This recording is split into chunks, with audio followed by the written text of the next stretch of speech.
Good morning. Let me get my webcam. Alright. There we go. Okay. Let's see if the window capture is correct. Okay, good.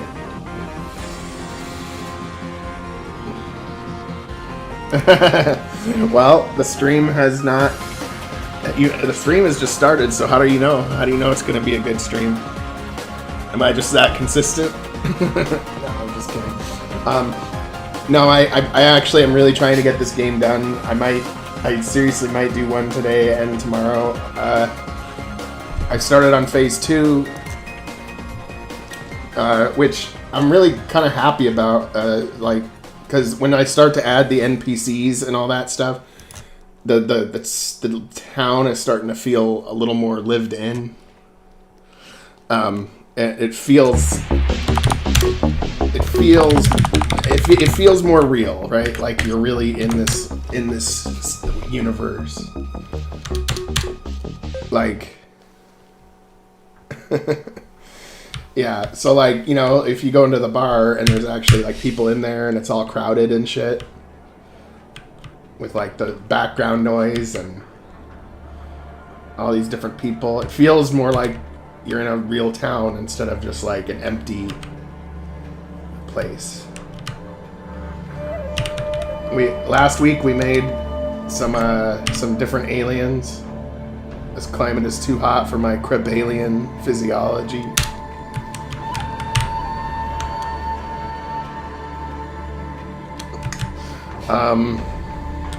There is one thing I gotta do.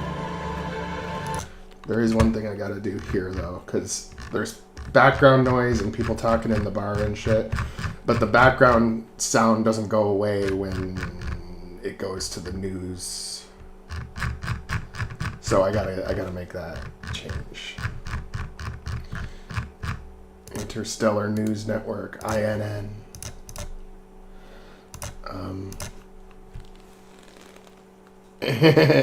Yeah, no, dude, and I see that your channel's starting to grow now. Like, it's gonna be it's quite a path to get there. But I think, especially I really like your interviews. Like you're really good. You're a really good interviewer.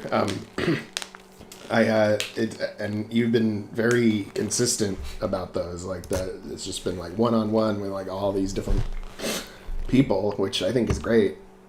I think that's really cool. And I think you do a good job at it too. So keep doing it, man. And I think your channel is gonna keep. It has its own identity and has its own thing to offer. And I think that. And I pump you up too wherever I can too. So like, yeah, it's about working together and forming a network. And I think it's we're all going in a pretty good direction personally. I gotta fix this music track that I used today. Well, I gotta make it so that, god damn it, why is it doing this? This music, look, this doesn't make any sense. Of course, this happened after a Windows update. So Windows updates, and now look at when I just try to go to my music folder. Like, what the fuck is this?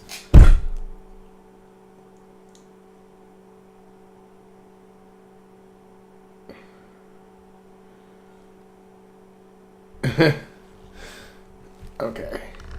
Yeah, I have coffee too. And it's nice. It's nice to have. I also took a caffeine pill, which I usually do before doing my 9-hour-long stream. It kind of just gets me even like more amped up to fixate on one activity. Let's see here. Let's see. This was the one I was editing. Okay, but I gotta make it looping. I thought it was looping, but it had a fade out at the end, so I gotta make it looping. Gotta make the tracks looping. Okay, yeah, that's a good start.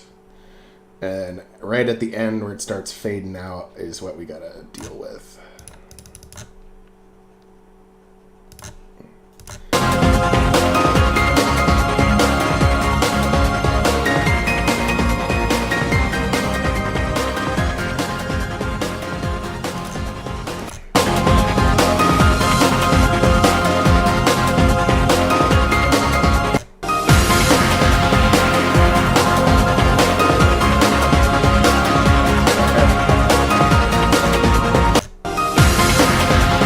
it's right there. Yeah. Because this last part is just a repeat of the previous part that fades out.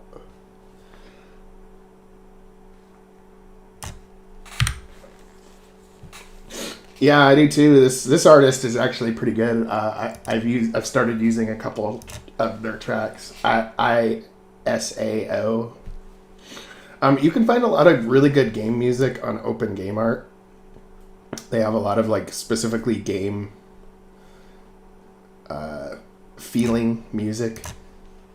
You can find good music on Pixabay too, but it's kind of it's more general purpose. So like you'll find some tracks that are good for games, but it could be geared toward like videos or movies or something, and you won't always find like something that would go well in a game.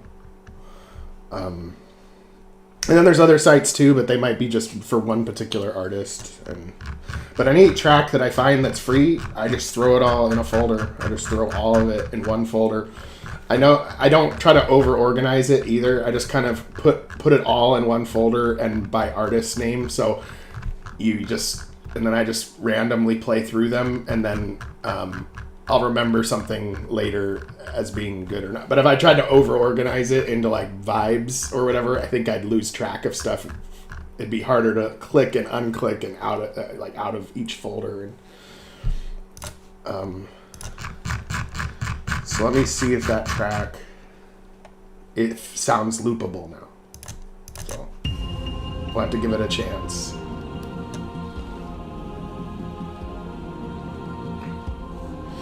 No, none of this stuff is copyrighted. That's why when I do the uploads of the music tracks, none of them are copyrighted.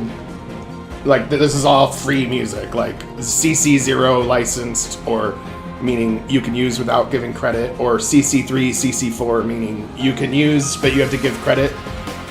And then a lot of times, even if it is copyright, you don't get a copyright strike. You get a copyright notice, which isn't anything bad. It just says, hey, this is recognized as this artist's track, therefore you can't monetize this video, which I'm not monetizing any videos anyway, so it doesn't matter.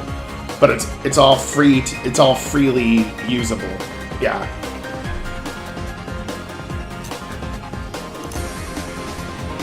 I'm careful about that one. I've had multiple channels in the past, and some of them even got pretty big, but I always got taken down for copyright strikes.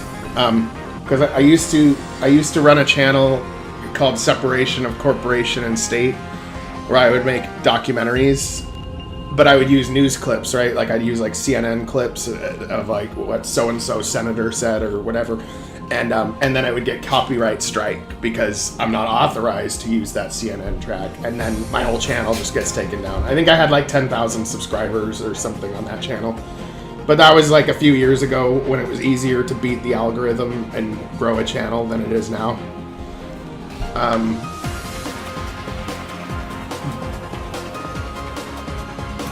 Yeah, it was cool. I enjoyed it. It ended up getting, after a while though, when it started to get, because the Facebook page got really big. But what ended up happening, the Facebook page got up to 50,000. But when it got to that stage, what ended up happening, because this is just an interesting story for anyone who wants to know. When it got that big, what ended up happening was I got people jumping out of the bushes who wanted to like help and be a part of it. And I'm like, yeah, let's do it. And when it was like really growing, it was like just me. And then I was like, yeah, let's help. Let's join the team. And then once they joined the team, they totally like sabotaged it. And I mean sabotaged it as in they would say things on the page and use the page to where the page discredited itself.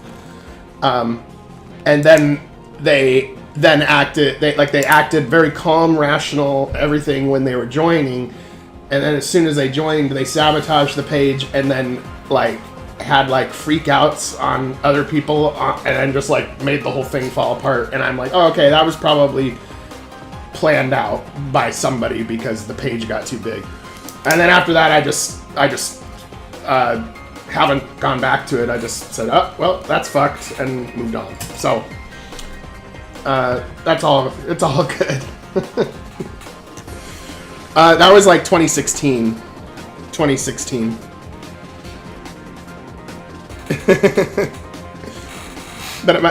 I still think my little documentaries were good. Those are still up, but I can't actually access the YouTube channel anymore. Like, I can't sign into it to add more stuff or anything. But and this channel is a lot smaller because I made like 4 replacement channels after they got taken down.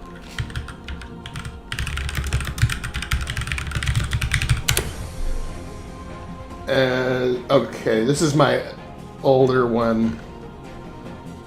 I don't know which one's my... Okay, I think... Yeah, this one. This one, I re-uploaded my little documentaries, which are like, you know, how U.S. influenced Russia's 1996 election, 2 parties, 1 monopoly, Balkanization of Syria,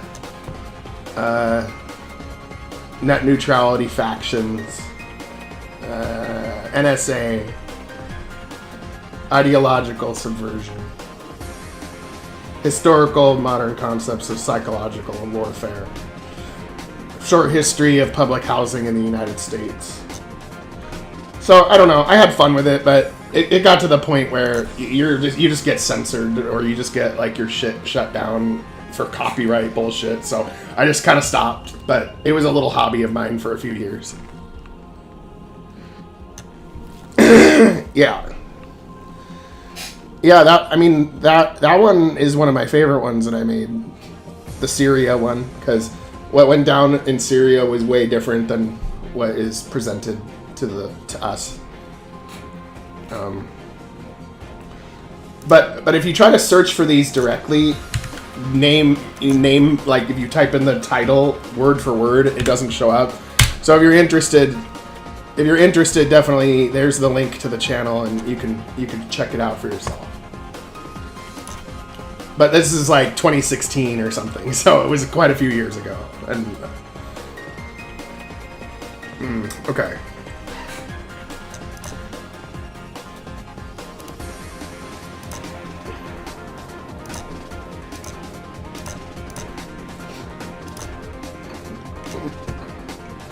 Okay, so there's still a little bit that I've got to build in Scrap Springs. I've got to add a few more NPCs to some of the blast furnaces. I also want to add something where, like, when you first leave the town, because I mean, this is the future, right? So how would these guys who are occupying this planet not have found your city? So I need to add something a little to make it seem like that town is actually well hidden. And I'm thinking that the town has a camouflage field. And, let me see, I'm trying to find the world map.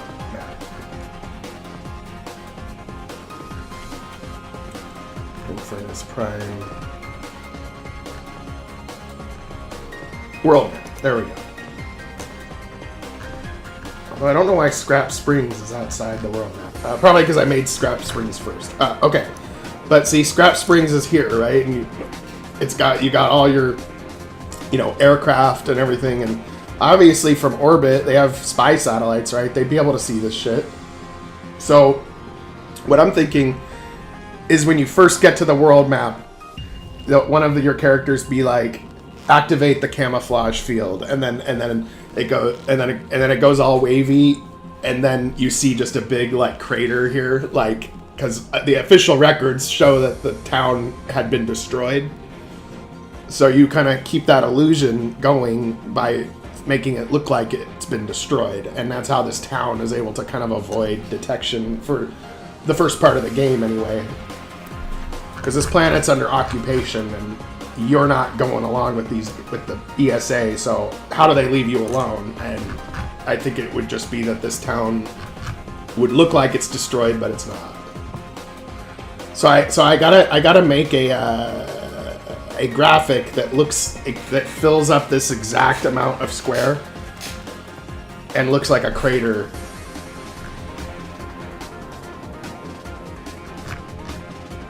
And so I think I can do it, but what I gotta do, I got to temporarily turn on this plugin. There's a map plugin that that lets you edit maps live while you're in game, and I don't use it for that, but I do use it to export maps that are full resolution, because when you export a map in RPG Maker to make like a parallax map or something, it actually only exports it at half resolution. So if I want to export it at full resolution, I have to use this plugin. So I mean, I forget what it was called, but it was called Advanced Map something. It's by the same creator for multiple plugins, so it'll show up as a. And I'm super disorganized. I kind of keep everything that, even if I don't use it, I keep it in the folder so that I can like find it later easily if I need to, and I don't lose track of it. Because sometimes you find plugins and they're great, and then whoever made the plugin just deletes it off the internet like a year later or something. So whenever I find something even remotely useful, I just download it into my folder.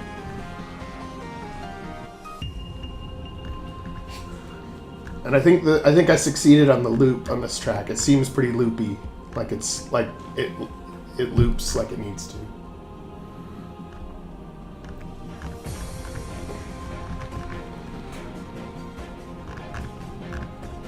Let's see.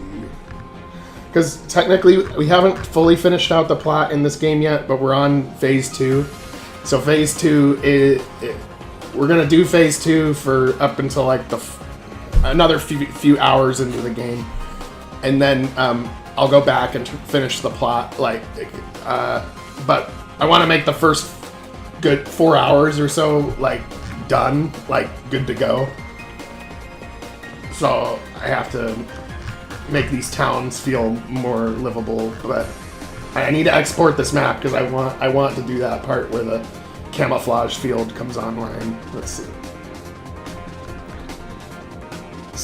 Cyclone Advanced Maps, or Map Editor. I think it's the Map Editor. Yep.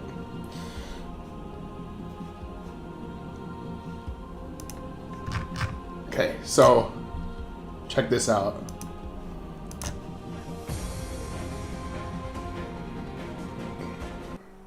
Check this out. It looks really cool. I don't know who made this fucking plugin, but I mean, it's cool. You can edit the map live while you're playing.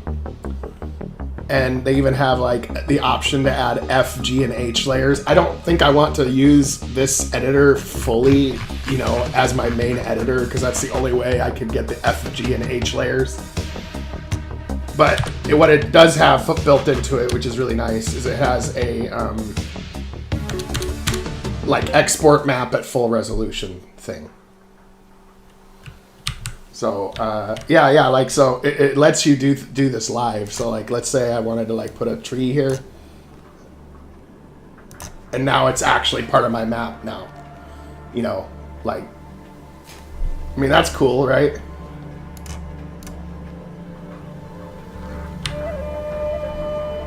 But I'm gonna get out of here.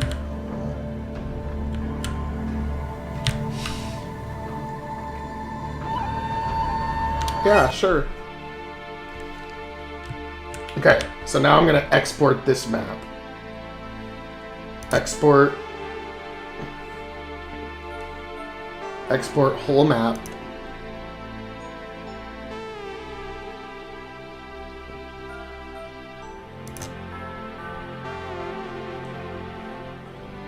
Map 596. Okay.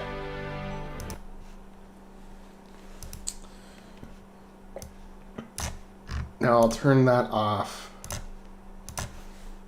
and I'll go get map 596.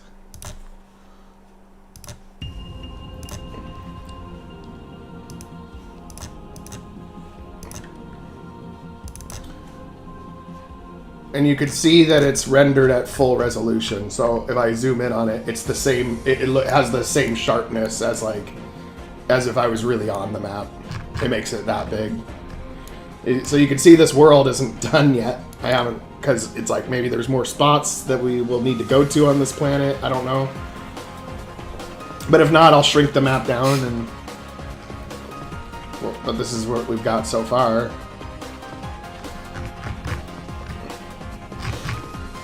But see, I'm going to take this part, and I'm going to take the exact right amount of squares and turn it into a big crater as a character set file. Because all I got to do is make that character set file start from here, and then it'll just cover up this whole part of the map. And the player won't be able to walk on it, so the player will be none the wiser. So let's do that.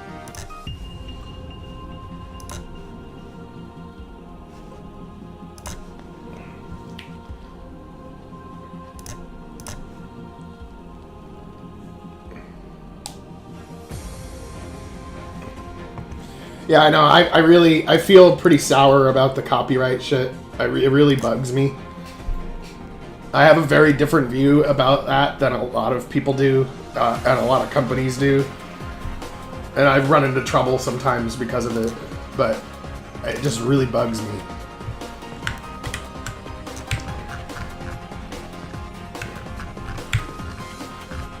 So see, now that we already have this arranged in 48 by 48 squares, what we do is we take the exact perimeter of this town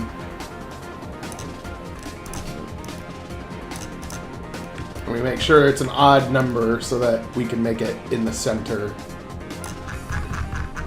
of one of the squares. Okay, so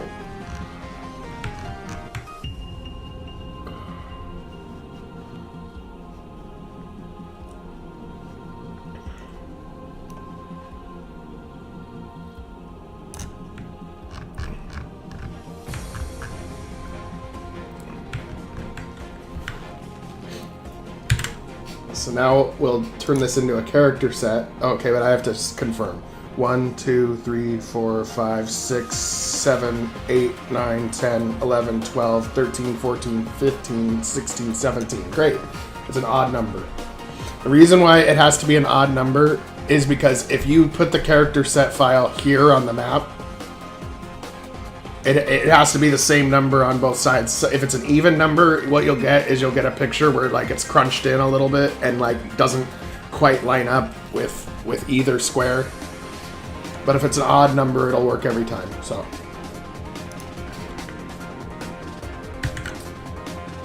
So we create a replacement for this part.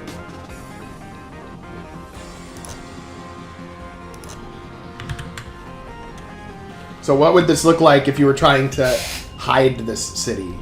You were trying to make it look like it was completely fucked up. Well, I think probably some of the walls would still be there, but they would be burnt. They would be like charred and burned, and a lot of craters.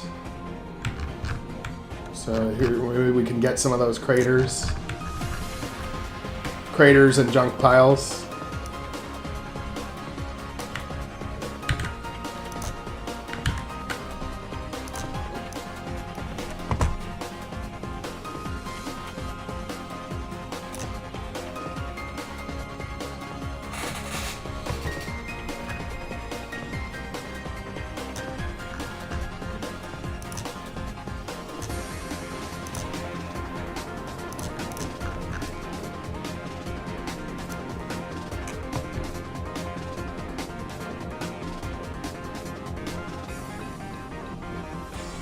.430 by 191.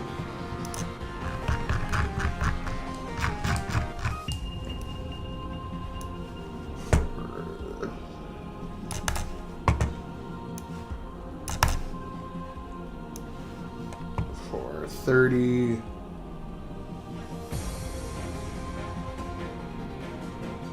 by 91.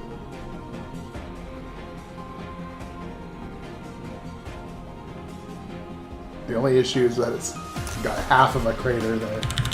Maybe if I just...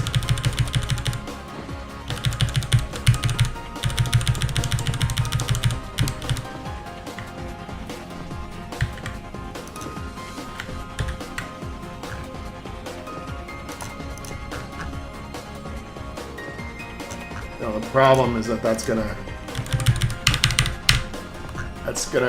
have craters half cut off at the top. Okay, you know what? I'm gonna go with something a little more clean, I think.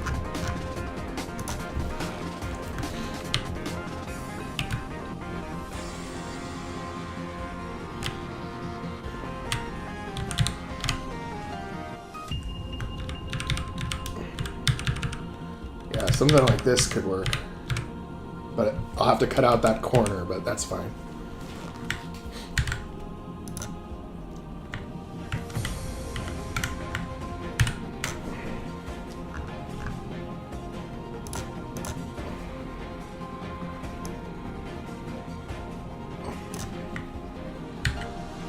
I just think it'll add a nice touch if when you leave the city, activate cloaking field, and then you see it go, and then it looks like it's just destroyed, but people are living there.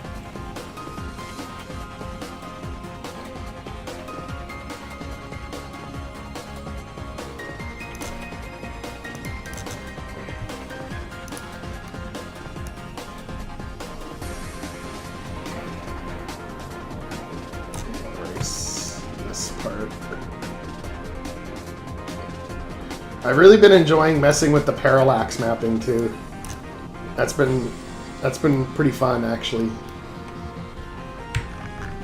Definitely I'm using it a lot more because it doesn't actually take much longer to make a map, but it looks a lot better because with parallax mapping you can do a lot of custom stuff that doesn't fit well with the tile set system. So for example, round rooms is the biggest example for me. Like making a room that's round with round walls or curved walls. It's actually really tough to do in the tile set system.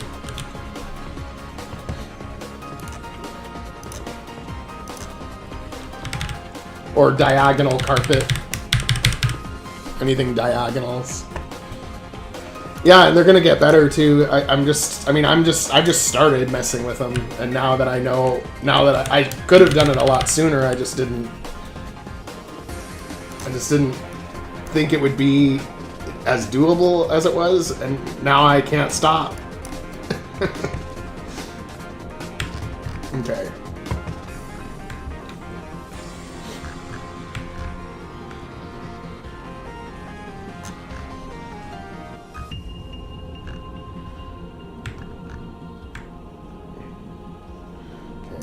This.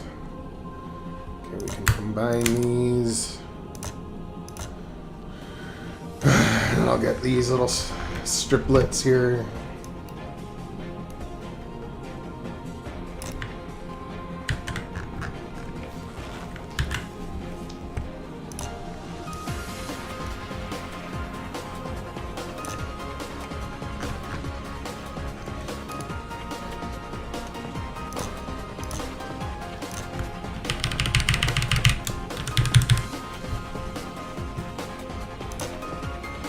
Oh yeah, one thing I did add too, because I didn't get much done in the last week because of Thanksgiving, but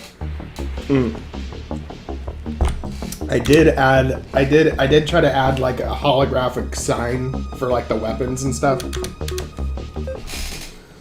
It was actually more annoying than I expected, but making a curved half transparent sign. Look, I'll show you. And then these triangle first I'll show you this.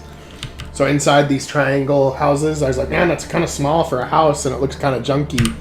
Well, it turns out they're just bunker entrances. And I have like this gun that like points at you and you're about to like go in, you know. And then I'm going to have some stuff down here in the bunker. It's not going to be foggy either. I copied another bunker. That's why there's the fog. But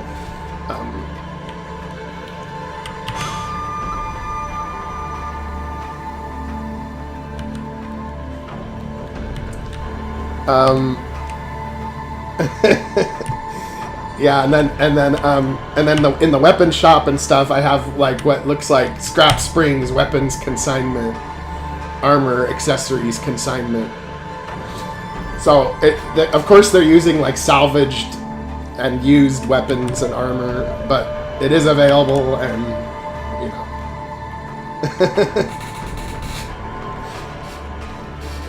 But this is a parallax map because of the rounded like countertop that's like huge. Kind of hard to do in the tile set system.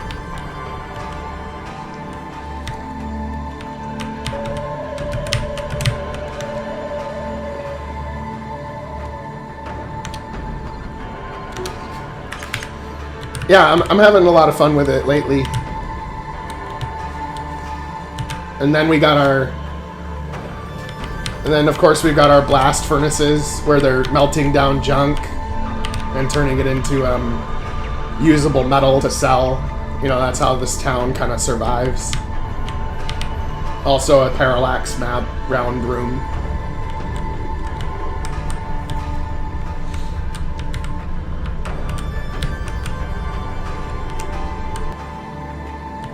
But you can see, because you're playing the Legacy, right? But you can see already from looking at this that I've upped the ante since Legacy. But I'm going to go back to it and make it and give it the treatment to make it like way better than it is now. Because I haven't worked on Legacy in like 2 years.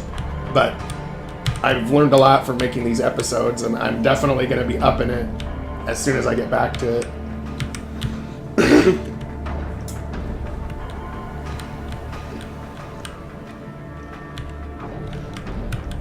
But I think Legacy is going to be a good capstone game because it's actually supposed to be the end. Like the end of this...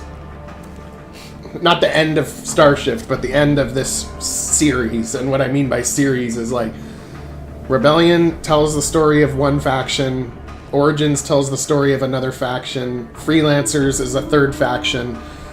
And they all converge in Legacy. So all of these characters from all these different angles are going to converge for the final battle in Legacy, taking down Kern or whatever.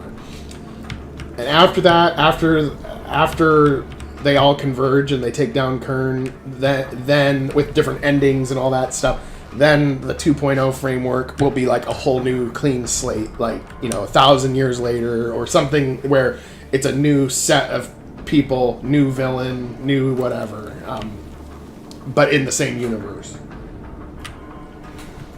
Yeah, because the logic for it is that in Legacy you have a lot of playable characters, but as you go along in it, you literally have like 40 characters. But like, why are they even working together?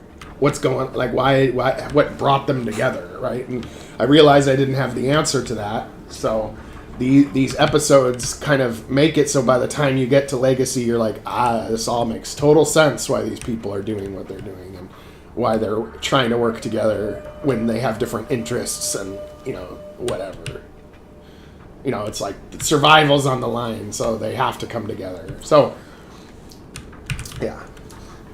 And you'll see a little bit of that in Origins. When you get to Origins, you'll see that there's a different group, that the people who originally had that ship, and they're still around. They have their interests. They're trying to get back to the world that they came from, which no longer exists because it's already been changed. And depending on what you do, you either make an enemy out of them, or they join you and realize that they're never going back to their home.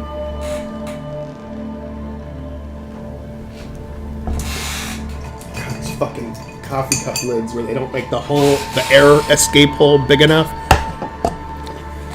So when you try to drink your coffee, it doesn't come out of the cup. I fucking hate that.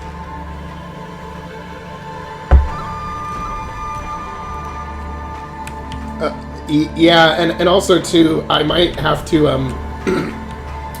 I might actually be forced to do episodes more than I would have otherwise, because the RPG Maker engine has a map limitation.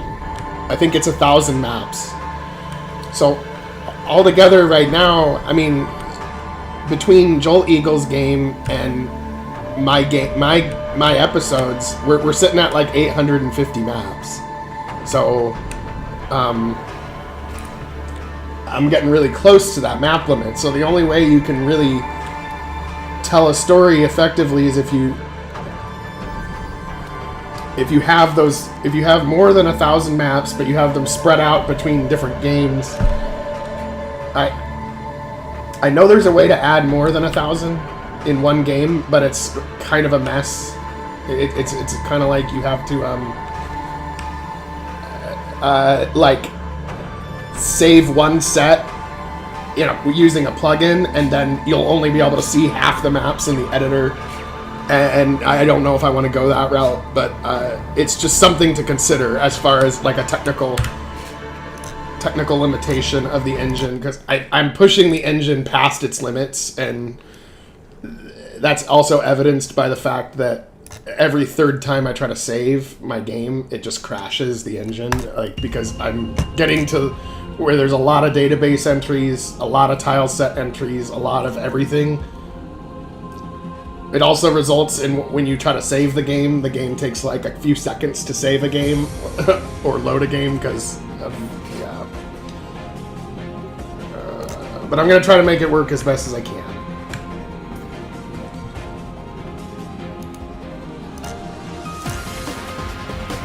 But the way you can get around the limit is you can make different games and have them be different parts of that universe, without them all being massively in one game. So it's kind of the workaround that I'm probably going to have to end up doing.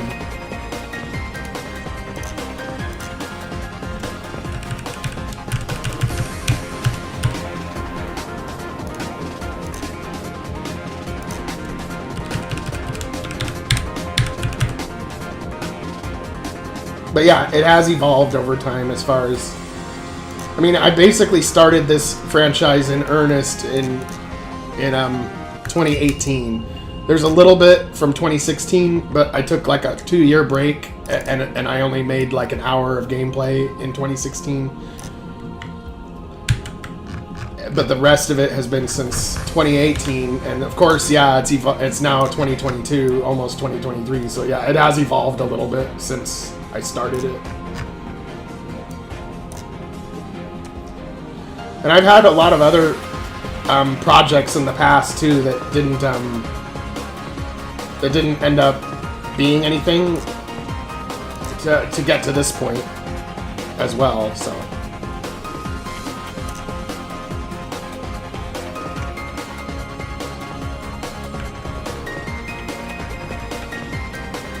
I guess it just depends on how much data there is to keep track of.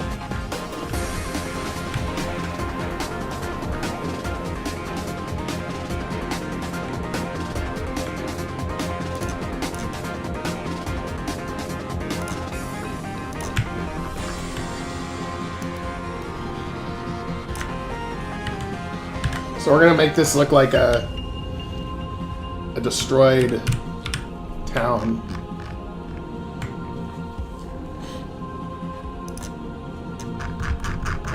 Now that I have this map on here anyway, I can get some of the destroyed structures from Echo Base.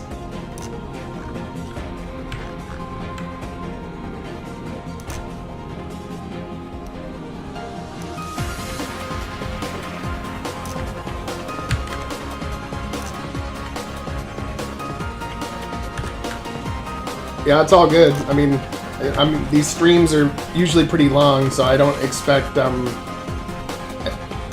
I don't expect people to be like dedicated to my devlog all day or anything. But I do enjoy the company. You know, able to spitball ideas and such.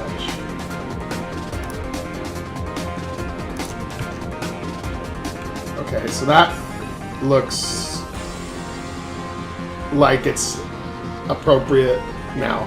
So now I need to make burn marks and stuff, and then I think I'm done.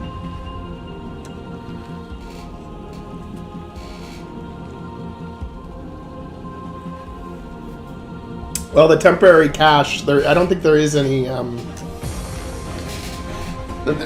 temporary cache for Starshift. It just loads everything directly, and there is a preloader where it'll load it into memory while you're on that map, but it'll empty it once you leave the map. So the cache is always being cleared, pretty much.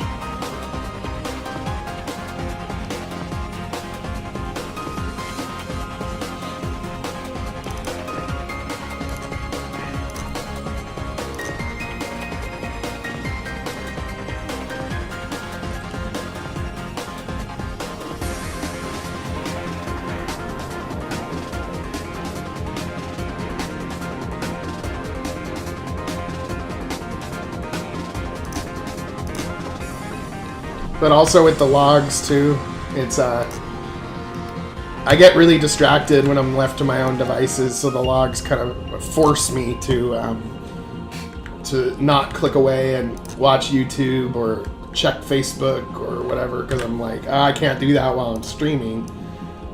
So it's helpful in that regard for me.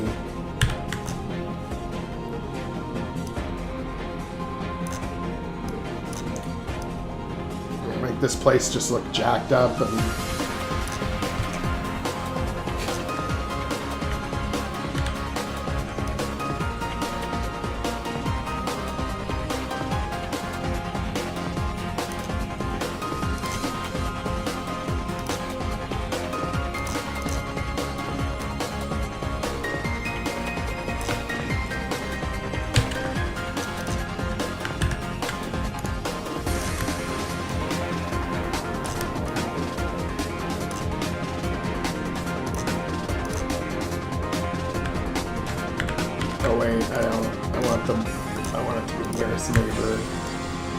some people prefer to do the smoothing out. I prefer to keep it with the pixelated block look, so that's the difference between nearest neighbor and bicubic.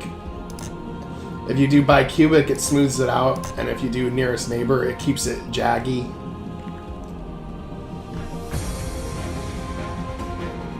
Yeah, I will be working on dialogue. I don't know if I'll be I think today I might just be doing insignificant dialogue, meaning like NPCs and stuff. Because I've got mostly the plot done, but I have to make these towns and these places feel like lived in, so to speak, so I'm doing a lot of little things in Phase 2. I still haven't fully finished the plot yet, though, and I might go to that, but I get a feeling today I'm going to mostly be working on those first few hours to get the game kind of up to spec for the first few hours of gameplay.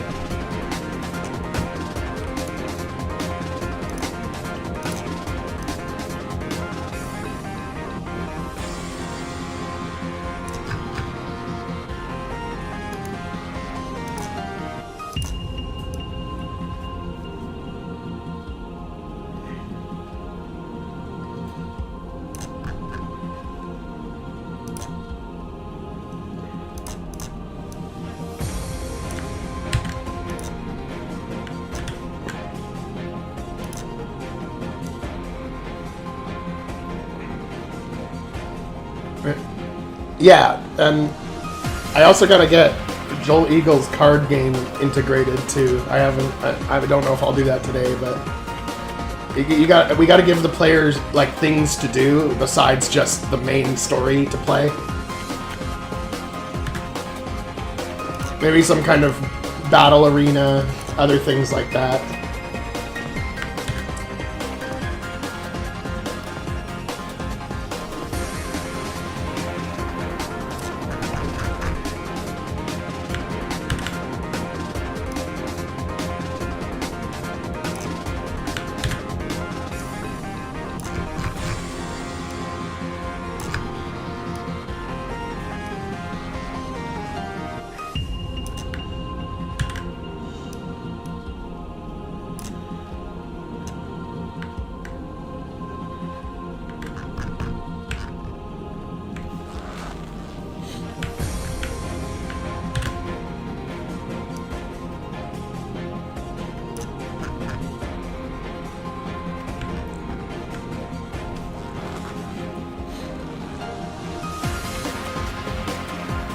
Oh, but you know what I've got to do too?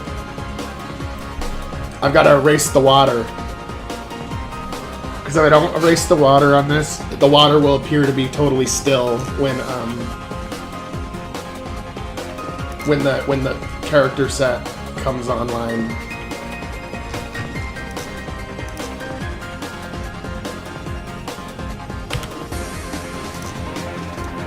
Well, that was easy. That was easier than I thought.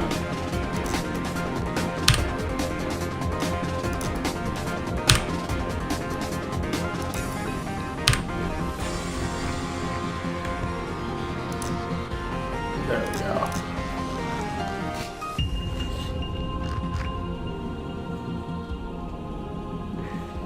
Okay, let's try it.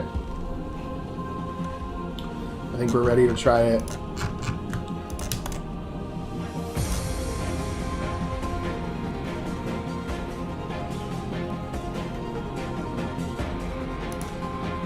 Canvas size 300% by 400%.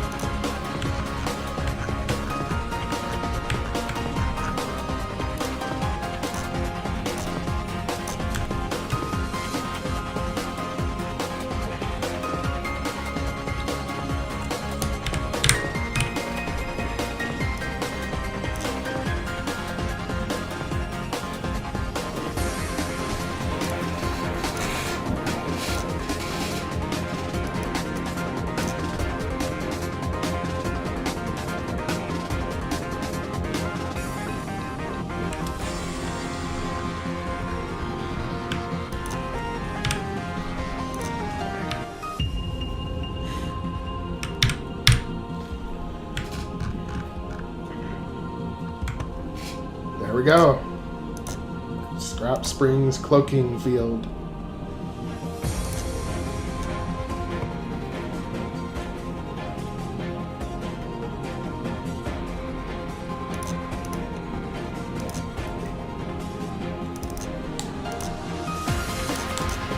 Or Camouflage Field. I think that's what I'll call it.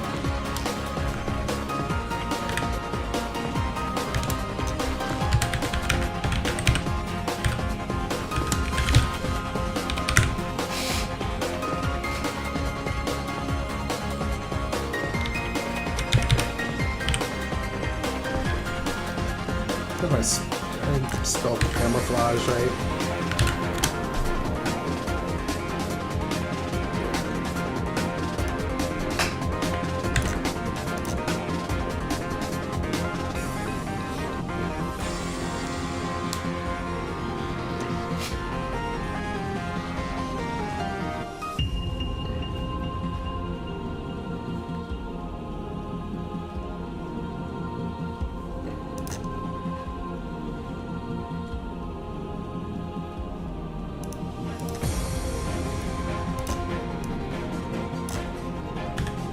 Yep, I spelled it right.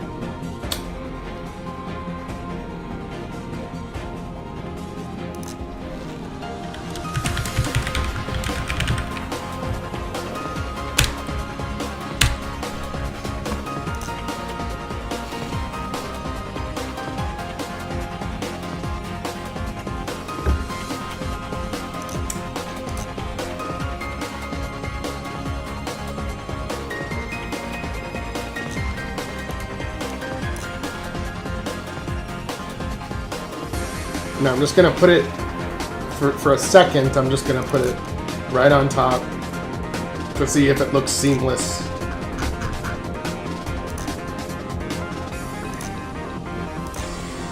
I'll put it above characters.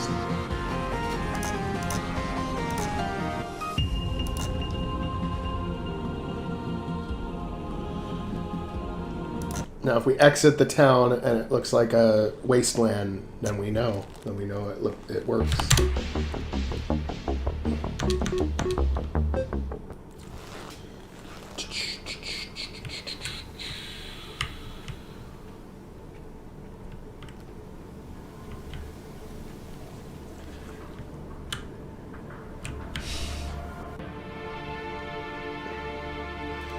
All right. Not quite right. I think it's because I'm just one square off. But even like the steam from the buildings rising actually kind of looks like it could still be like smoldering ruins or something. That's funny. Okay.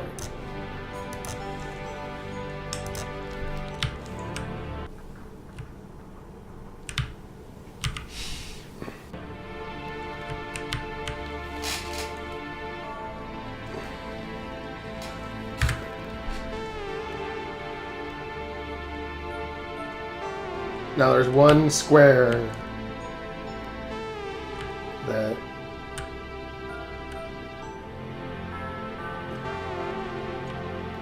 the shadows on these walls are a little off.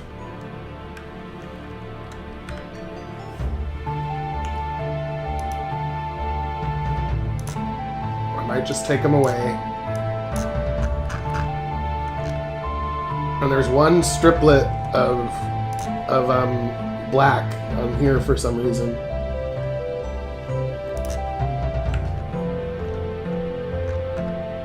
Oh, that was my bad.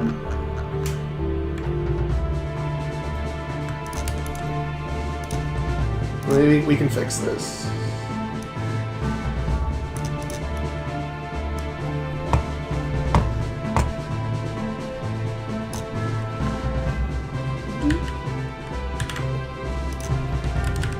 I think this music fits for the world map of Infernus.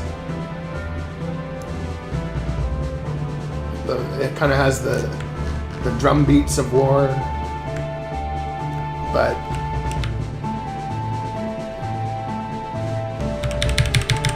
kind of a little bit sad because you're on an occupied world.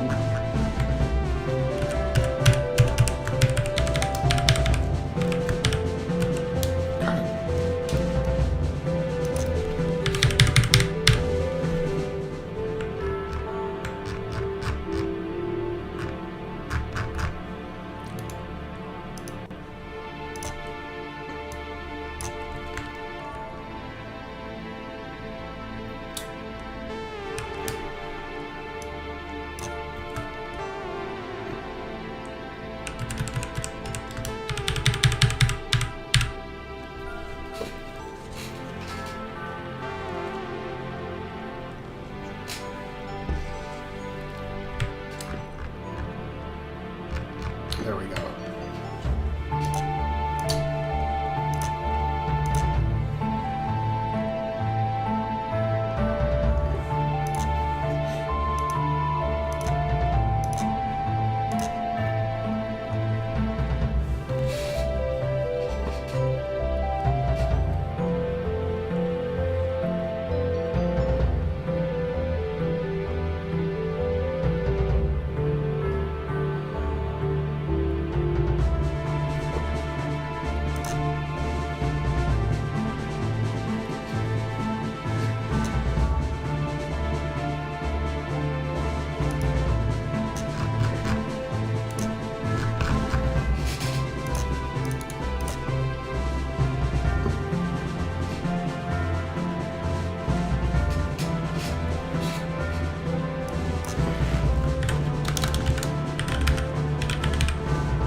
One thing that we gotta adjust is the truck slightly goes underneath the entryway there, so I think I can fix that by cutting out just this square entirely right here. I know this might seem a little tedious just to get this camouflage field online, but it'll add a little bit of more depth to the story, like, you know, like they've thought this through. and they have to avoid ESA detection.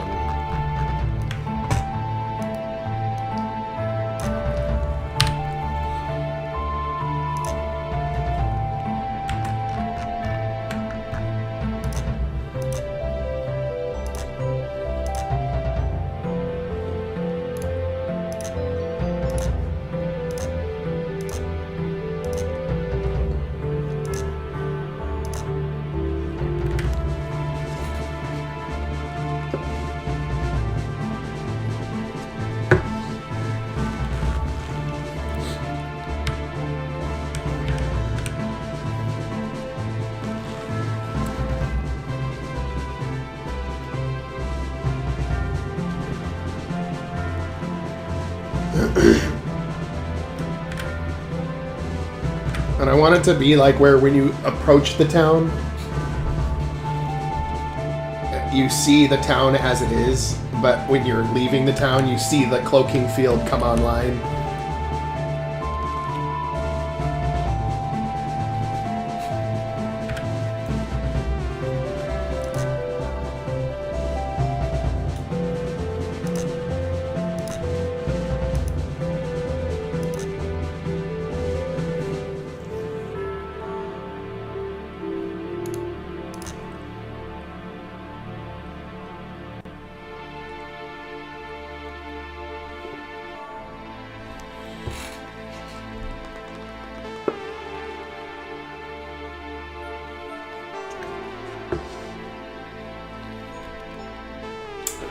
So I think camouflage field. I think camouflage field has to be a switch. Field on, and I think page 1 has to be blank.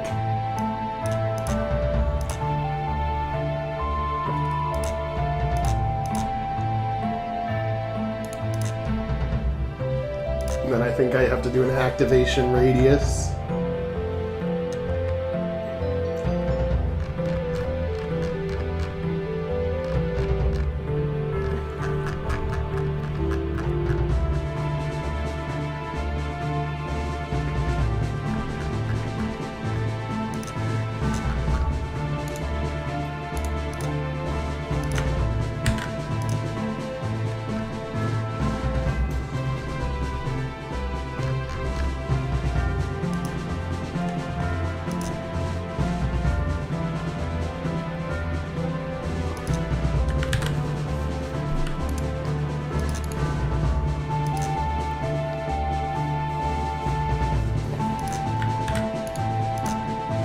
I'll make it an activation radius of like, what, 4 or 5? 1, 2, 3, 4, 5. I think 5 is probably good. Or no.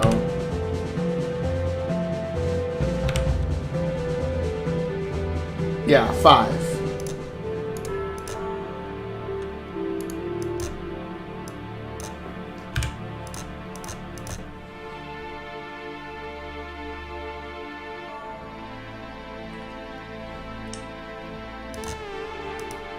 So 1, 2, 3, 4, 5.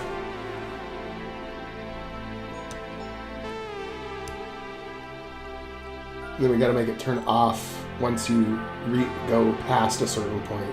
That's the part that's gonna be.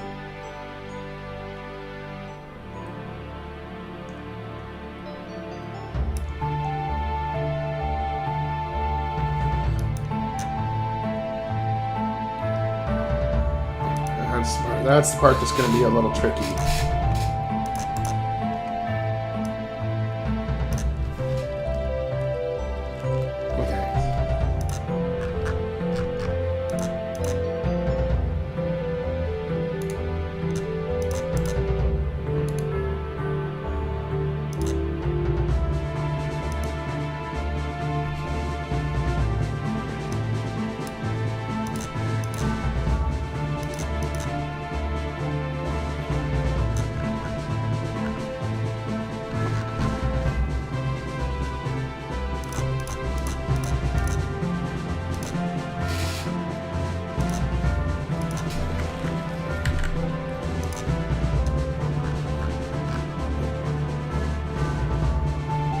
How many spaces away from the town before we can't see it anymore?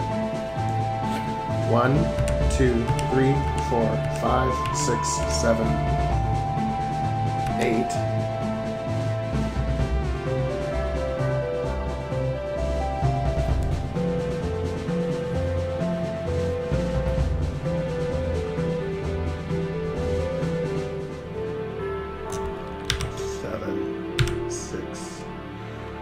I think I want 6 from the town. Is a good spot. 1, 2, 3, 4, 5, 6.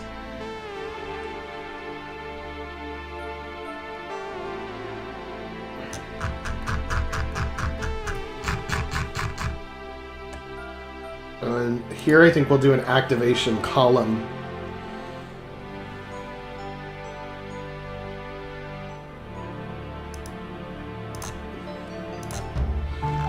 There's something where we can do it by column or by row.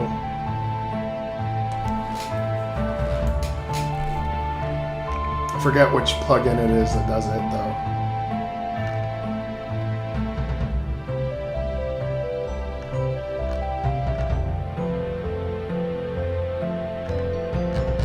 I think it was a Yanfly plugin.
Oh, here it is. Event proximity activate.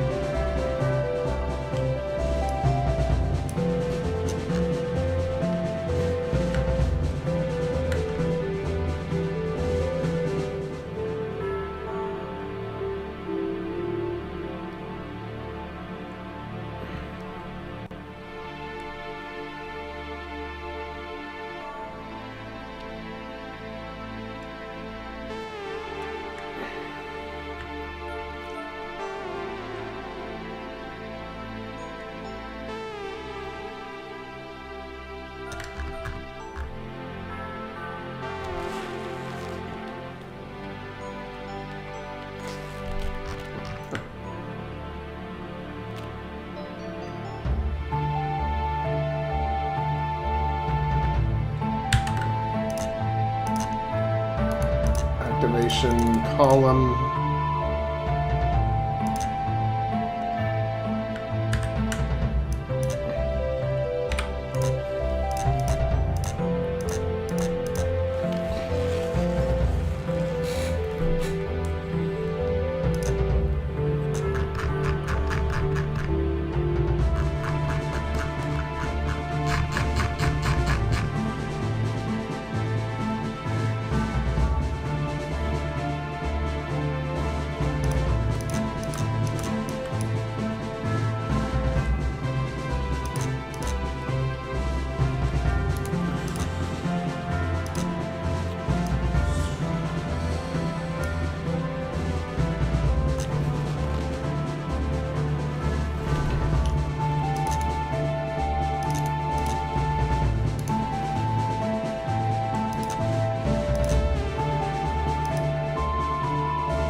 Where did I...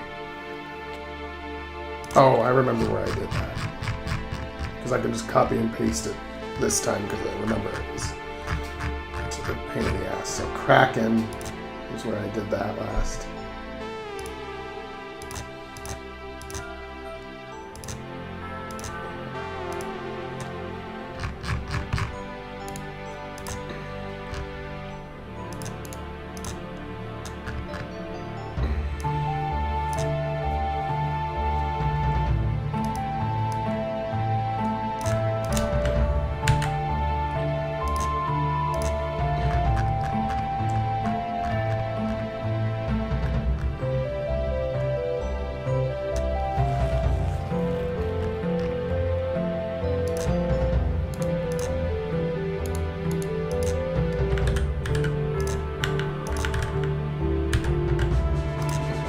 That's weird.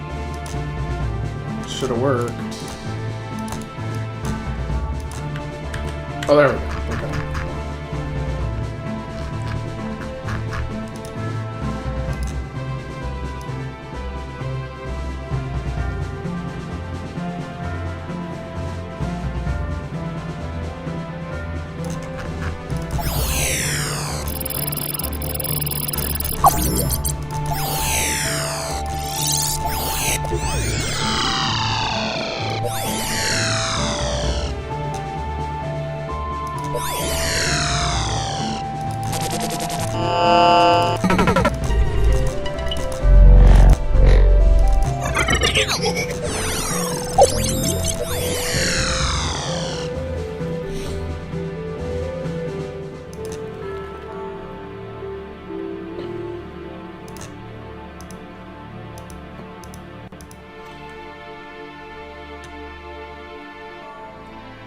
Oh, but this needs this is in reverse.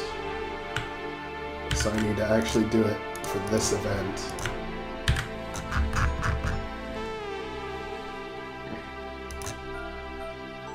So when I get close to this,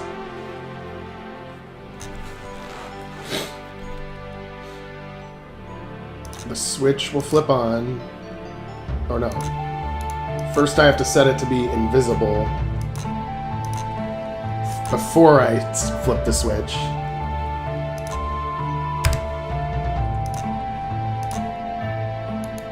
Then I flip the switch.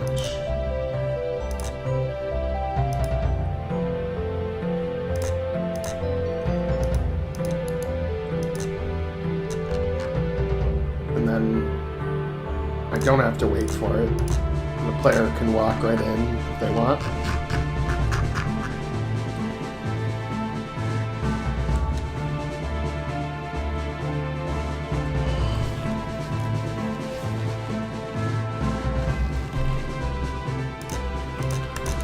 And then when the player enters the town, the camouflage field will turn off. And I gotta do that for each.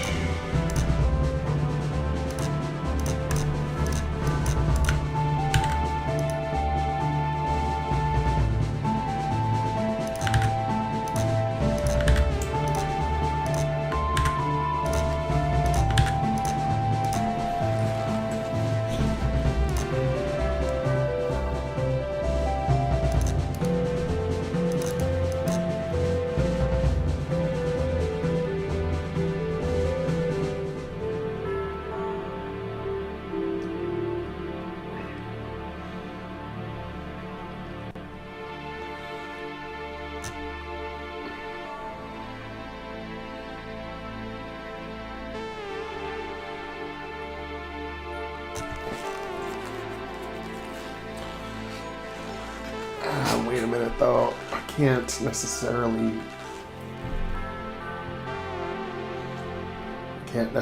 do that because it won't work after I leave the town.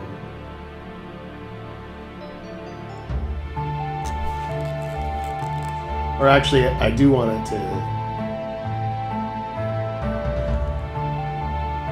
Yeah, actually, I can have it do that. No problem. Maybe. I don't know. We'll see.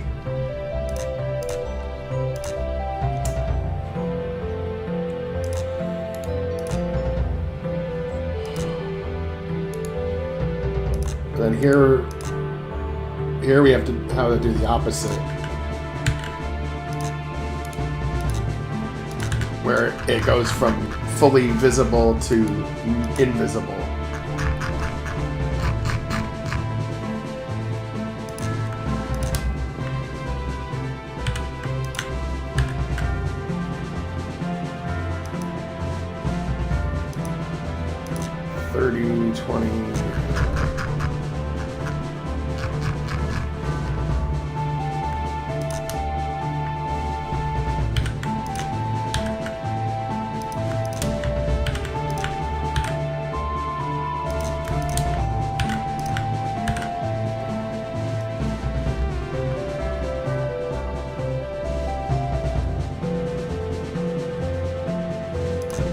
Oh, wait a minute.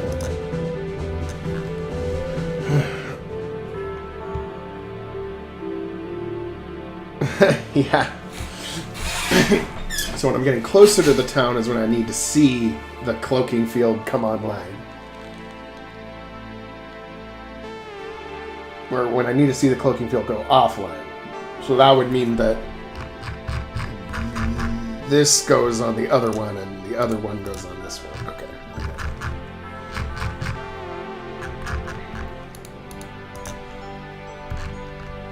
Yeah, you'll see. It'll look good, but it's kind of a pain in the ass. But once I've done this type of thing once, I can copy and paste it in the future.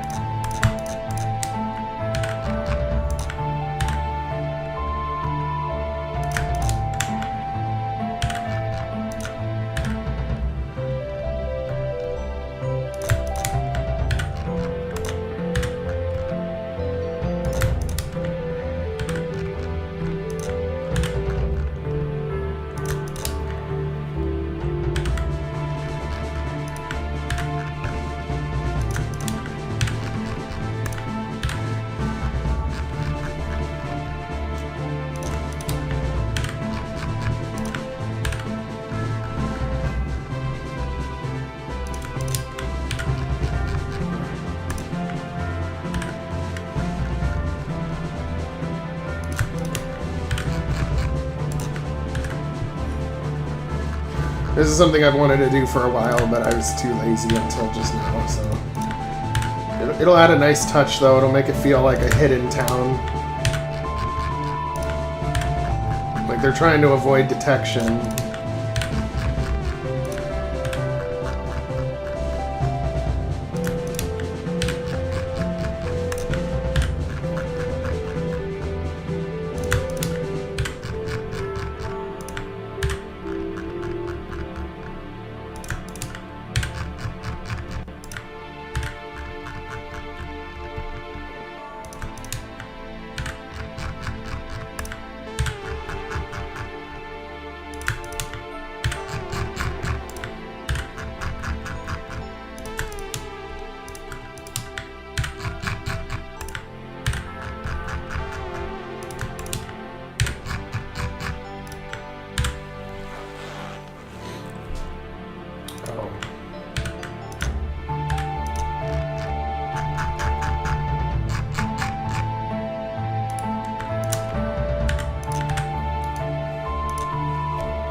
So, this one actually needs to go on the other event. Because the cloaking field comes down. And then as you're leaving, the cloaking field goes up.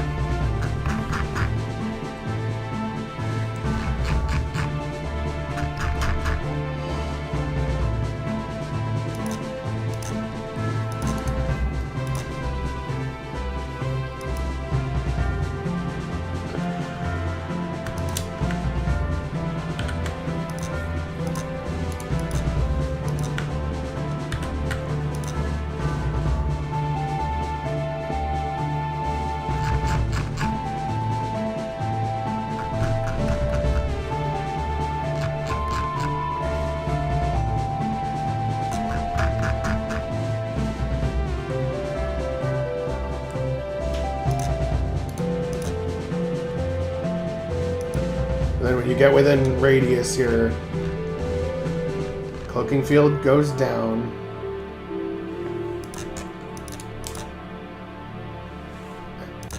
But then if you leave, then if you go into the town, it turns off, and then this will turn it on. Okay, I'm ready to try this. Let's see if I even know what I'm talking about. Okay.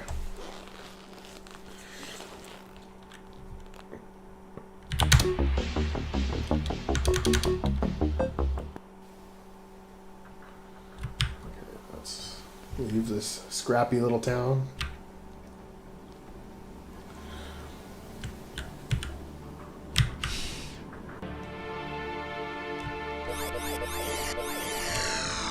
That does look cool. There's something I fucked up, but it does look cool, yeah.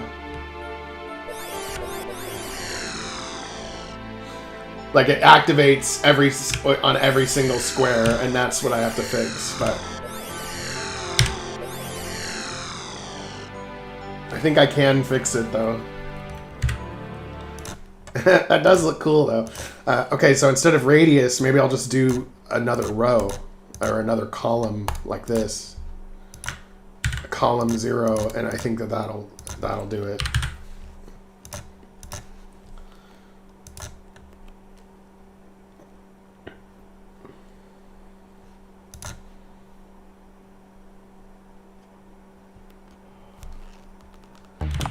The other problem, though, is if I go over the 2 squares too quickly, I think that's gonna fuck it up. Like when I go, if I stop when I go over 1 square, it'll work perfectly, and then, but if I go over the other square too quickly, it'll fuck up still. God damn it. Yeah.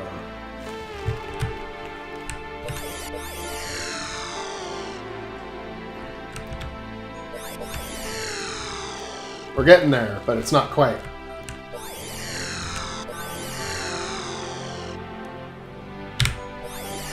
Like, that's what I want it to do, just seamlessly, though.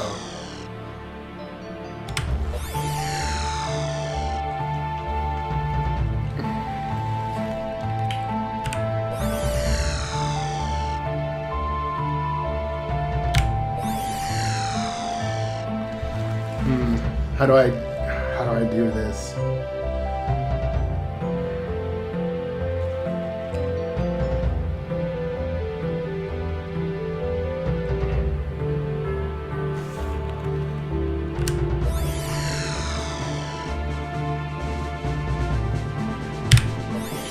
You know what? I think I can do it, but I have to do it in one event, not 2 separate events. Because what I can do is I can say, if camouflage field off, do this. If camouflage field on, do this instead. Like the if-then thing. And then that way, it only does it once.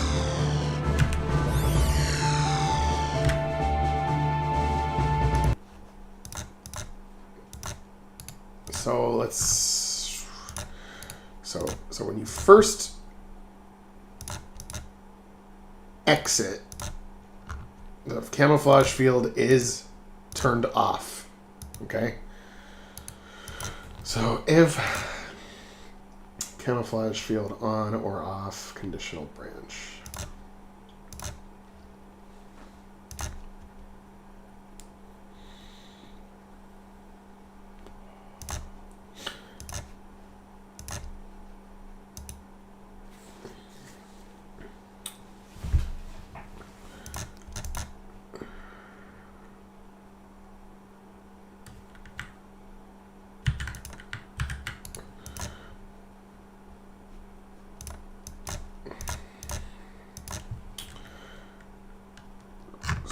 If camouflage field is off, turn it on and do that.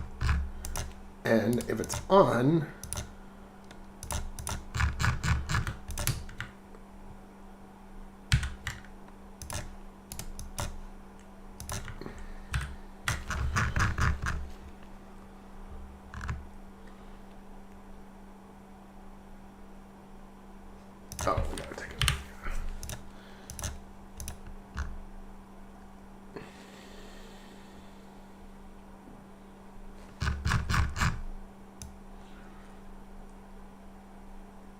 off, turn it on, and do that.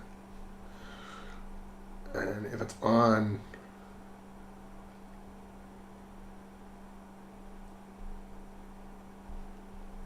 do all that, and then turn it off.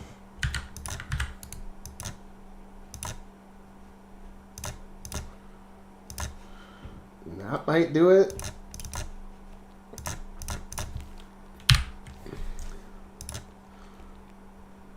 Maybe we want to do something like flash the screen or something too, but let's just test this.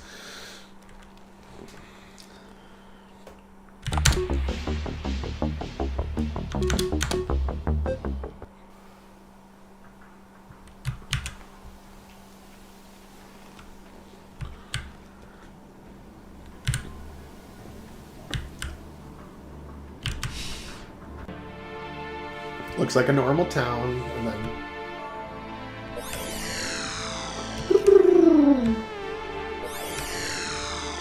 no, that didn't work.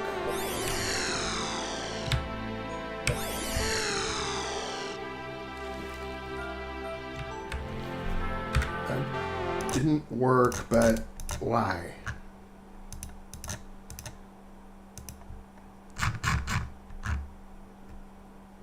Like,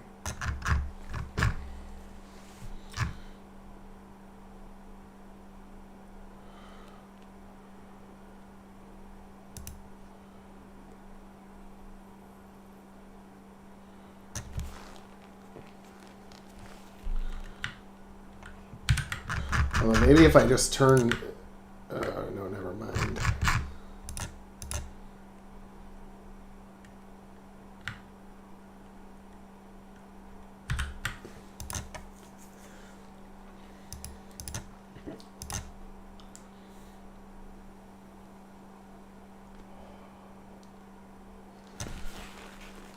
Okay, if field is off,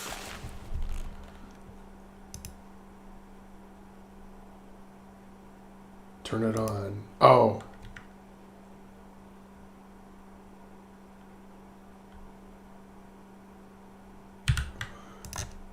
If the field is off.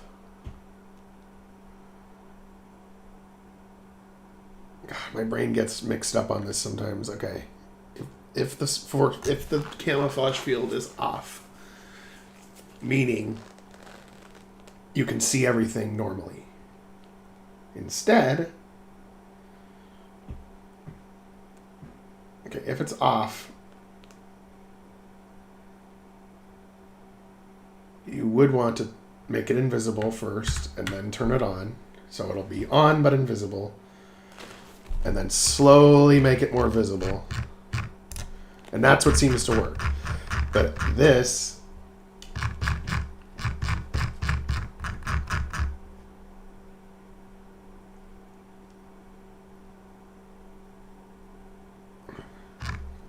So if the field, so after this, the field is on, and it's fully visible to. So technically, once the field is on, it should work. I don't know why it's not working. We slowly make it go down to not be seen anymore, and then we turn the field off.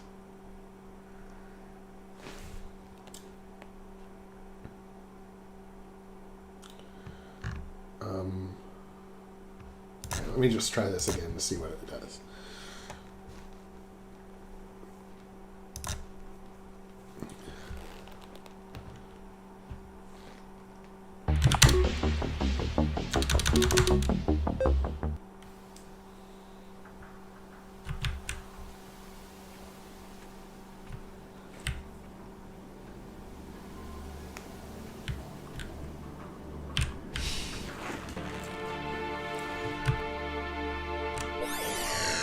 Okay, it works when I leave the town, but when I try to come back...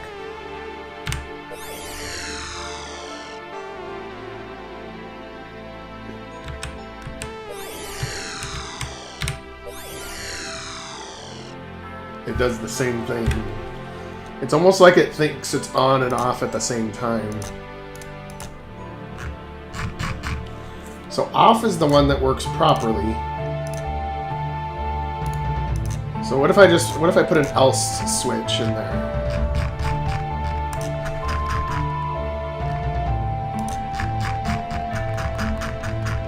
What if instead of having two separate scenarios, I do the else thing?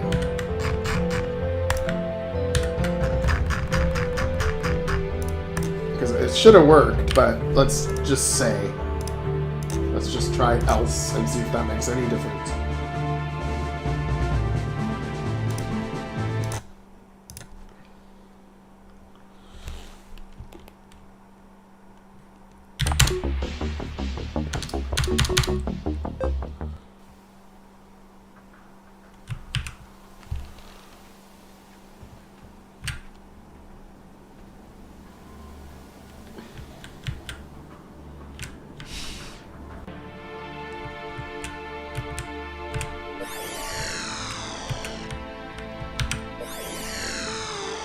Okay, that time it did it instantly. Oh, I know why. Because I know why I did it instantly that time. Because we didn't tell it to wait. We didn't tell it to wait, but making it wait actually... making it wait will actually...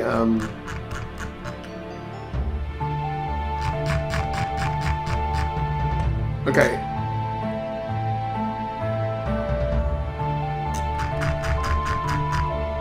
But the problem is making it wait will actually make our truck pause there. Like the switch has to be flipped off once.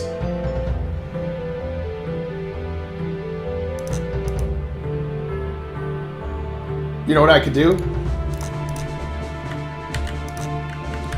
We just put another event right there where the activation column is 0 and all it does is it turns off, just turns that switch off. Like one square after that spot, it turns it off. Oh no, that won't work. It'll do the same thing actually. It'll do the same thing once you walk over it. So we have to have a way to build it in where the switch only flips right at the end.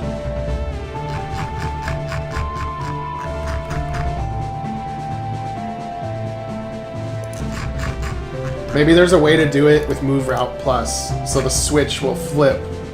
Oh, here we go. We do the switch on in the Move Route itself. Oh, but we gotta turn it to off. Not on.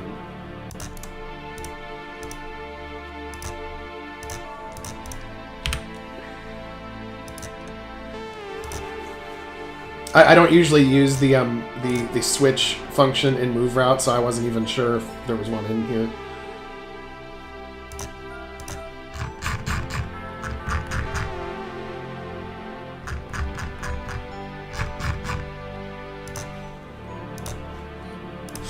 Sometimes this stuff can get tricky, but I think it is looking like a cool little effect where the town looks like it's obliterated when you leave, and then you see it in its full glory when you return.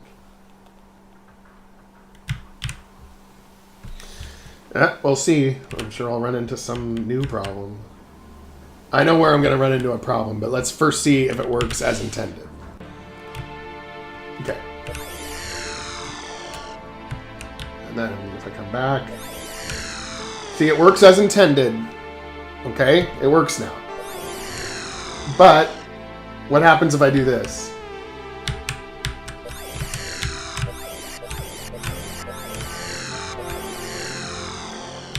Then it gets all fucked up. Like if I go over it back and forth too fast, it'll like switch places. The other option is, the other option, I know that this will work, is if I simply tell it to wait and the truck freezes there for a second. That'll work, but it'll be kind of awkward. So let's see what that feels like if we do it that way. I know this will work, but the truck will freeze there for a minute while the cloaking field goes down and comes up.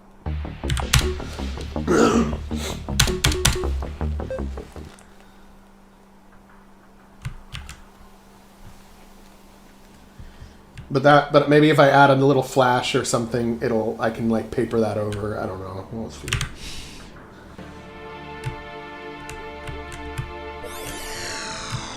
This doesn't really stay paused for that long.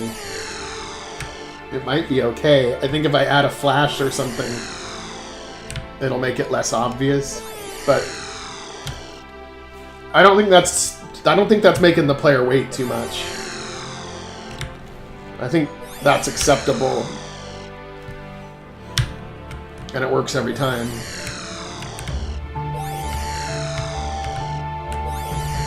But there's something weird. Okay, like it jitters for a second when I do it twice. Okay. No, this part seems fine, but... Okay, look. It turns the town, but watch when I go back the other way. Oh, no, it does work fine. Oh, but what if I do this? Then it doesn't. There's always... Okay.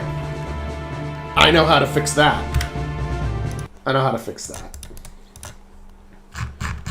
When it's off and we're turning it on, we know we're always going right. So we have the player automatically move one space to the right.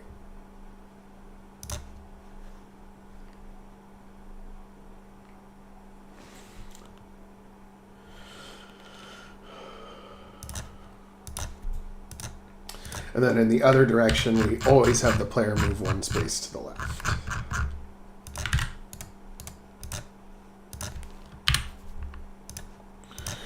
And that should avoid any contradictions where I can walk up to it and touch it, or walk back, and all the little things.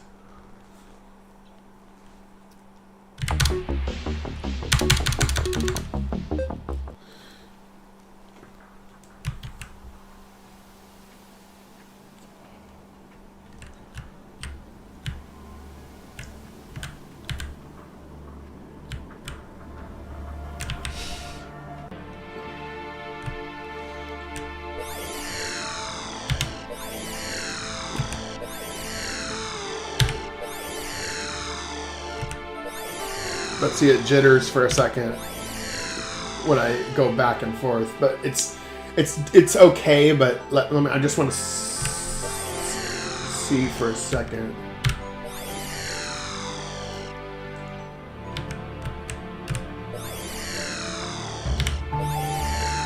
It always works when it comes back to the town, but when leaving the town, it like jitters full and visible for after being visible for a second.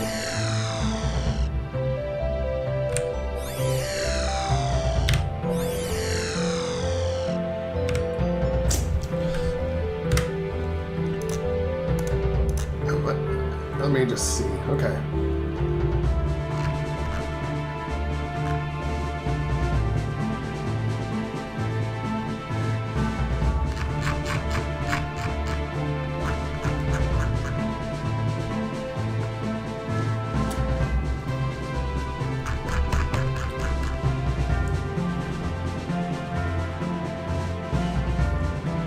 I don't know, it all looks... Logic-wise, it looks like it's solid, so...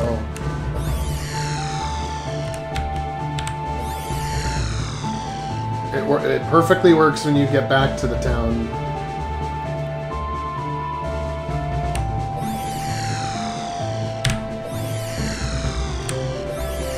It goes... I'm just wondering what that is. I'm not going to get OCD here, but I'm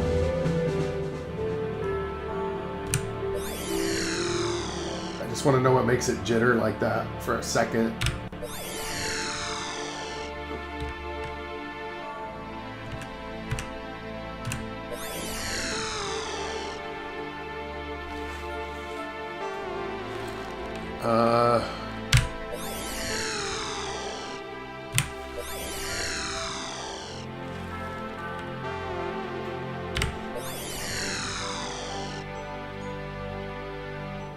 Oh, yeah.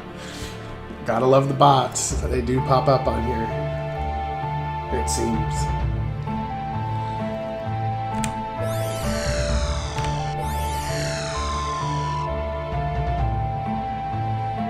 I know YouTube can never seem to catch them, even when it's really obvious activity.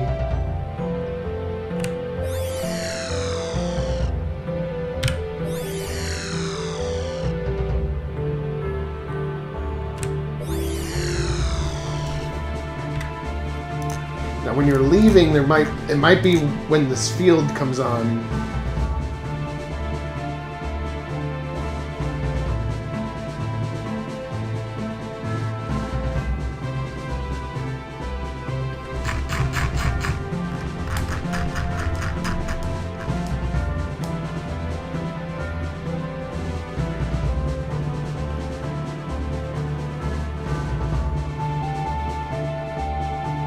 Maybe if I do it in the move route like the other one.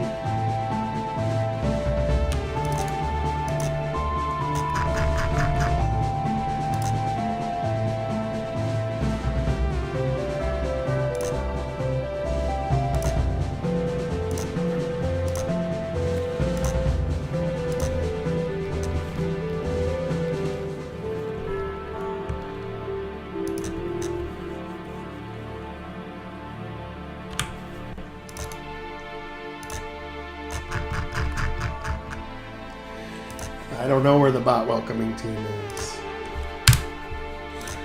Yeah, what if we just fold it all into the move route? Maybe that'll fix it. But we got our cloaking field is almost complete. And I think it looks kind of cool. I think I'm going to do a flash of the screen, though, right when you cross the threshold, though. But I haven't done that yet.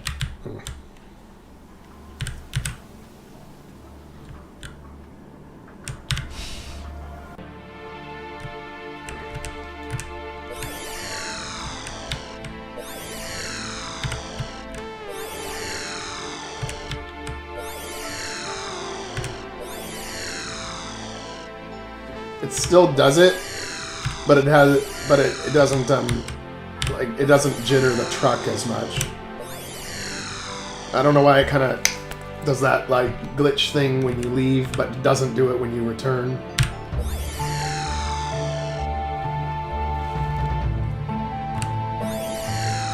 The only thing I can think of, actually, I think I might know why. Because when you flip the switch on, I bet that the opacity resets. That's probably what it is.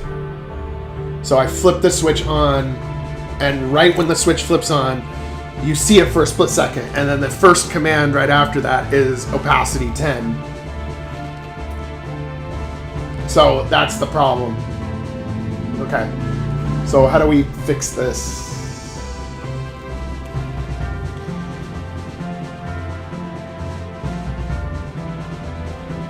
You know what? I think I know how to fix it.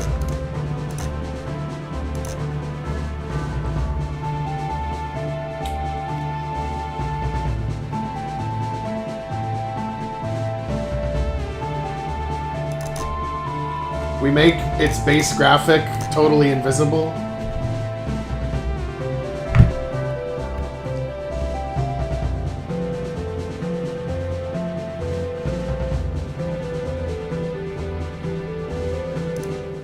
And then instead of, and then when we flip the switch on, the first command instead is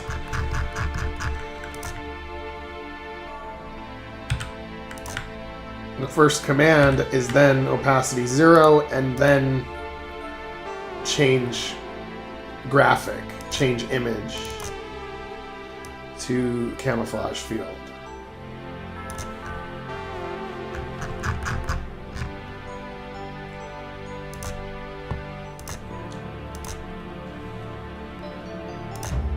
That might not work either.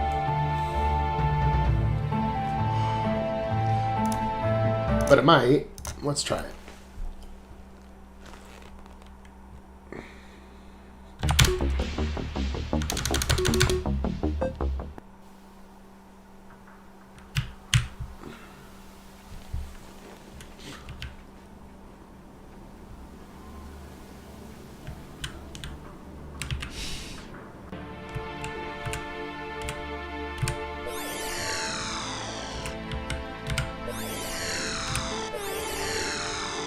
we go.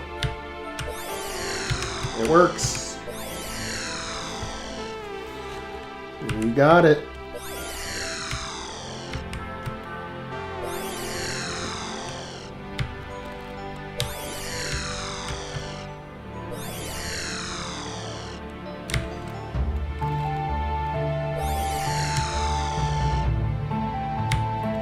Now let me enter the town and then exit the town again just to confirm.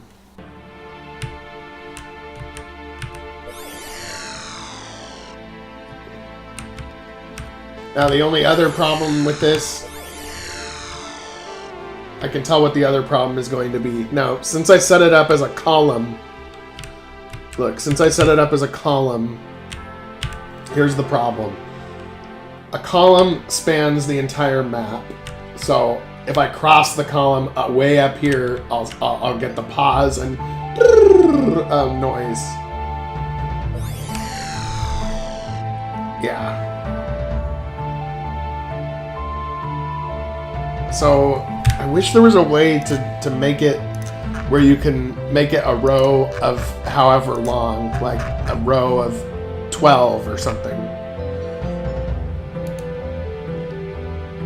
But you know what I can do? I'll just do this. Now that we know it works,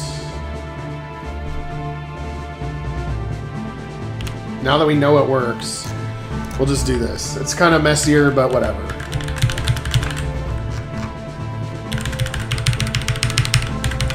And that way the column only does it when you're in this radius.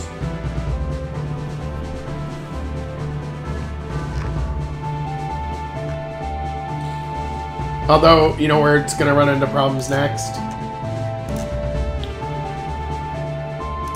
It's going to run into problems if I try to cross right here where the mountain is. It'll freeze. Yeah. It'll soft lock the game. Just going to take a wild guess.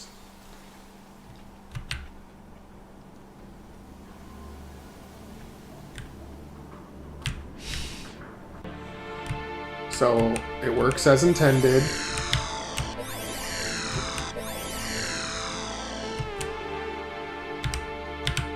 And it doesn't let me... Yeah, okay, good. So if I try to cross from this side, no problem. That mountain is blocking it. But if I then cross the threshold and then I try to go this way, now I've soft blocked the game.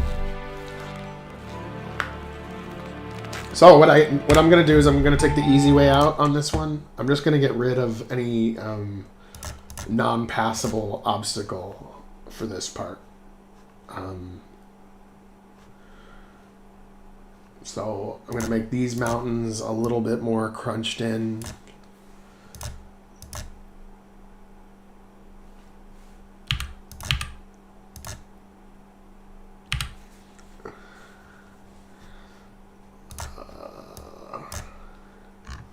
Then I'll get rid of these mountains in the way. And that should do it. There we go. We're done. Totally done now with that. And it should not break anything now.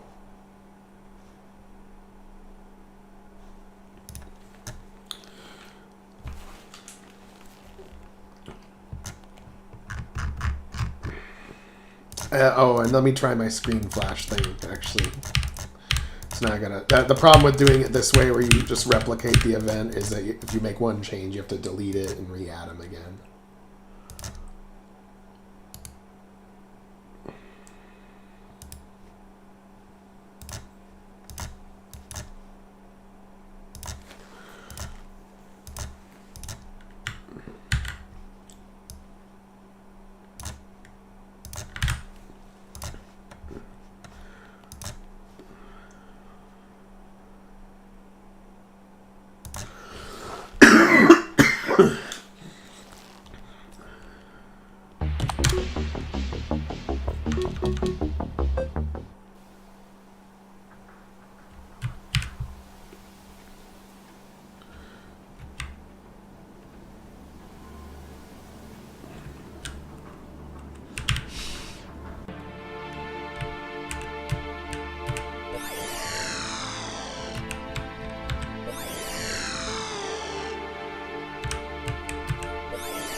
And now it just looks like it flashes and then it changes instantly instead of slowly phasing.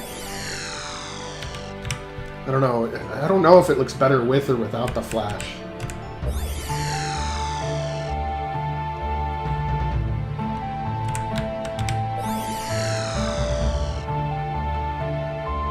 I don't know. What do you guys think? Do you think it looks better with or without the flash?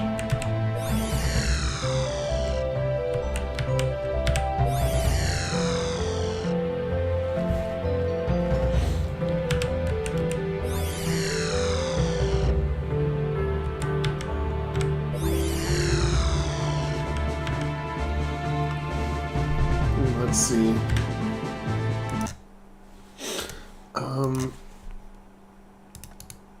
What if I just make the flash like less duration, like 20 frames or something?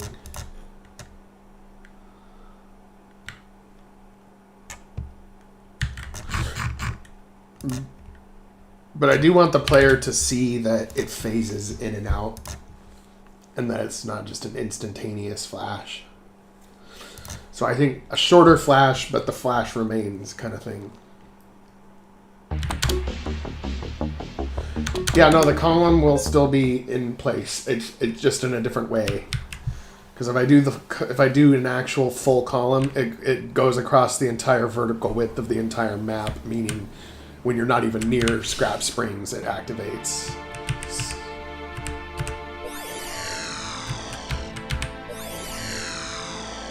I kind of like the idea of the shorter flash. It looks kind of like a cloaking field just came online or offline. But you can still see the transition.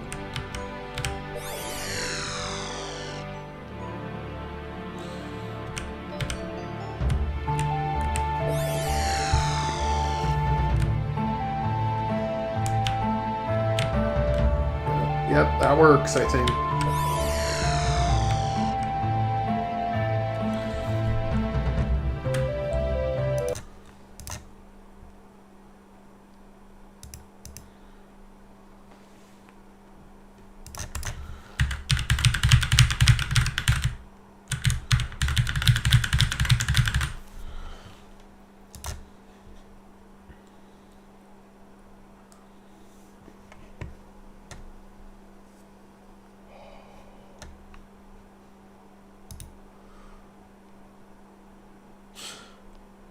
Maybe,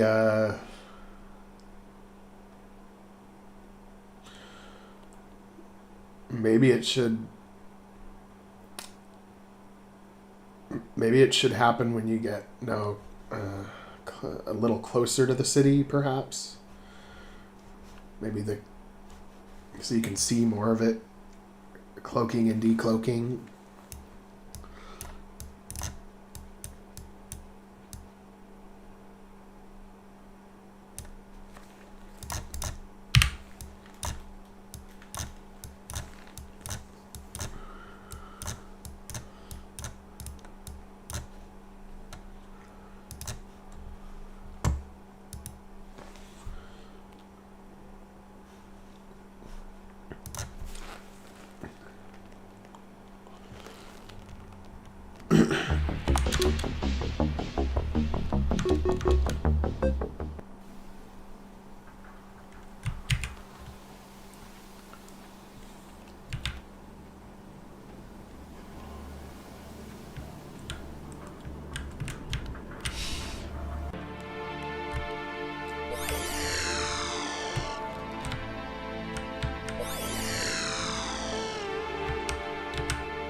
Yeah, that's a little better, I think, when it's closer.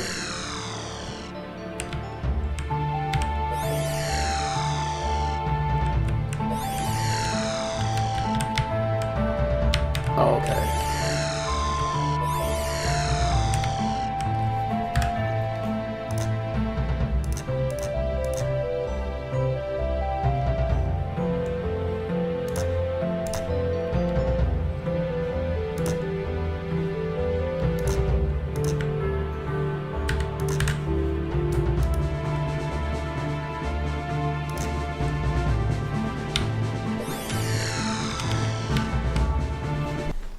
Now I gotta make it so that truck door closes when you enter the town. That's something I just haven't gotten to yet, but it's annoying me at this point.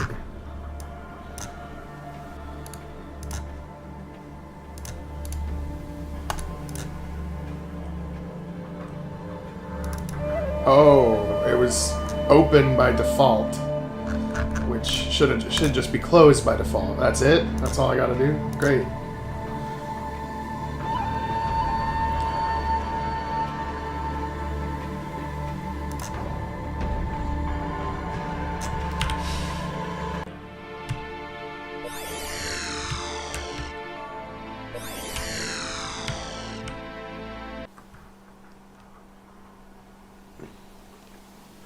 Oh. The door seems to be actually on the wrong part of the truck. It's one square off.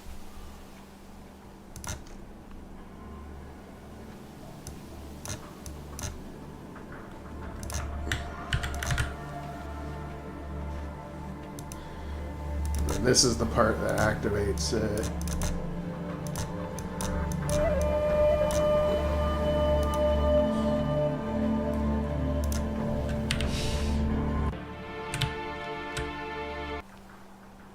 Oh, yep, there we go. Yep. Nice. I think it's looking really good.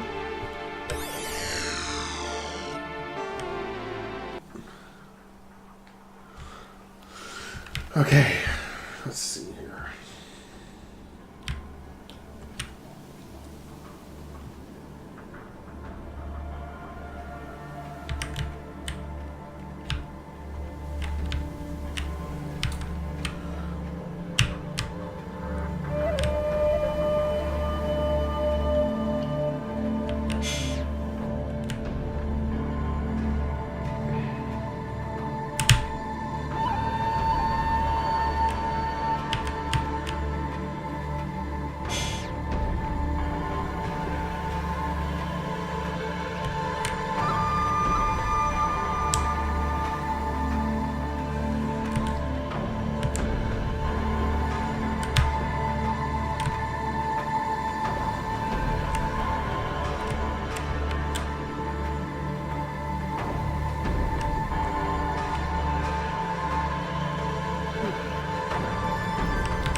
And after Scrap Springs is done, we have to do Mole Town.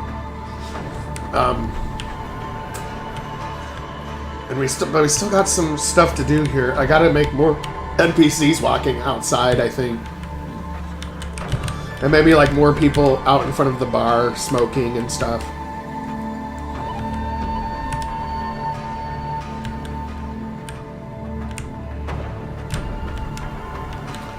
Because I did make some face sets of aliens smoking.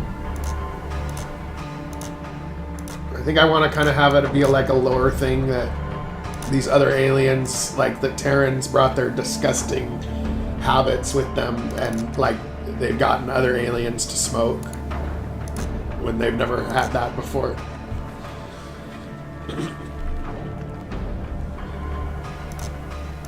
Like Zia got these other aliens smoking.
course, they'd probably be e-cigarettes instead of cigarettes, but whatever.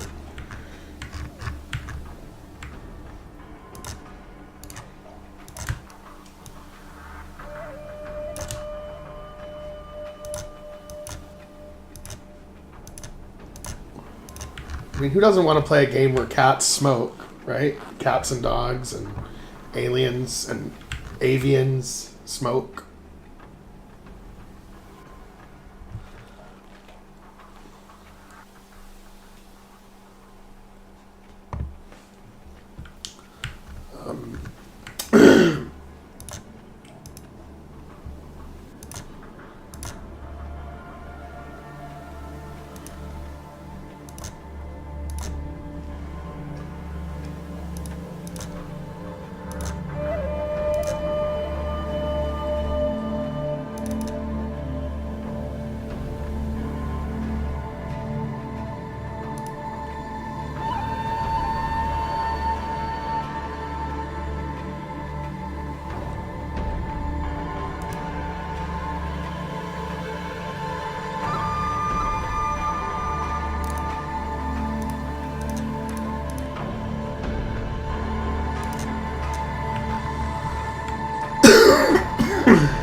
For a second.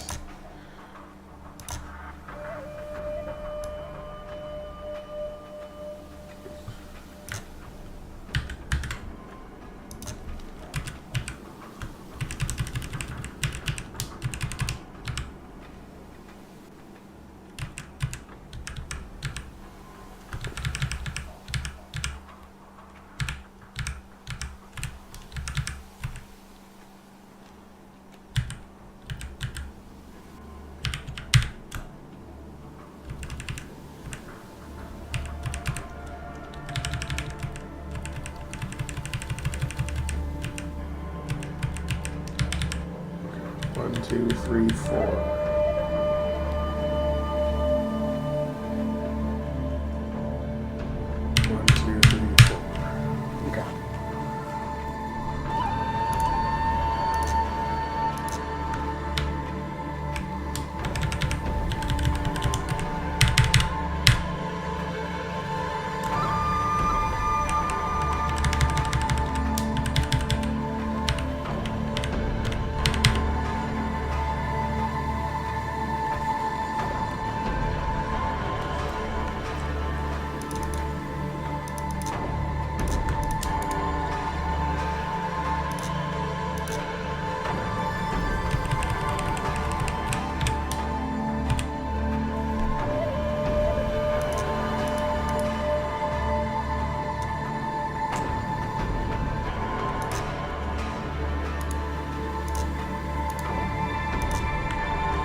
Wait a minute. I forgot to delete the pieces underneath.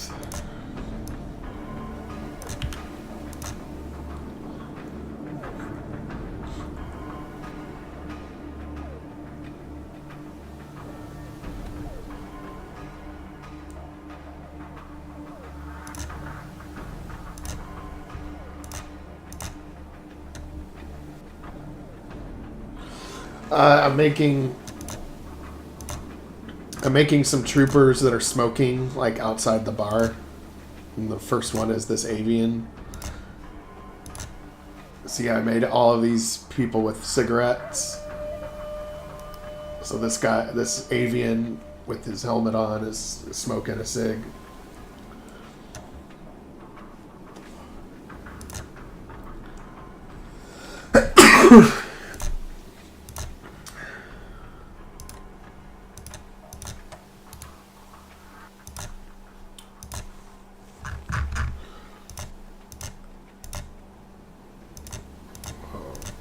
One map that was black for a second. That was weird.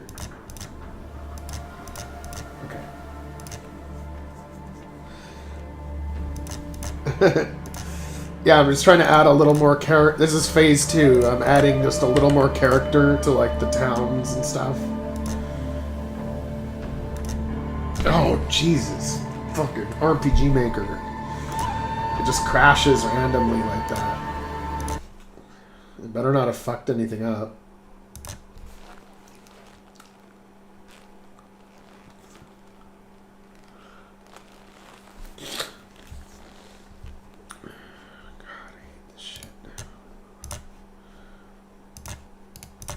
Okay. It always crashes when you try to save the game. That's the thing that's so annoying. It's like, no, that's the exact time that it should not crash.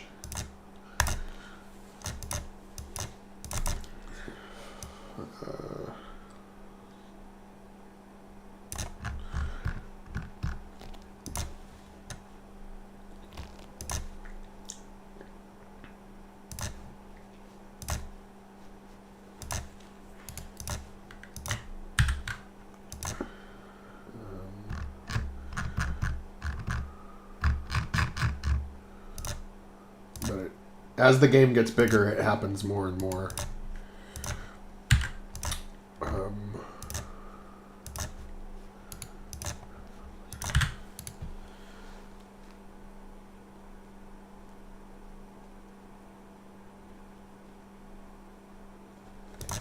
I didn't lose that much because every time I've play tested, that's where it's at. So I didn't lose any of the cloaking field or anything like that. I just lost putting this dude out in front of the bar, so that's fine. It's not that bad.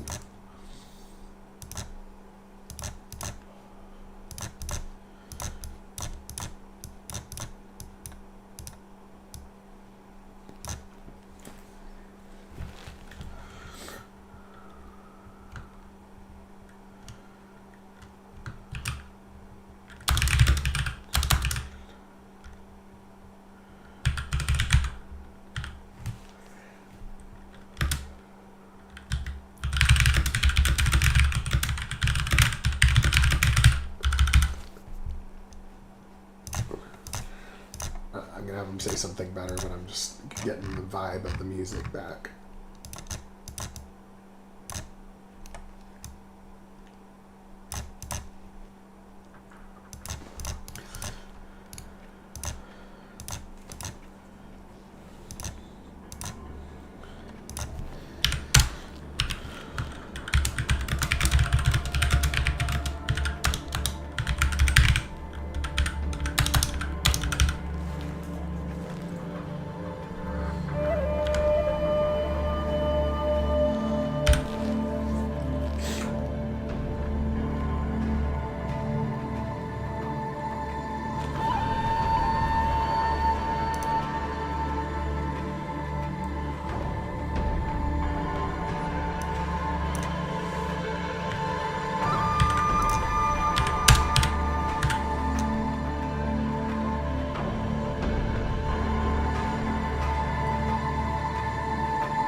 Yeah, she's innocent.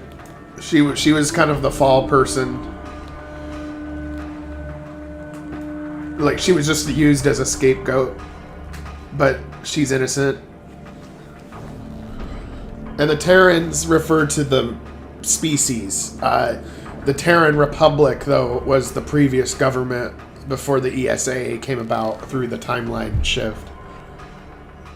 But the Terrans are humans, and so obviously if we went out into the galaxy, we would bring some of our bad issues out there and share it, you know, with other aliens. Share our plight.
Let's just have some rando.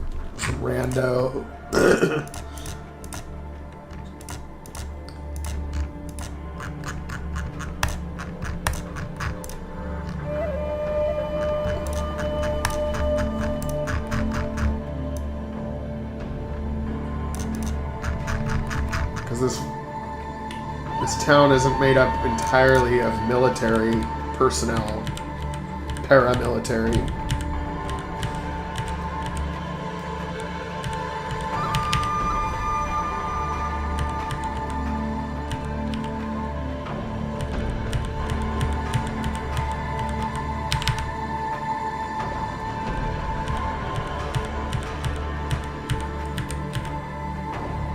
Just looking for a vaguely appropriate civilian.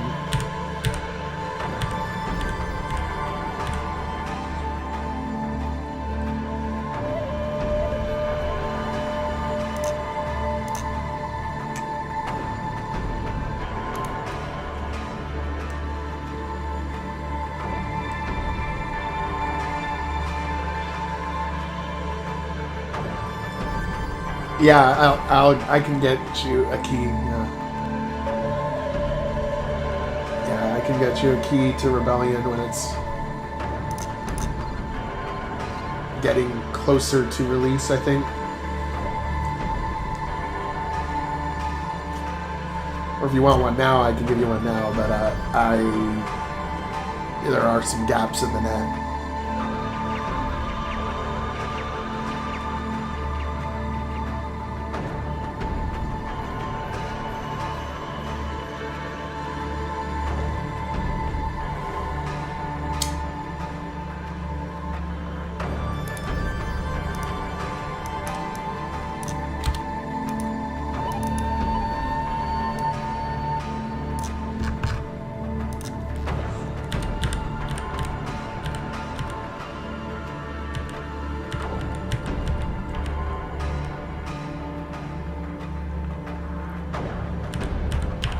This one might work.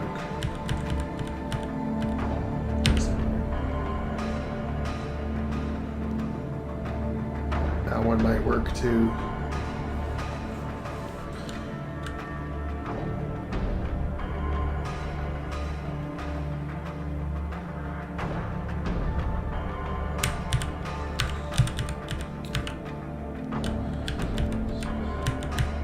I'm just looking for good placeholders, because some of these NPCs realistically might not have their faces swapped out, but it's...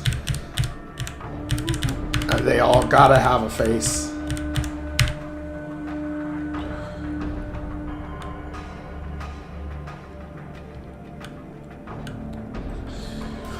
Yeah, well, it took a little longer than expected, but at the same time, it's better than expected as far as, like, the production values and all that. So it's better to wait a little longer and have it be an upgrade than to rush it.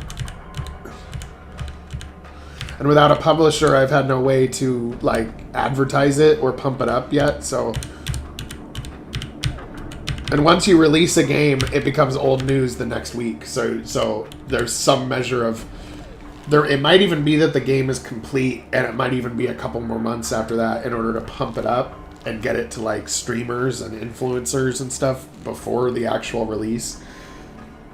It's because we're self-publishing, so it's a little different, right?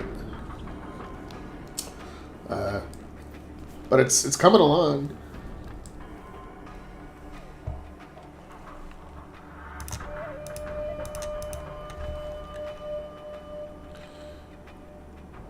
Yep. Have a good one.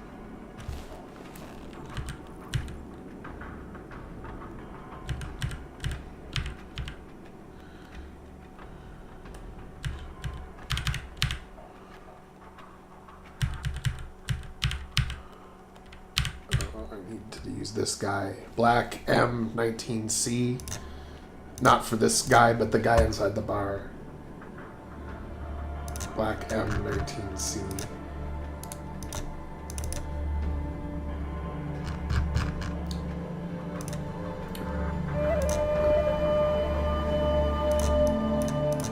Vampirion Smuggler.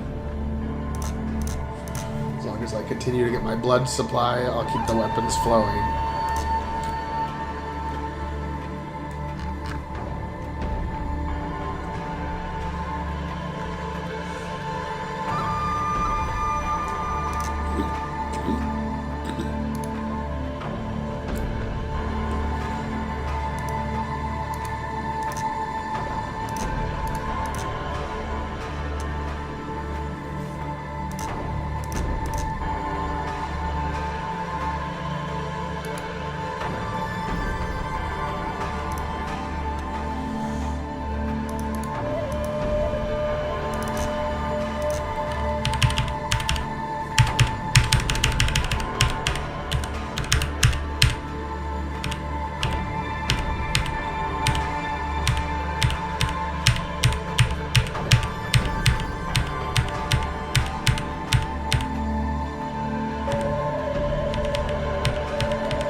1 pixel off.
I think I gotta make this track a few decibels lower to line up with the rest of the volume.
Let's see here.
Ah, damn it. I don't know why Photoshop just keeps freezing up on me.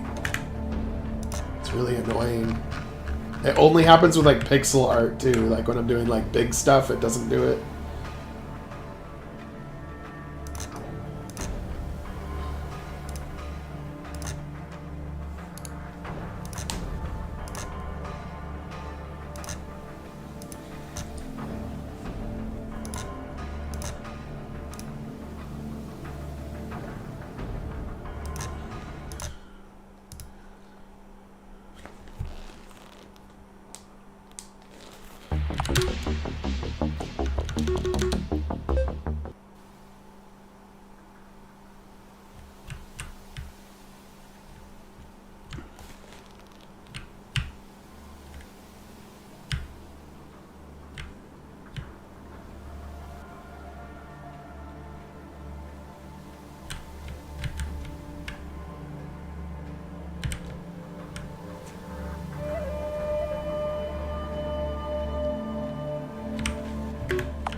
Hey, what's up, Soldalto Lunar?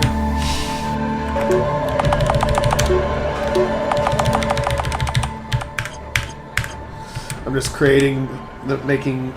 we're in phase 2 of development, so I'm making the towns feel like lived in, like people live there.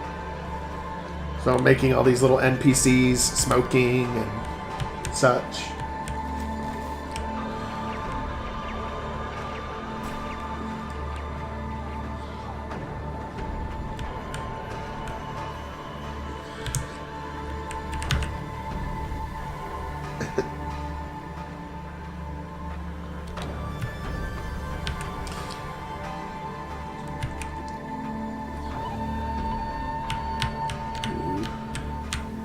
We got our bunker entrances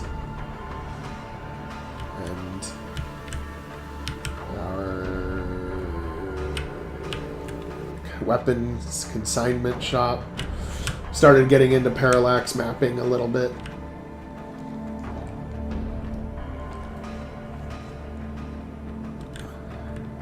Yeah, well, I think I've improved it since Legacy has. I have a lot of work to do on Legacy. I've been making better maps since then, and I'm going to have to retool Legacy to look a lot better. Actually, I got some nice blast furnaces here.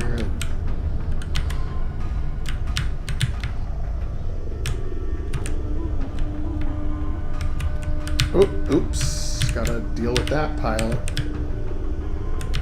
Not supposed to be able to walk through it like that.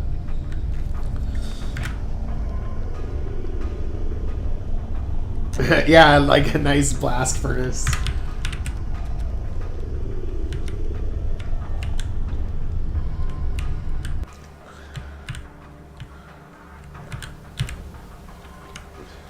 I've got some other maps too, like further down the line. Like, let's see what we got here.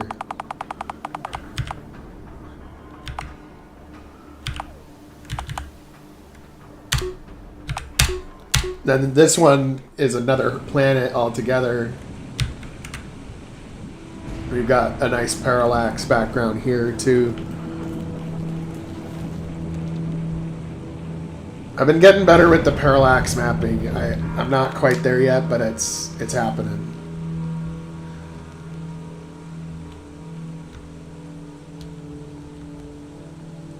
Graphics is something I'm gradually getting better at, but still got a ways to go.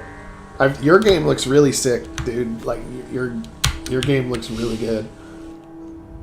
But yeah, see, like I'm able to make like bigger rooms with like more grand architecture.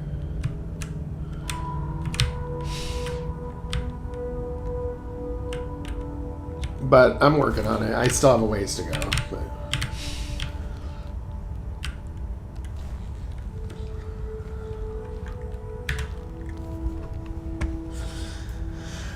Well, I think it does stand out, especially for sci-fi, because there's not a lot of sci-fi RPGs in general. Really, there's a few, but not that many.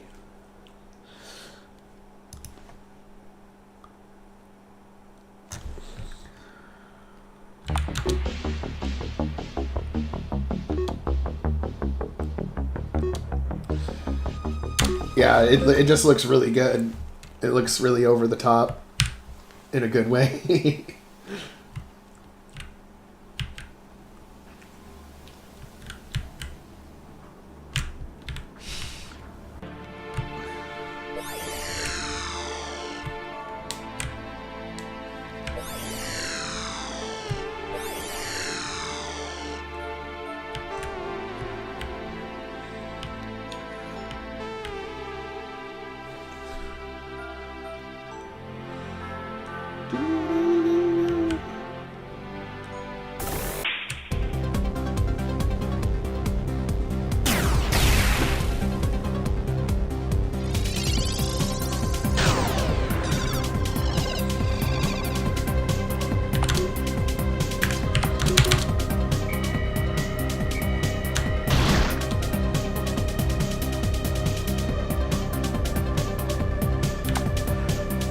Oh yeah, I think so too.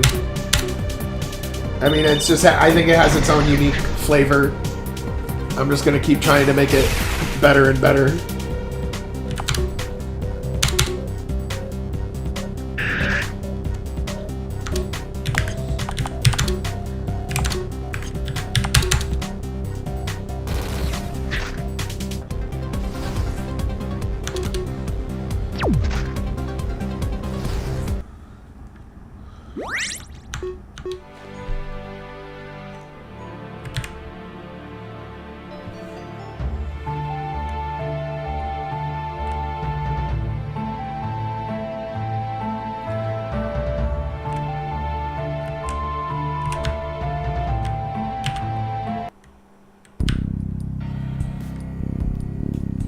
And then now I'm also going to be working on this city.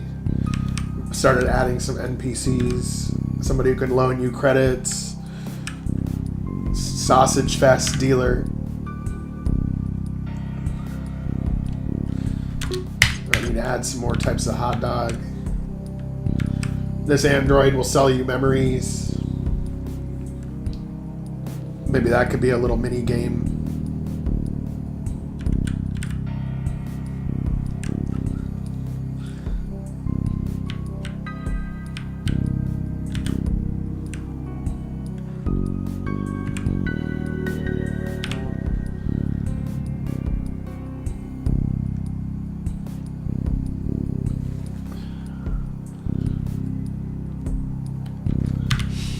Indeed. Welcome, Jolt Eagle.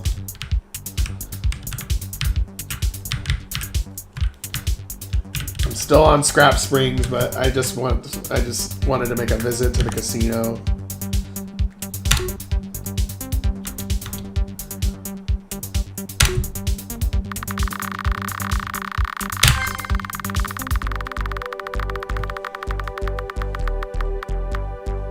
I know, I'm feeling it too. It wouldn't be like, I mean, this wouldn't be like a fun planet to be on, occupied and polluted. But I'm working on it. There's a lot of buildings I can't go into yet, and I have to add a lot of details in the city, but I've got the general look down. I want to have where you can modify your robot to look different if you get different equipment on it. But like in the main game too, like where you might have all these custom bots. But I haven't added that in yet.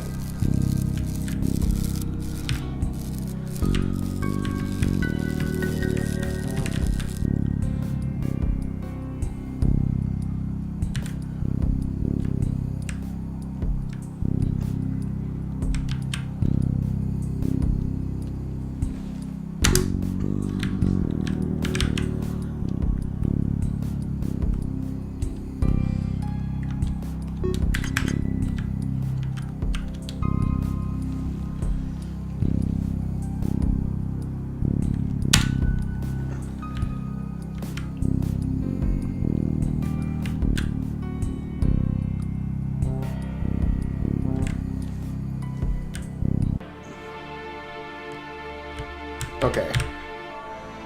Gotta go back to Scrap Springs. Finish that town up.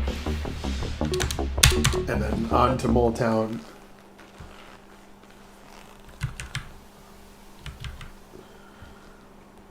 Nasty habits to the outer rim, man. I need to quit smoking.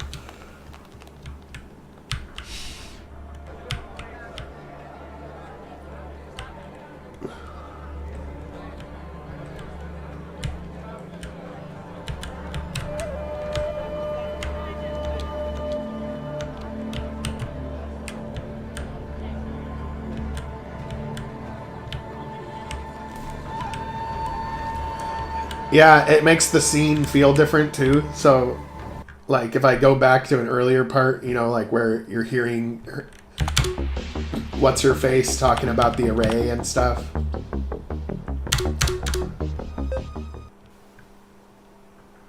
Oh, do I not have the robot yet? Dude? Yeah, I gotta go get the robot really quick. One sec.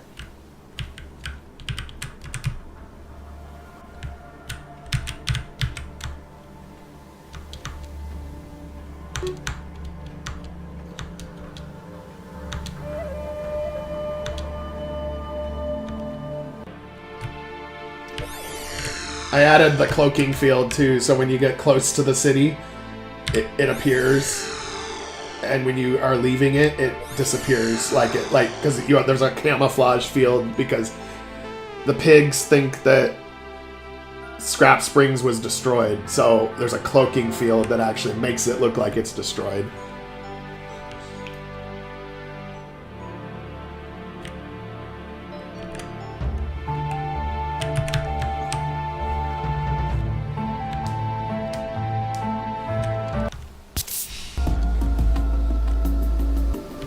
Yeah, that's what the pigs think.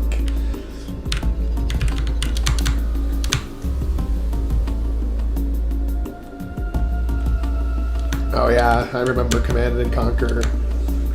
The Red Alert 2 is the one I liked the most, but I liked all the ones, not really many of the newer ones, but I did really like that franchise.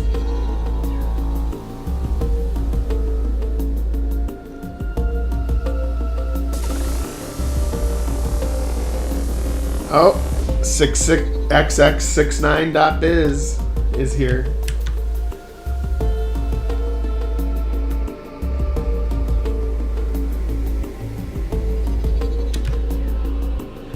I don't know if this YouTube channel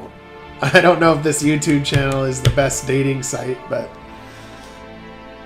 I mean, if people get off on watching devlogs, I mean, good for them, I guess, but I just don't believe it.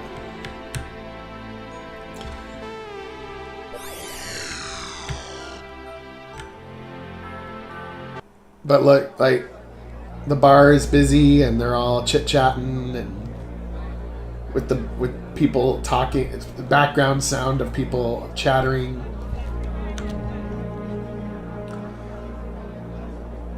It feels a little better than when it's just empty.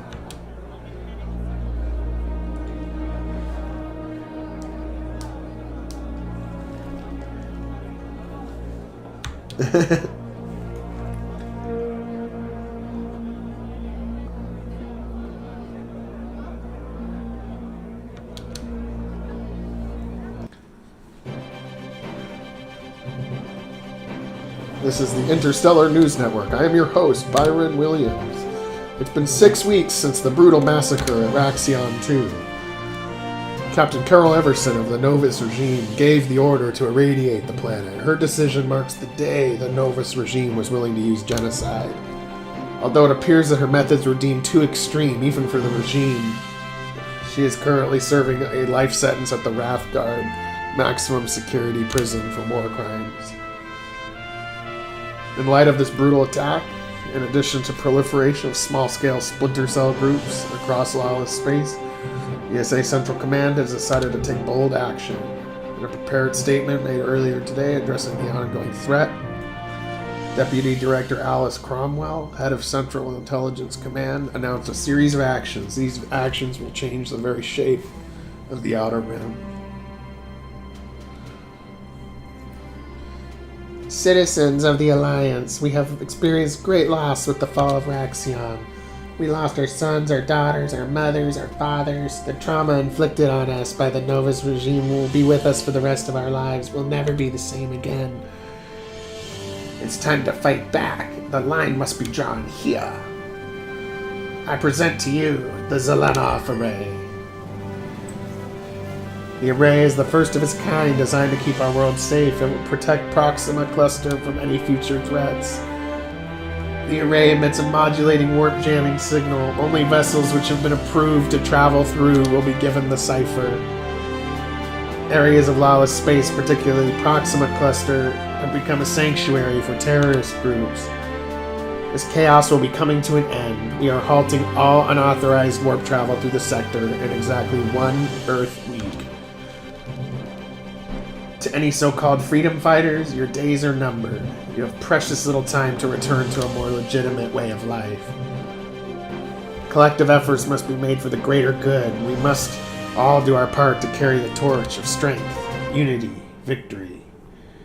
We understand this announcement may make some of our regional partners somewhat nervous. Fear not. We will be holding a regional summit to negotiate terms. Independent solar states and organizations operating in the region will have a seat at the table. The summit will be held in orbit above Infernis Prime in exactly 1 Earth week.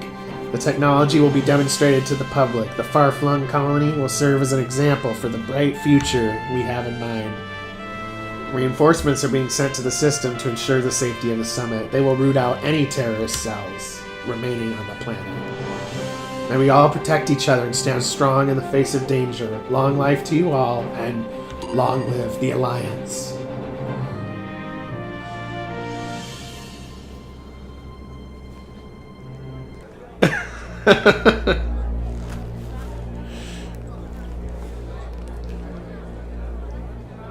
Yeah, and I think with Cromwell, I'm going to make it so that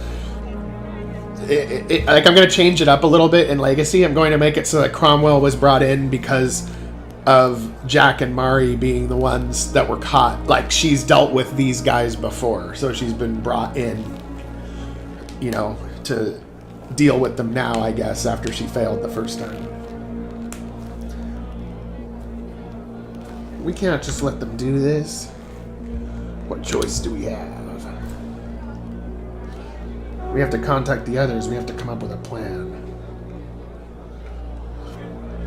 Yeah, I know. I've started. I made my own version of her face. The older, the one I just took from another game or whatever as a placeholder was the one that you're seeing in game on Legacy. If we don't coordinate our efforts, we're dead meat. They're going to wipe us out. What about Echo Base? They are the closest outpost. Wouldn't take long to reach them by truck, less than a day.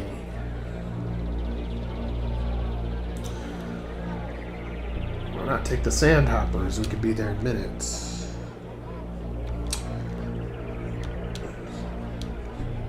I think the stories become, like, make sense. Oh, yeah, this part. I like this part. When you first meet Zeron. System malfunction. Because remember, the android has the consciousness downloaded in of the ancient Molarians.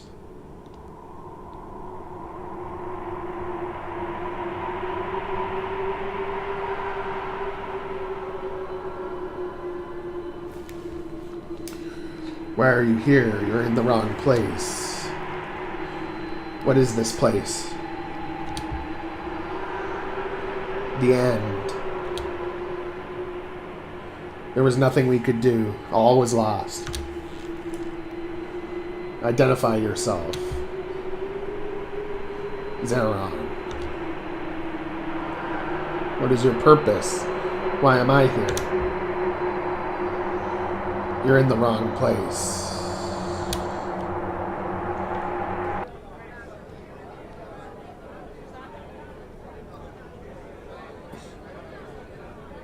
Cronus 13 is coming back online momentarily. I just activated a hard reset. I told you all this thing would be a liability. Cronus 13 is waking up.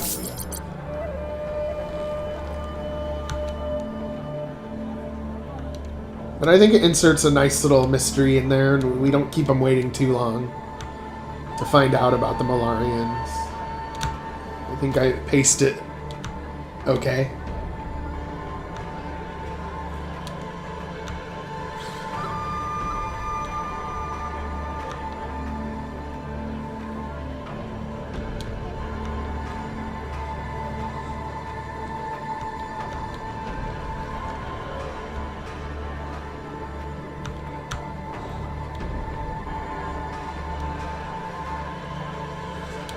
We don't have all day. We need to get to Echo Base. Northwest.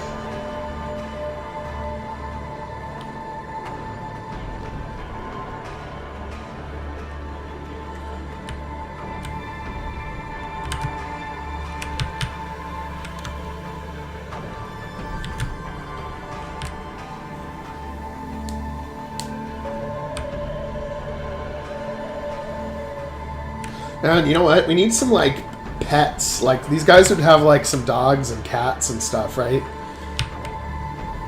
I'm thinking we need to have a couple stray dogs running around. And maybe, like, some cats. And maybe some other creatures that are alien pets that don't look like dogs or cats. But, of course, there would be dogs and cats, too, right? So, I think we got to add some dogs and cats. Long story short.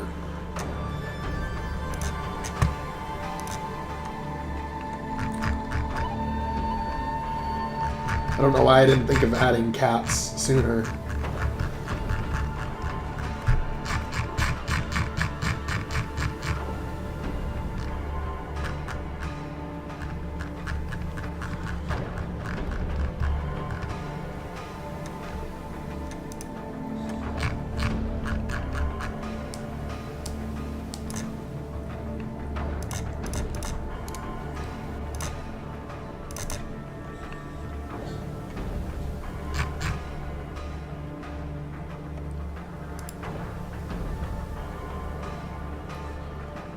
Yeah, nice little kitties.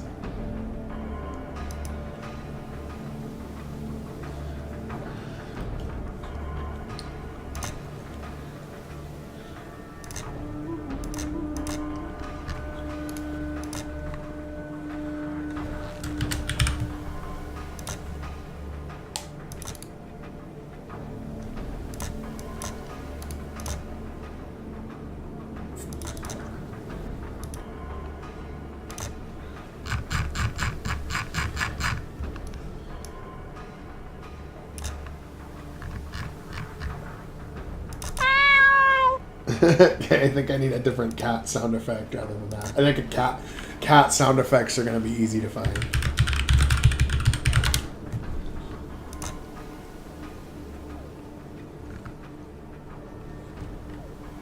Let me, yeah.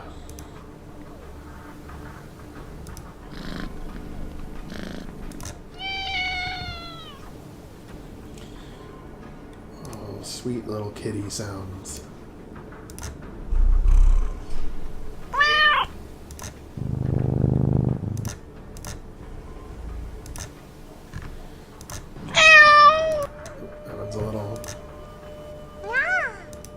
No. Yeah, I kind of like that one.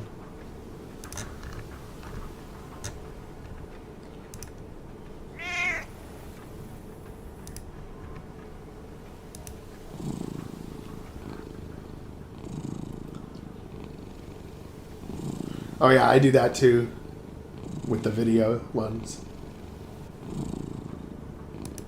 Okay, that one will work, but we'll shorten it.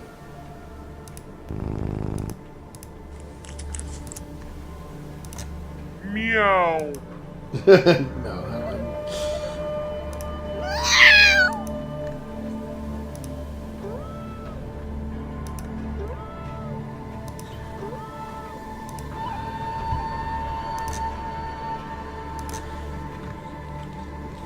I like Artemis's laugh. Like, I'm gonna just like, you found the perfect evil laugh for sure.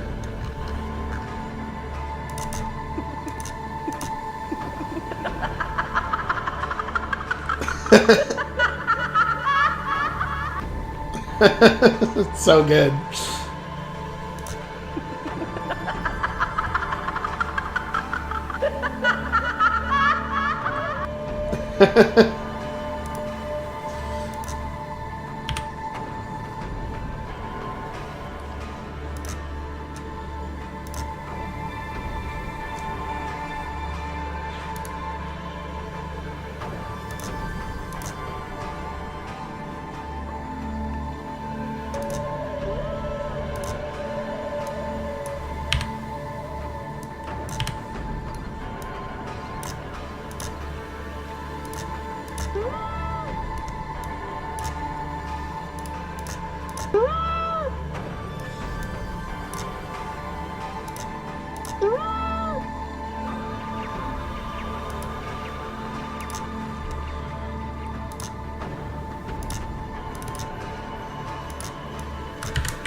I can't click on it because if I do, it'll fuck up my chat window, but I'll check it out at some point.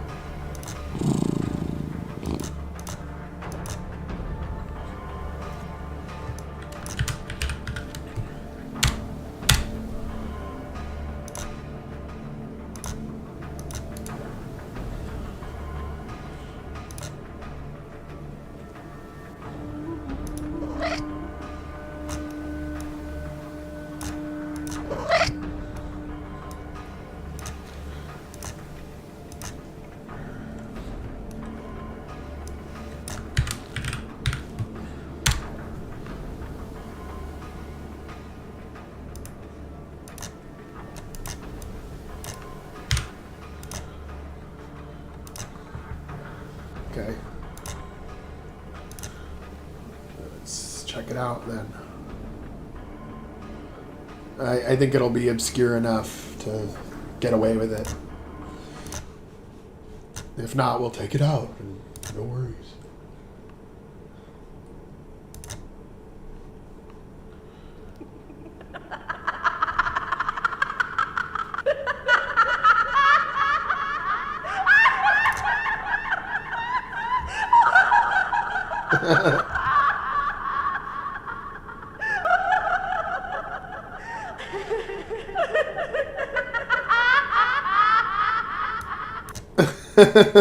That's pretty funny.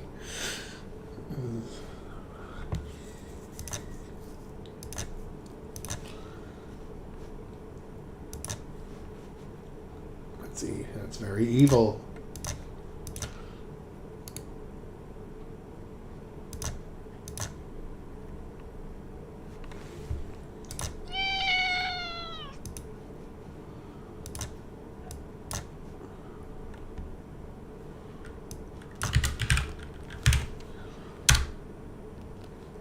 But it's creepy, but it's good for Artemis Resner, right? Because of how sadistic she is. Like, it adds to a little, it makes her a little scarier. I mean, you're like in prison and she's like, cackling.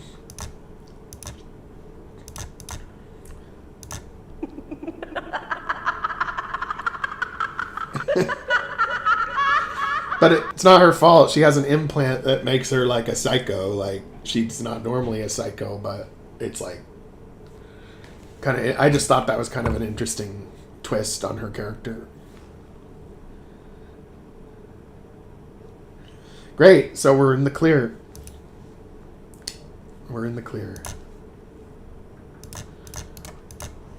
So when the player touches the kitty. I think I'm going to make the kitty, like, jump onto the boxes and, like, walk around and then jump down.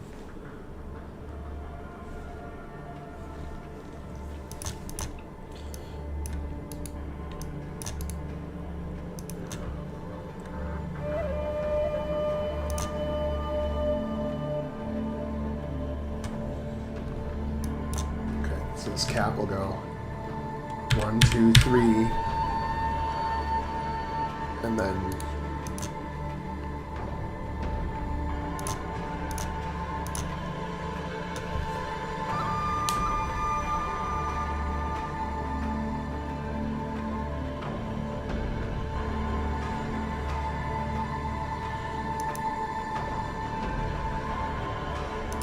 yeah, it might be. Yeah, could be.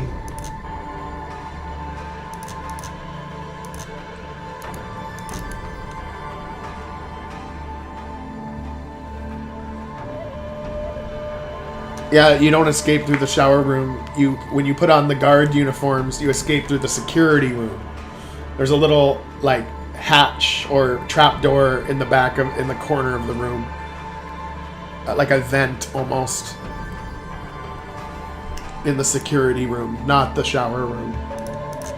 It's just that when the shift change happens at shower time. That's where the shower comes in. It's just the time at which the prisoners would be taking a shower. That's when you're able to sneak out pretending to be a guard.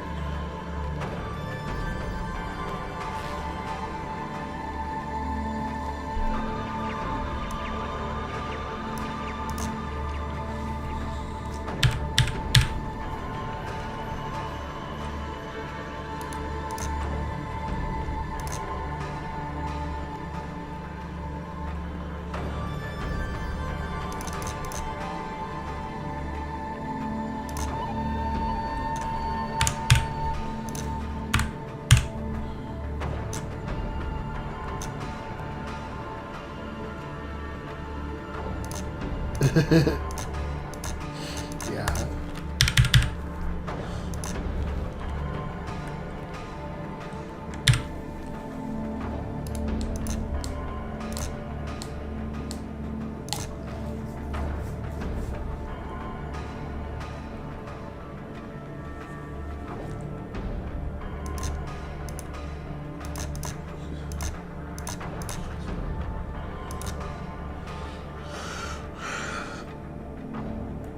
Let's see if the cat looks okay on the box, or if the cat's under the box.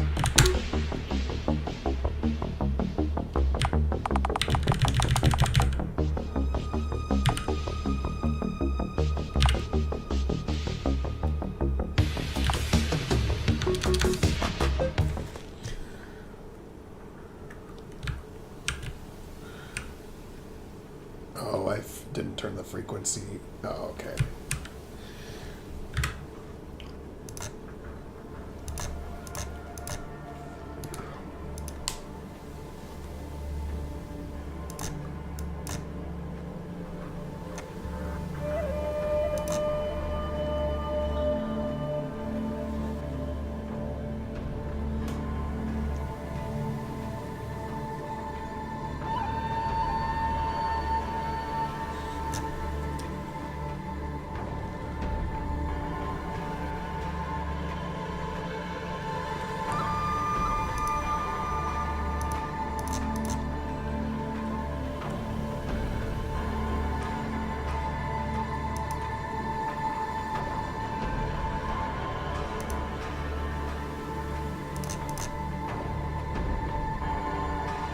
I could just... I have an idea.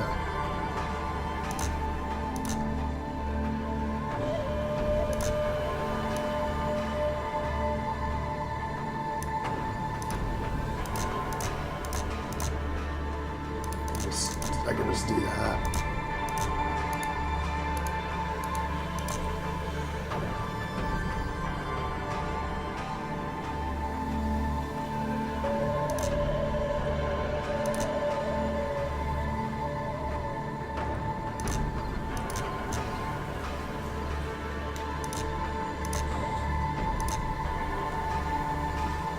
All I'm doing for Scrap Springs is I'm just making it feel more lived in. So that's why I'm adding like cats and other troopers saying stuff.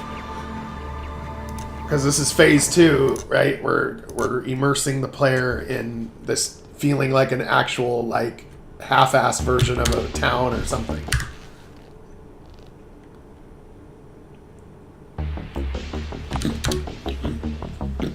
Yeah, maybe we could have somebody say that.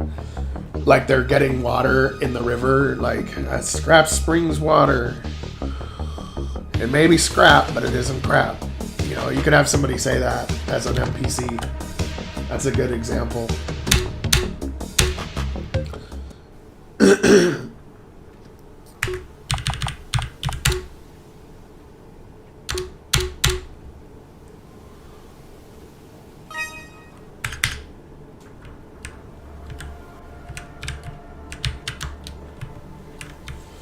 Oh, that nice little cute kitty.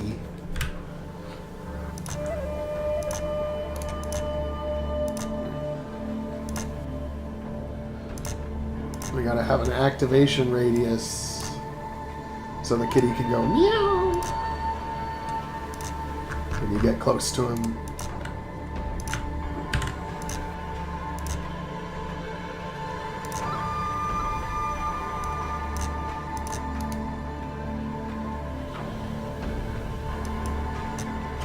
I don't know about the fetch side quest.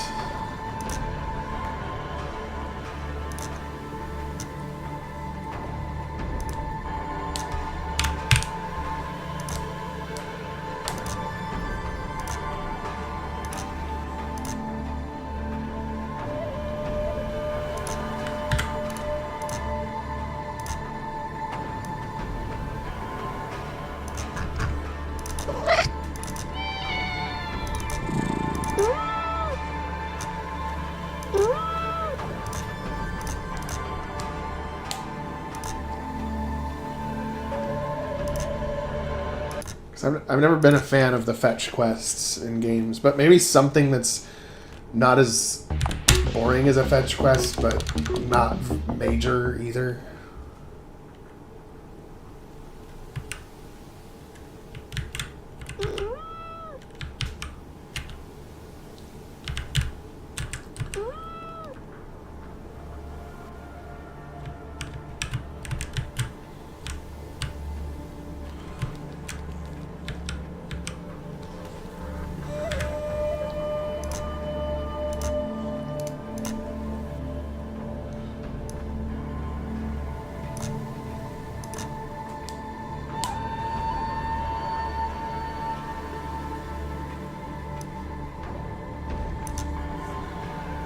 I wonder if the... Okay, I want to see if...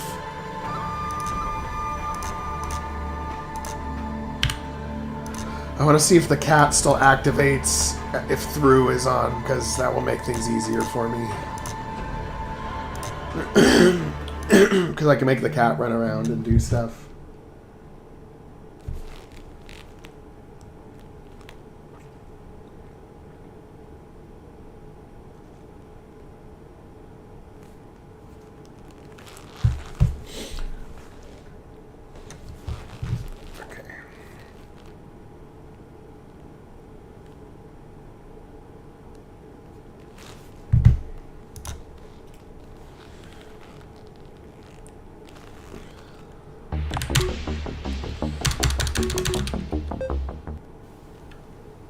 I do need to get your card game integrated, though, Joel, at some point.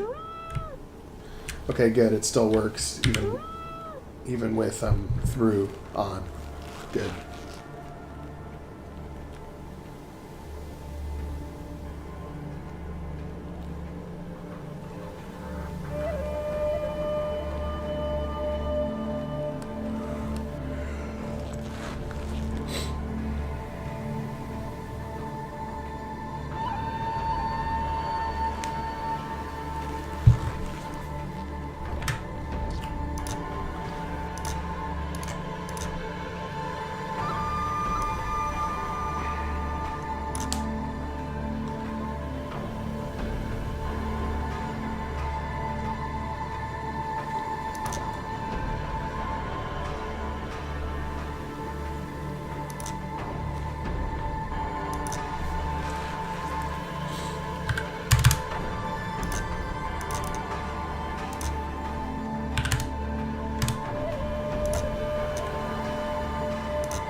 Jump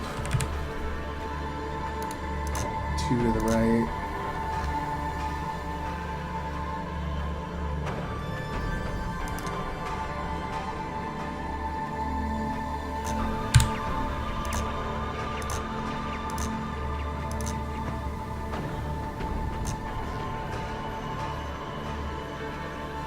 Then jump 1 to the right.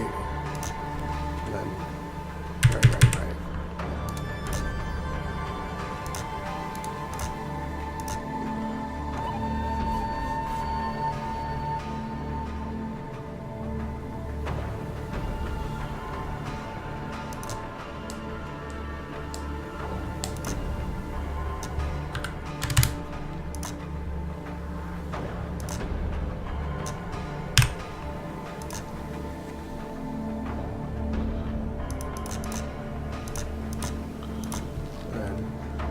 Down, down, down.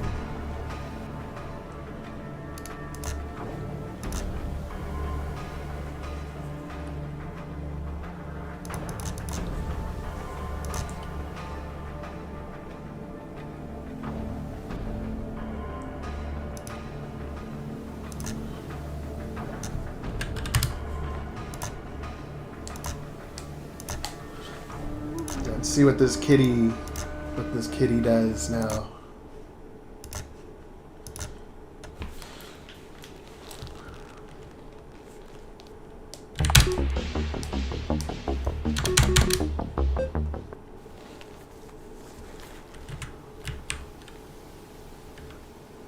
That wasn't... Oh, I see. He's just waited for a little bit of time.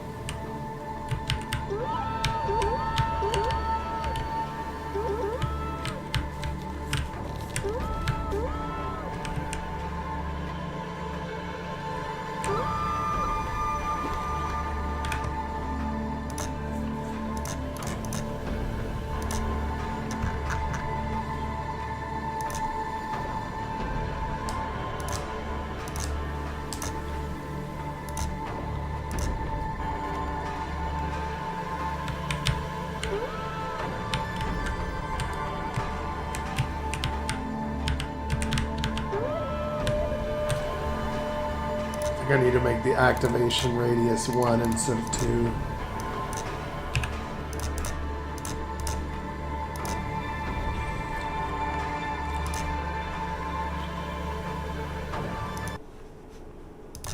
Lots of little creatures like that.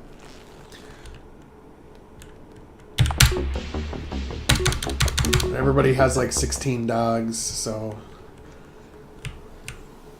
we gotta have a lot of dogs too. And some alien animals.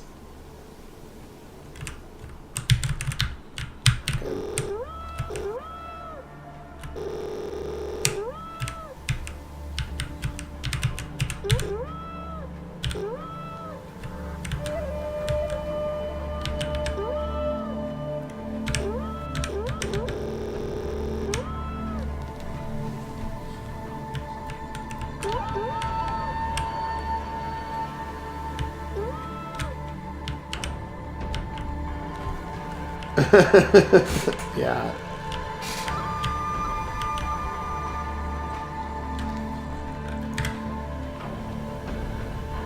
But we gotta have other kitties, right? Maybe there's a friend playing with this cat or something.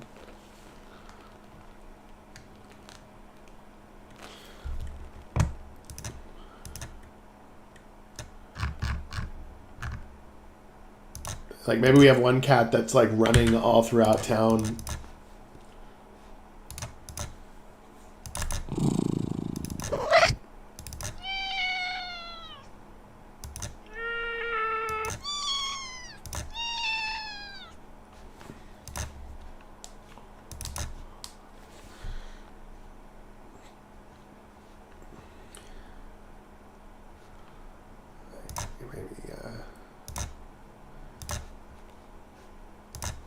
This one, instead of being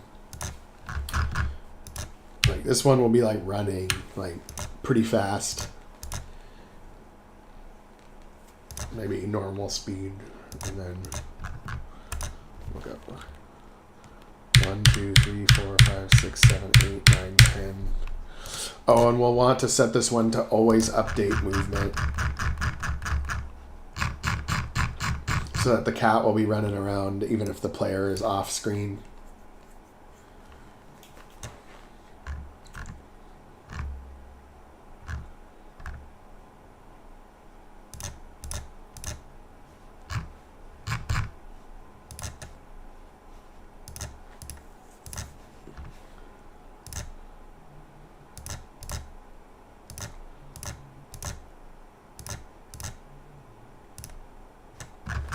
Oh, I gotta fix this.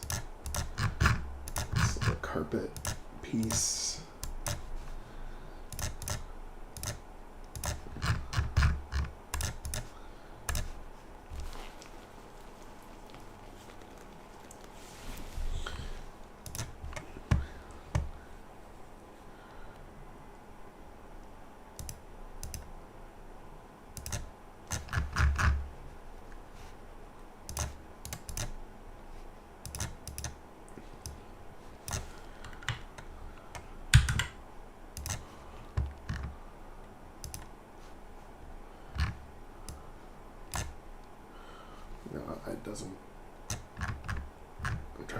Where did I use always update movement?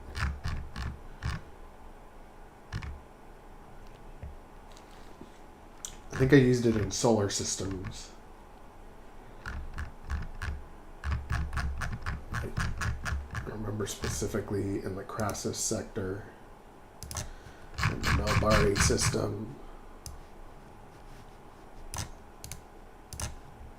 Yeah, there we go. Always update movement. Okay, it's just for the future. I can remember that without having to copy and paste it. Whenever I try to go off of memory, I always type it in wrong, and then I just safer to copy paste.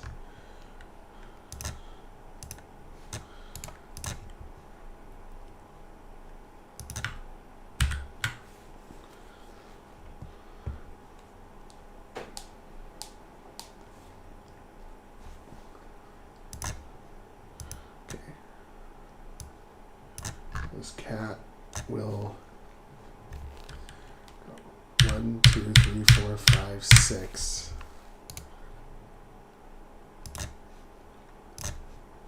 One, 2, 3, 4, 5, 6. Then 1, 2, 3, 4, 5, 6, 7, 8, 9, 10, 11, 12. 13, 14, 15, 16, 17, 18, 19, 20, 21, 21.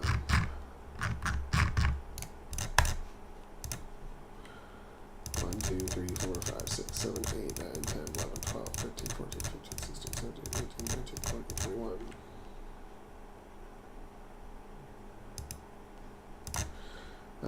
No.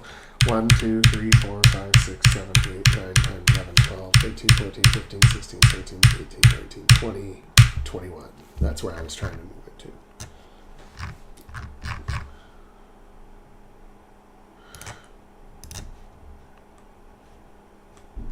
Then from there, 1, 2, 3, 4, 5, 6, 7, 8, 9, 10, 11, 12, 13, 14.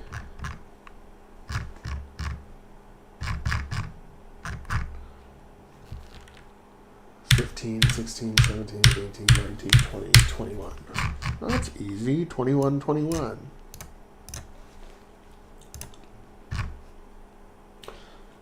2, 3, 4, 5, 6, 7, 8, 9, 10, 11, 12, 13, 14, 15, 16, 17, 18, 19, 20, 21.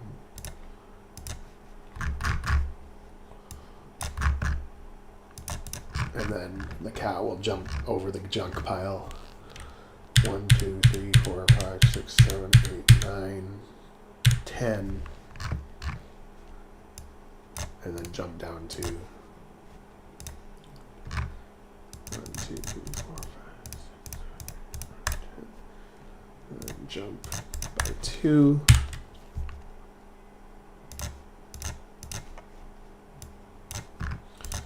Then 1, 2, and then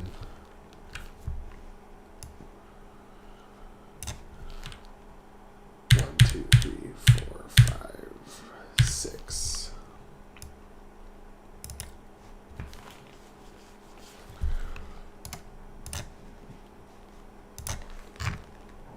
One, two, three, four, five, 6.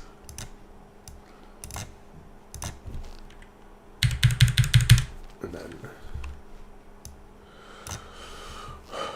1, 2, 3, 4, 5, 6, 7, 8, 9, 10, 11, 12, 13, 14, 15, 16, 17.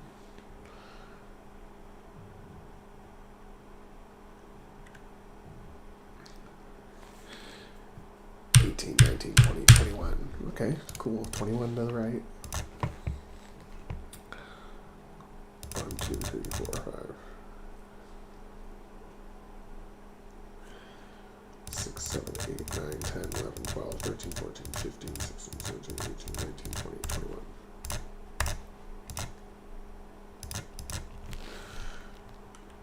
Move 1, 2, 3, 4. 4 up.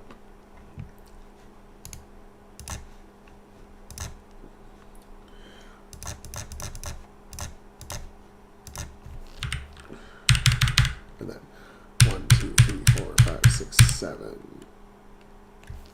7 to the right.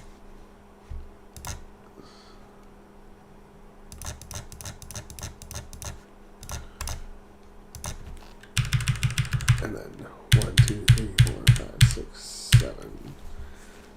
7 down. 1, 2, 3, 4, 5, 6, 7. And move left, and then we're right back where we started. And let's see what that does.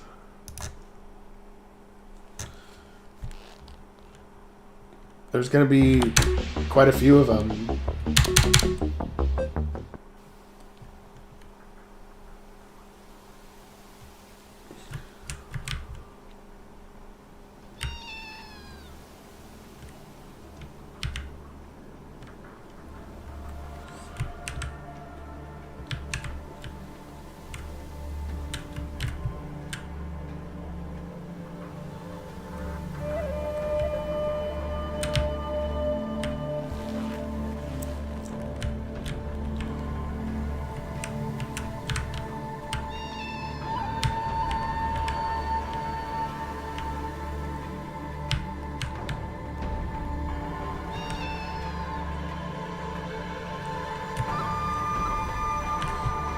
Although, you know what I'll do so that the cat doesn't glitch out when I get near it?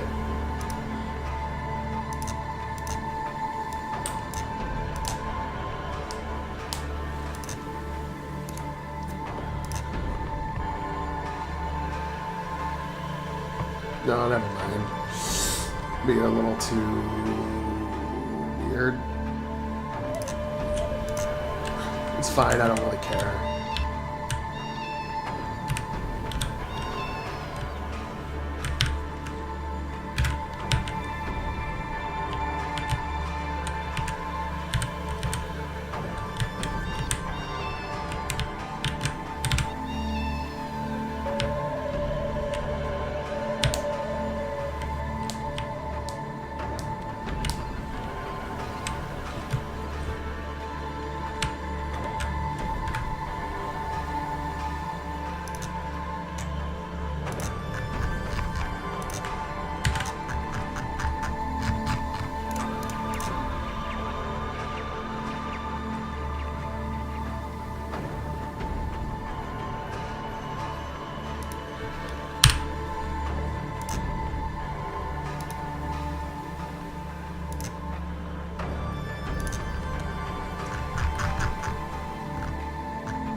Four. Wait a little bit.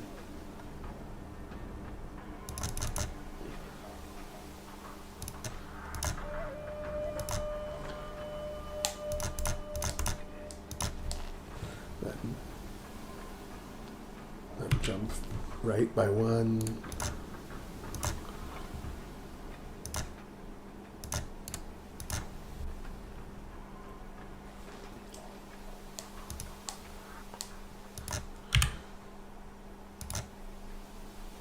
Or no, jump right.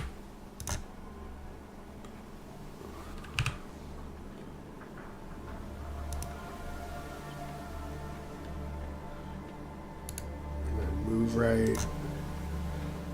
Jump right once. Then move right again. Well, actually, from there, you wait a little bit. And we have the cat jump 3 to the right. And -2.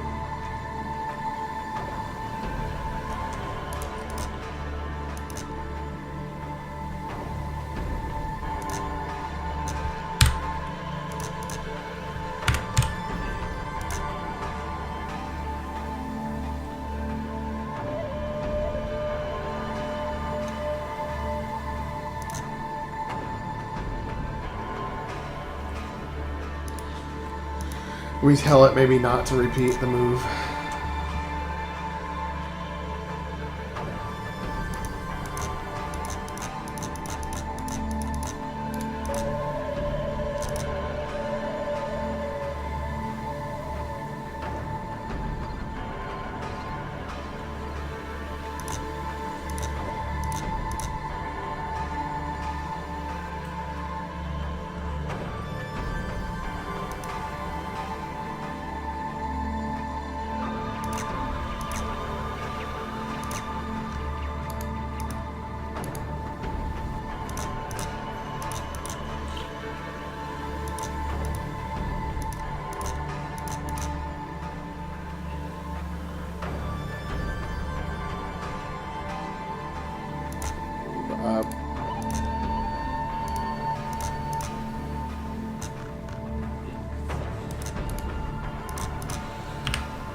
Right.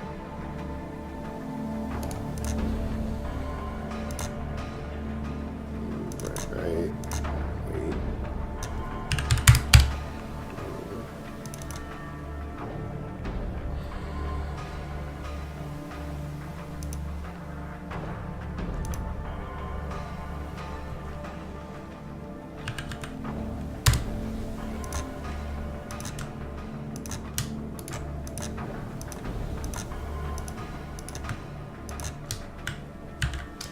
And we repeat it a few times. There we go. Let's see how that third cat looks.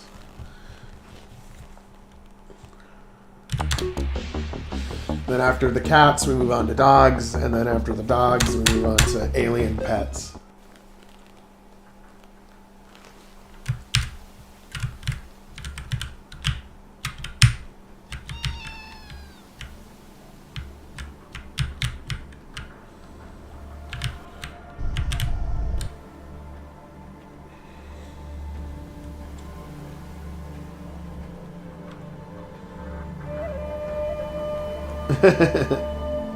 That's kind of cute. But I did do something wrong.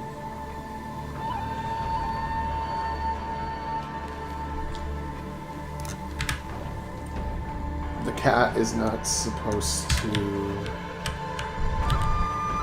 Okay. The cat goes up.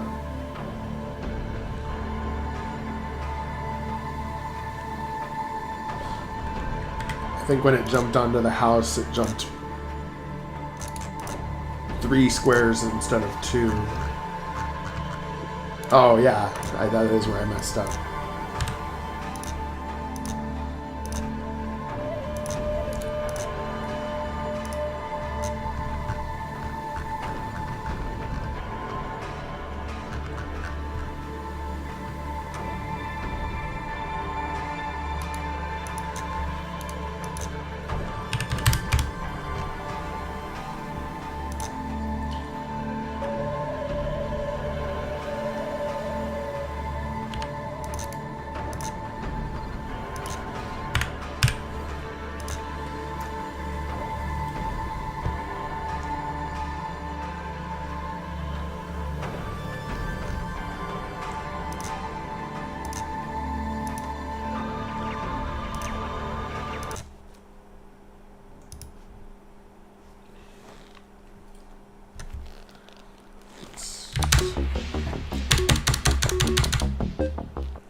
kitties are so sweet.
What if this one I just do random, see what it looks like.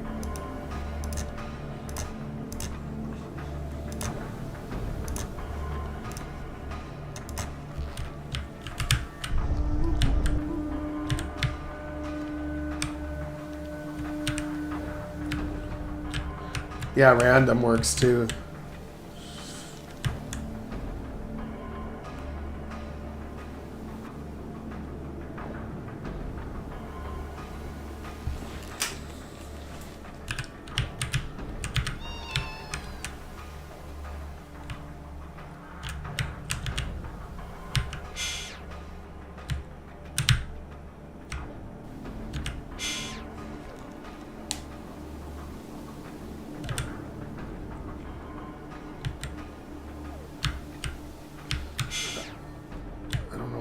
That time.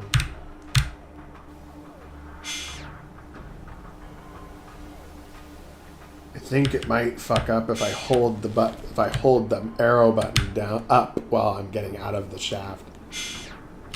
Yeah, that's what it is. That's what fucks it up. Okay. I need to make it so that the player doesn't have control of the ladder at that time.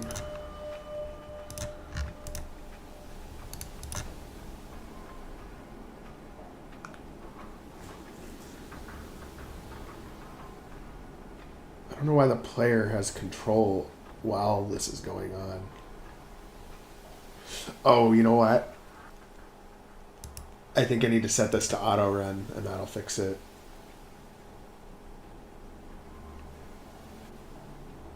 Oh, no, not this one.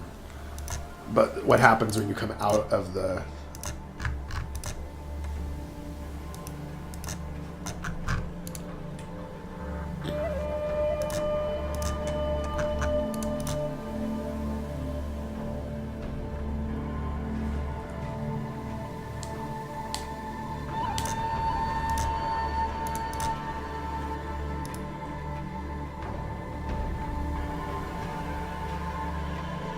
Oh, yeah. Yeah. Okay, yes, it does need to be set to auto run. And then that'll fix it.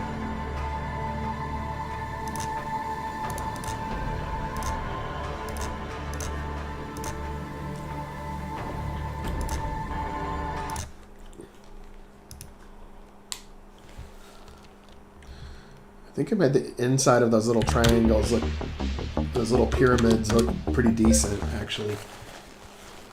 With a gun pointing in your face the second you walk in, and it's actually just a bunker entrance.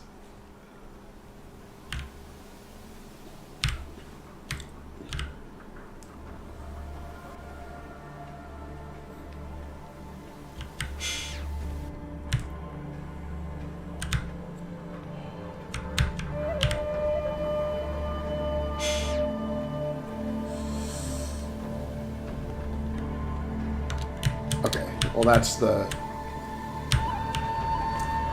last part of the problem.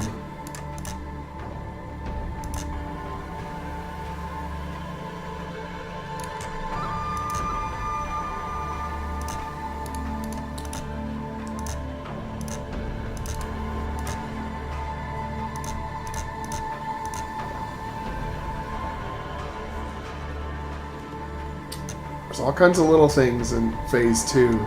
It's still not going to take nearly as long as the plot, but you tend to think you can get it done faster than it ends up taking, but it's going to end up being pretty good, I think.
Yep, we need more cats. You're right. And we'll just do them as random movement, because that does actually look like a cat's just wandering around and stuff.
There's going to be dogs, too, without a leash.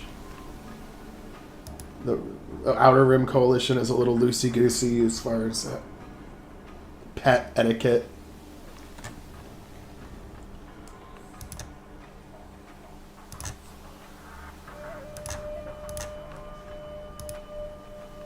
Oh, wait, that's another black cat, so I probably want to do it different.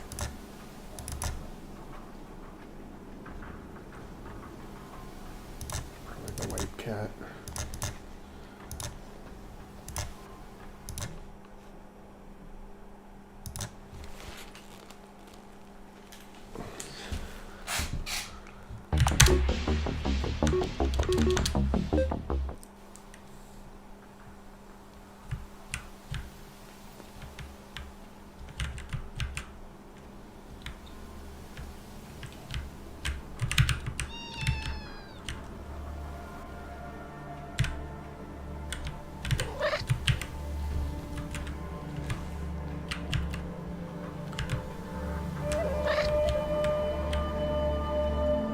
Yeah, Zerk's Casino is pretty much done except for the Sister 19 Lounge, which I've got to add in there.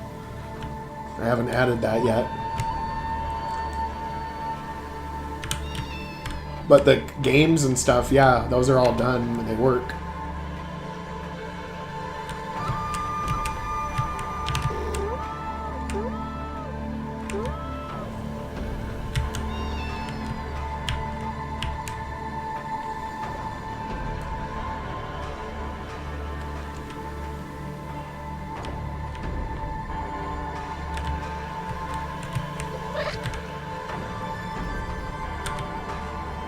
Yep, Sister 19.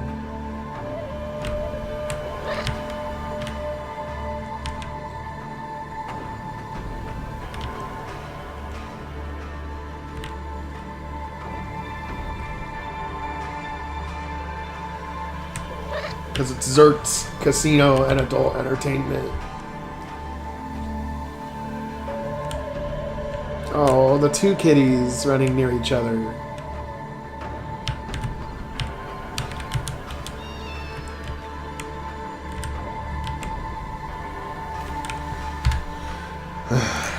I think I need even more cats.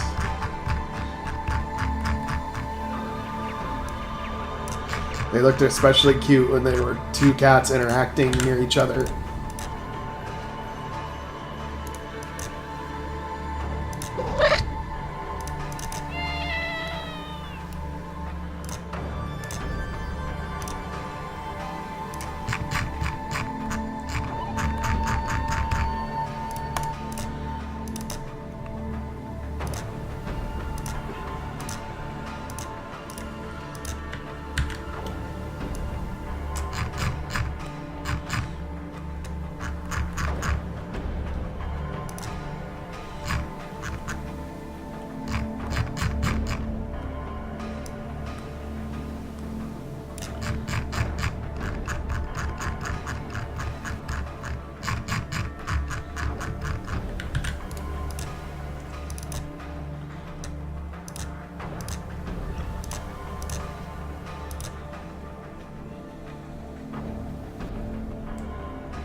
Can never have too many cats.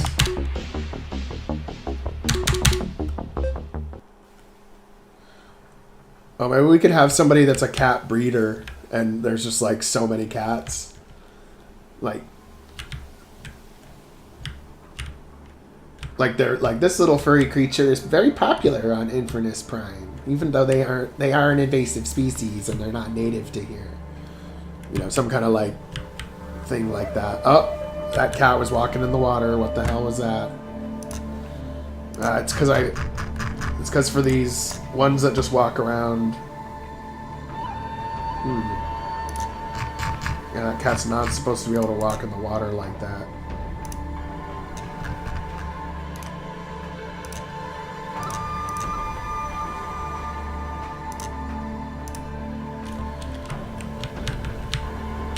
Oh, it's an invisible tile from something that was laid under here before. God, I hate when that happens. Or because of the tree or something.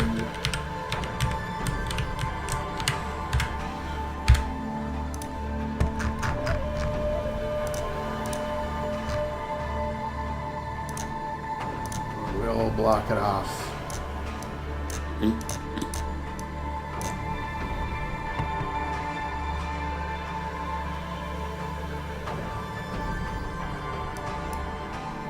Yep, it's the Cassio statue. Cassio the Great.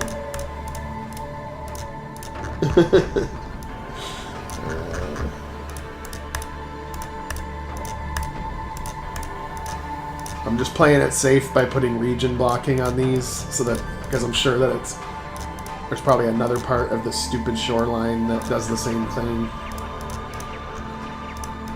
So I'm just blocking it off preemptively.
There we go, on the regions.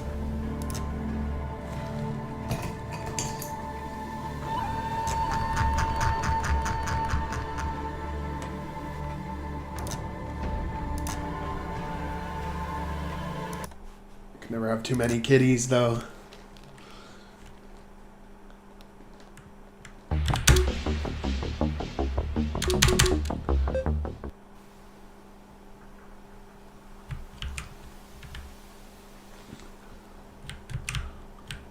That's oh yeah, same thing. Oh, I know what that problem is. Yeah, I gotta block these off.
I think I have just the right amount of cat right now.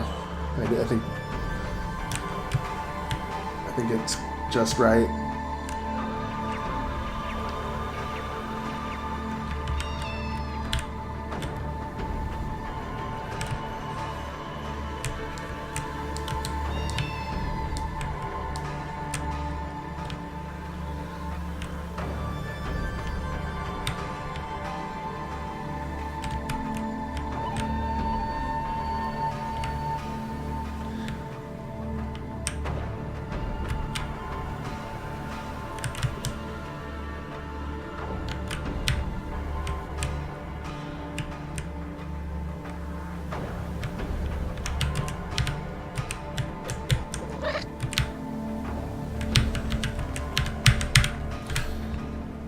Now we got some dogs in there.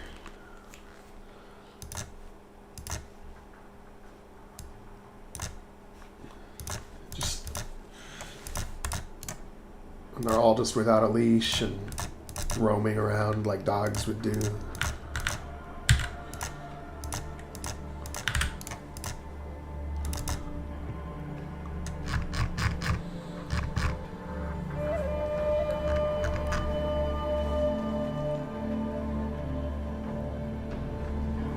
Yeah, that'd be cool. Mutated cat.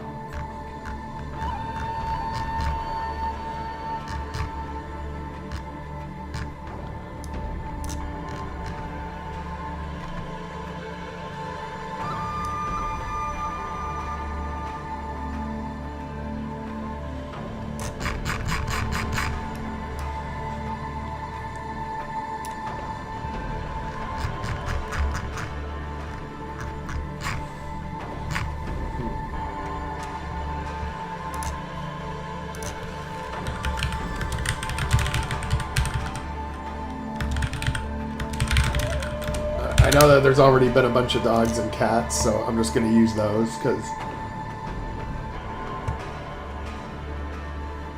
it'll be faster that way.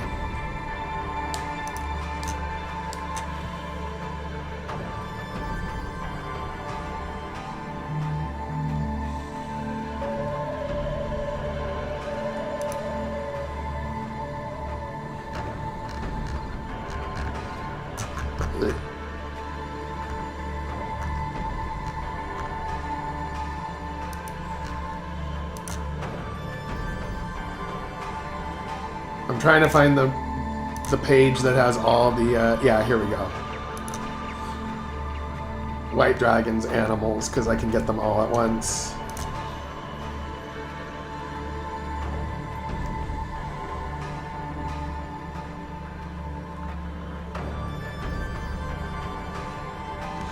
Oh yeah, these cat resting sprites.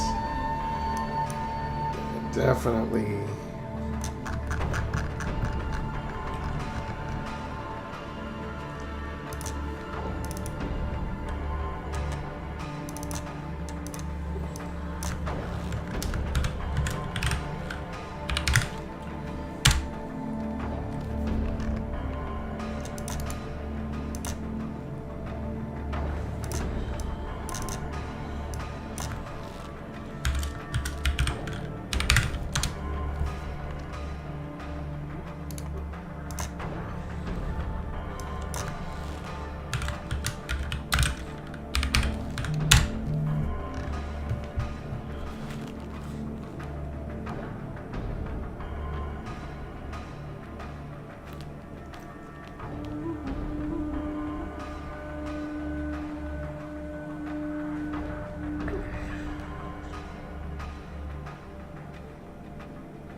Yep, the phone never stops.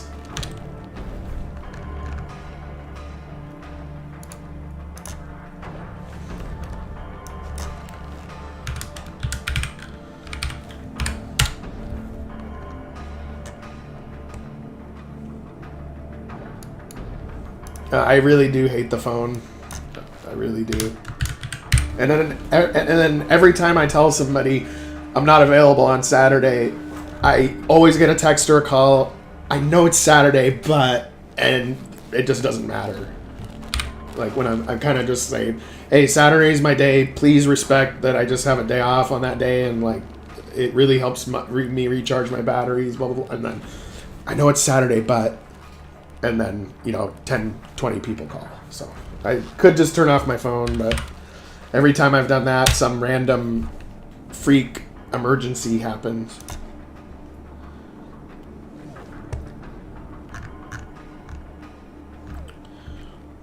Cat 02. It should be Cat 02.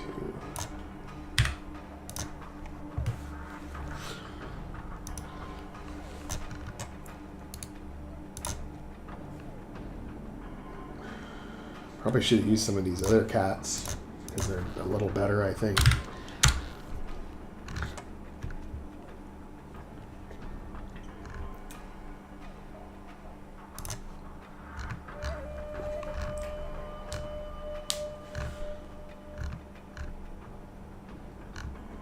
You could have goats and sheep and shit.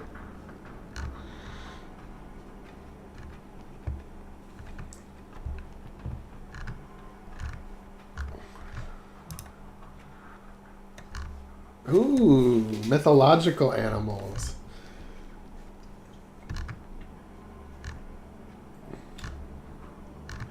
I already used this for the mushroom people. Yeah, walking crops. That'd be funny. A running radish.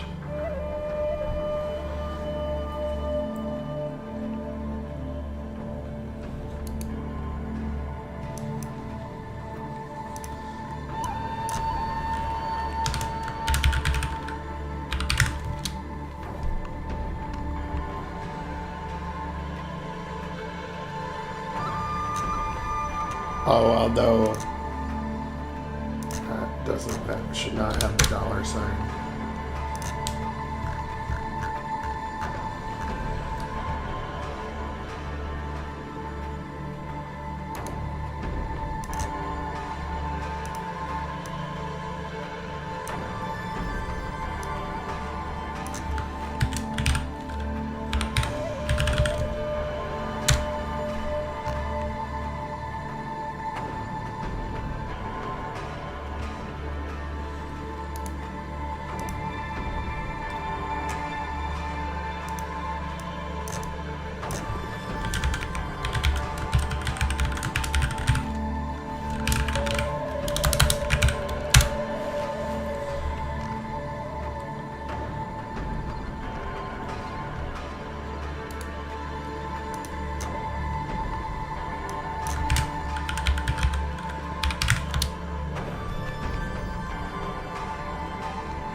Cat 01 needs to be differently named.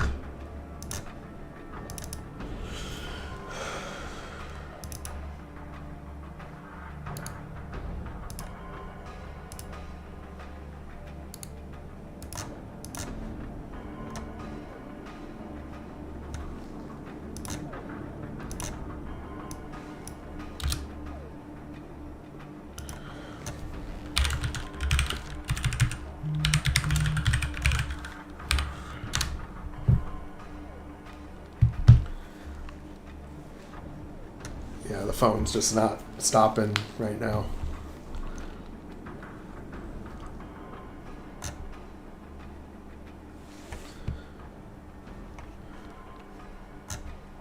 And then people don't even text, so I can't listen to it because they do the audio clips thing where they like, here's an audio clip of my voice, and it's like, I'm good.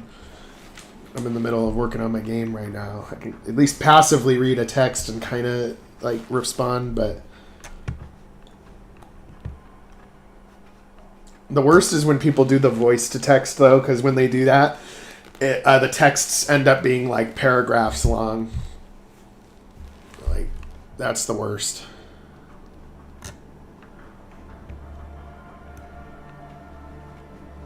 When it's not concise. Okay.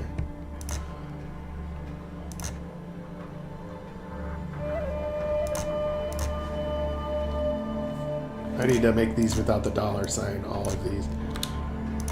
I'm so used to working with individual character sets at this point that I forget some of them are full multi-character sets.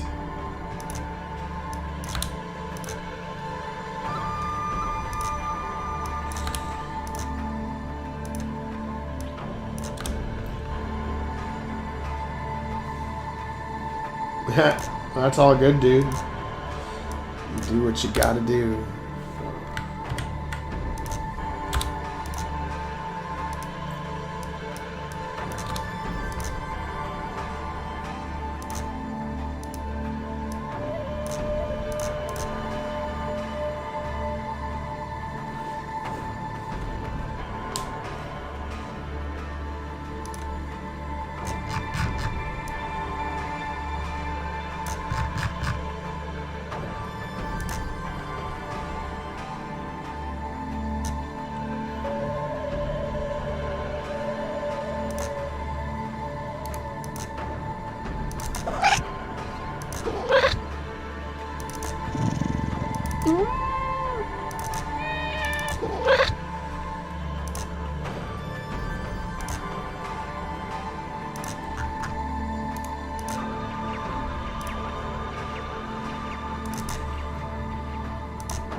I think these will look even better. Oh my god. Just crashes the fucking game. I bet after I changed all 6 cats, and they will all get undone. Yep.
And now I think these cats will look better than the other ones.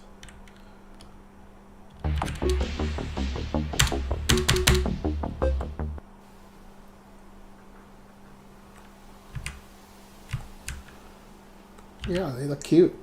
I like them.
We need to have one that's the resting sprite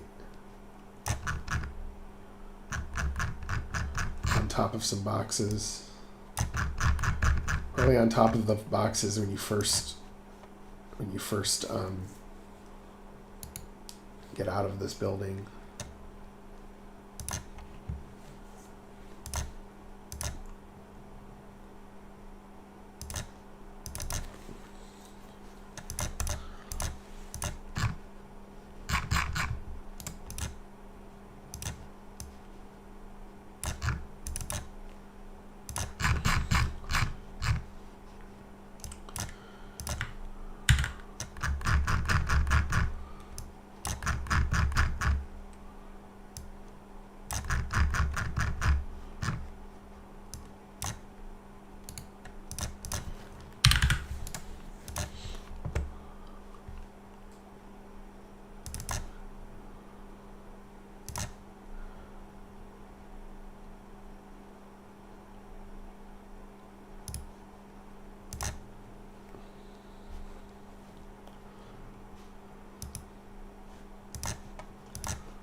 Yeah, that looks cute.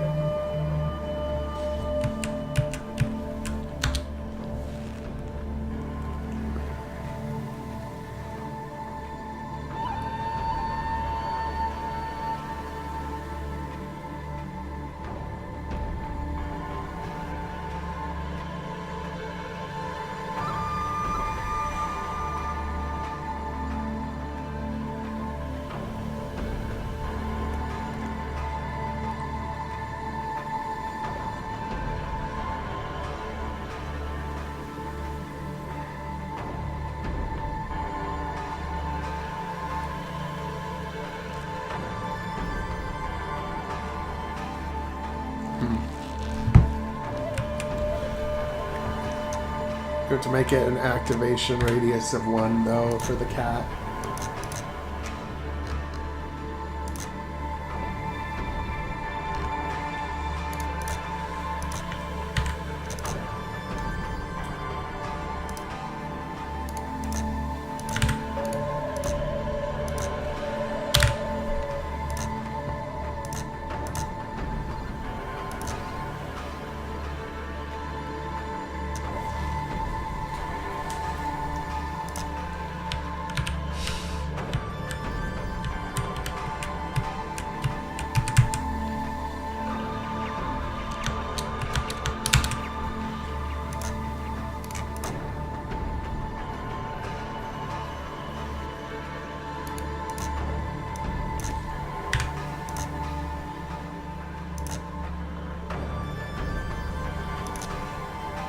It is interesting that it didn't activate though.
The two of us.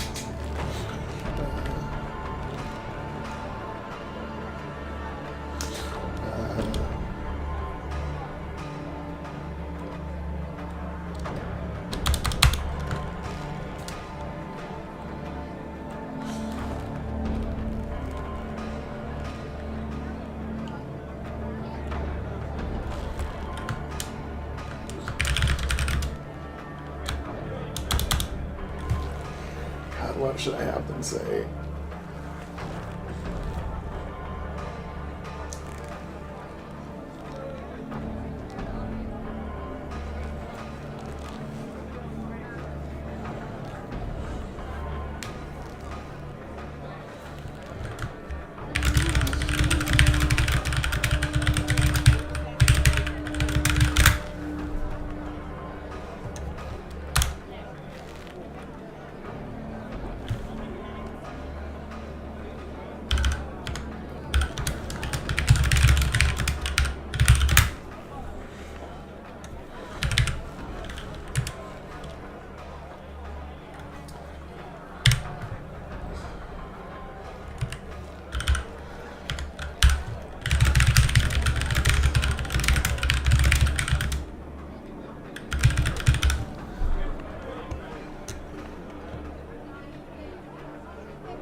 There's always somebody to bounce ideas off of. Jesus. Okay.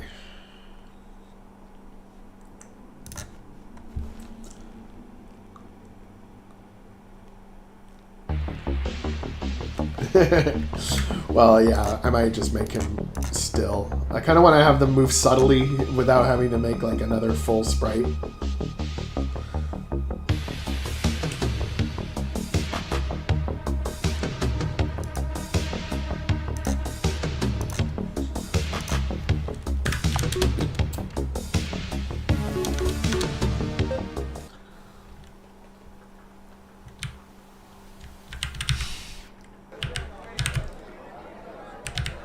I can definitely say that for sure that two heads are better than one. Twice the brain power, and there's always somebody to bounce ideas off of.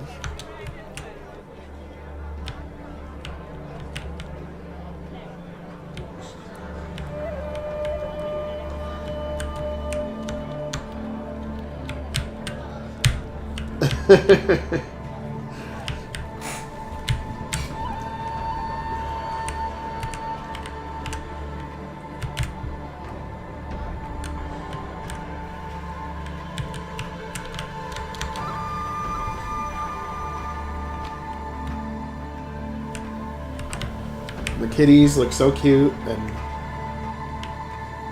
one three-eyed kitty.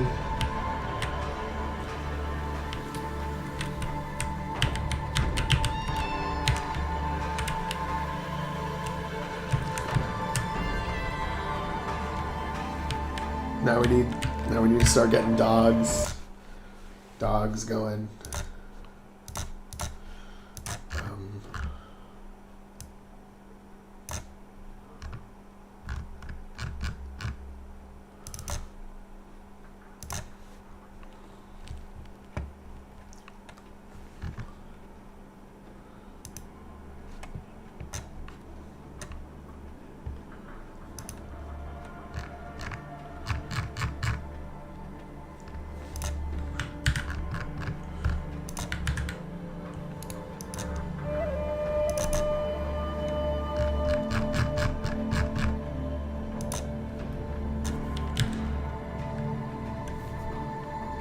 Dog with a little bandana on it would be good.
Little Pomeranian.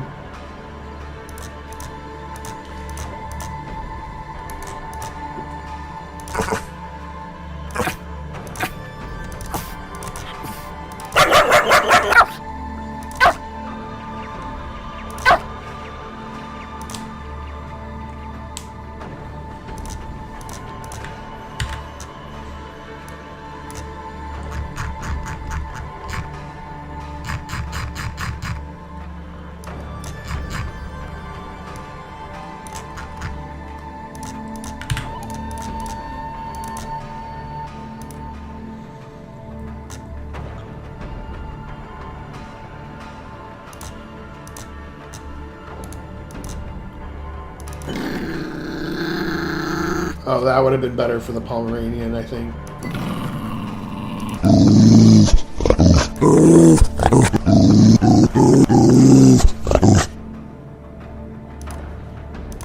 I think I'll go back to the Pomeranian and give it that, like, really high-pitched.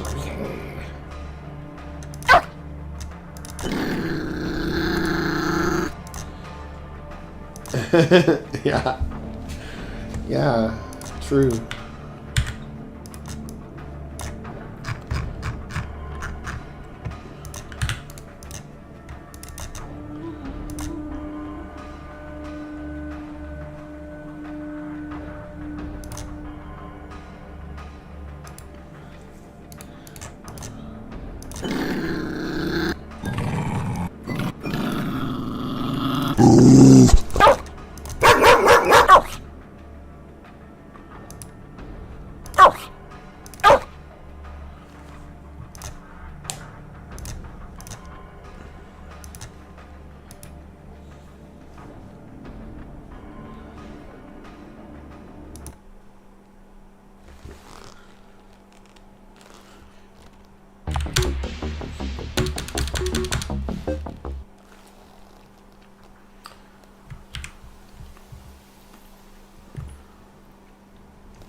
Animals are so sweet. I think they work.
a little too close to that one entrance.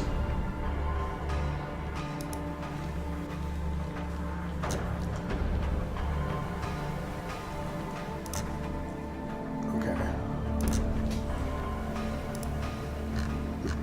Now we need some like alien creatures or something.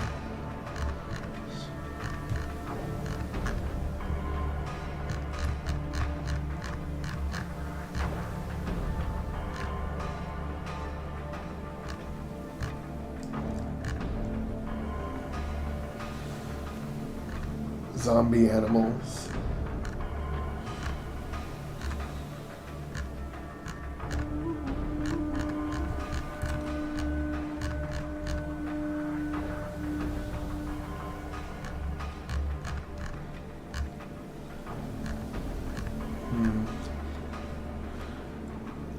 None of these are quite right.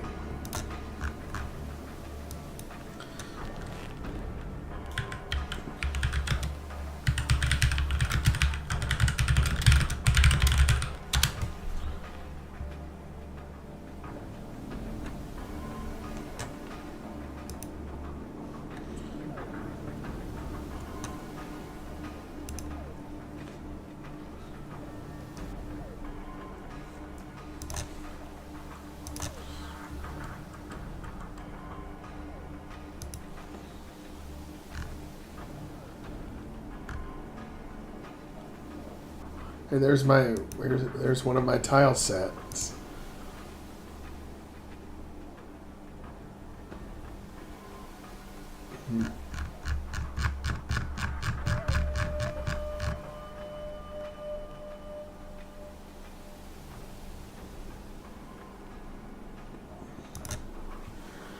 Guess nobody found it. Okay. Let's see here.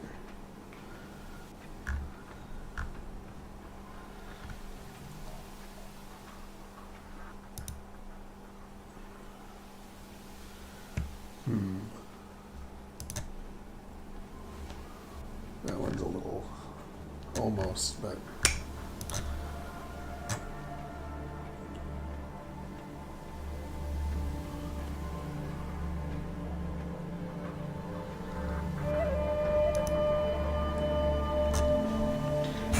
it is for cat people.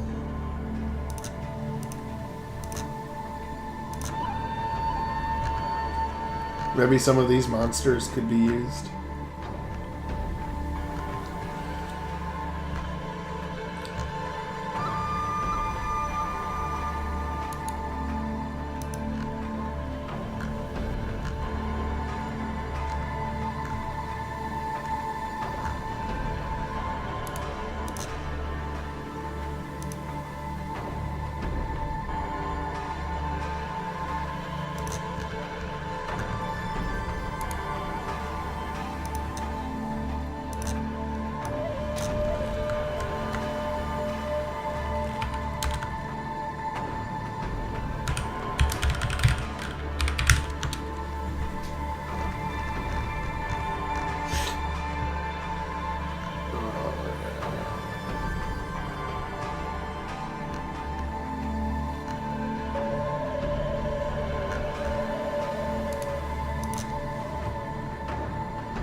Could definitely use some of these, maybe modify pieces of them or something.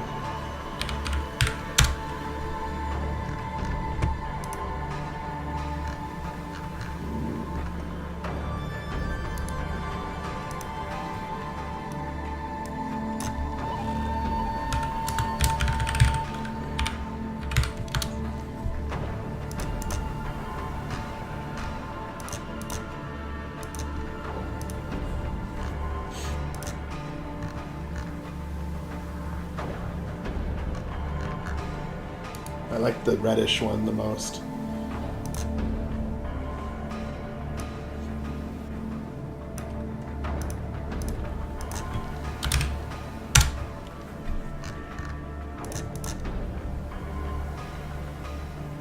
Oh, pink elephant. I like that one.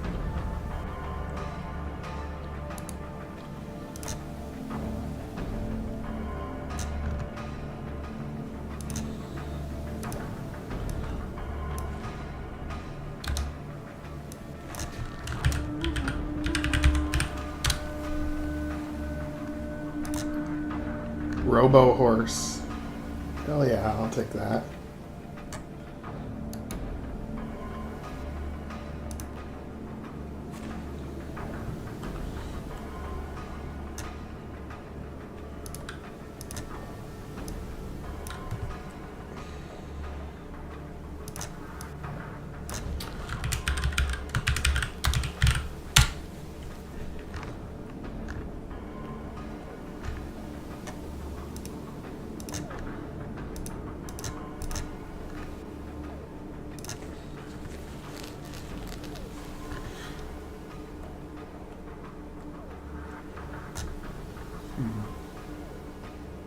Those look pretty good too. I might save these for later.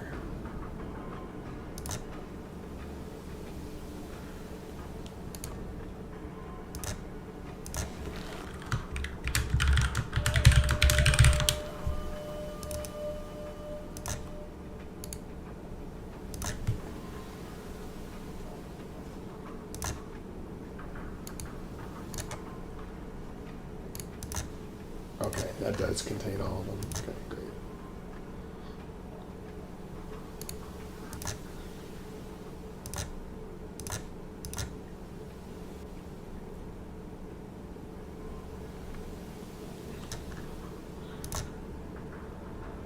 Oh yeah, some nice little ray guns too. I'll take them. It's nice when you find stuff on accident. Like you're looking for one thing, but you find a whole bunch of other stuff.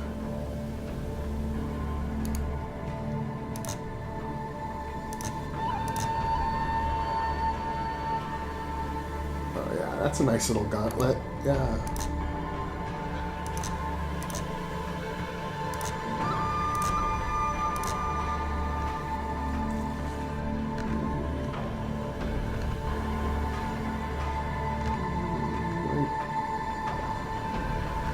Might be able to use some of these.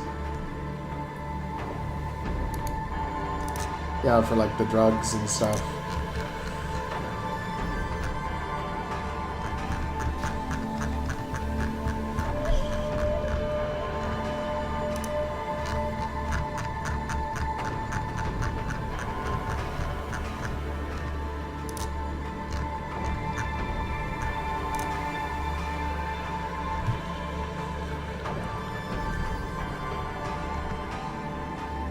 Oh, this pumpkin monster though looks kind of cool. I'll save those for later. Great pumpkin. Oh wow.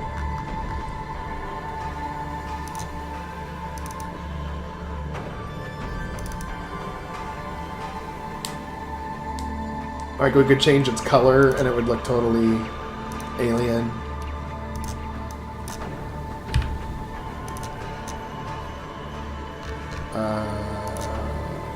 Alrighty then.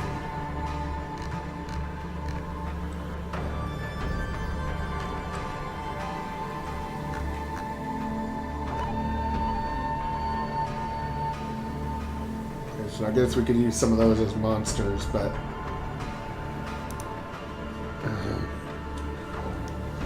for now I might just leave the cats and dogs that we have.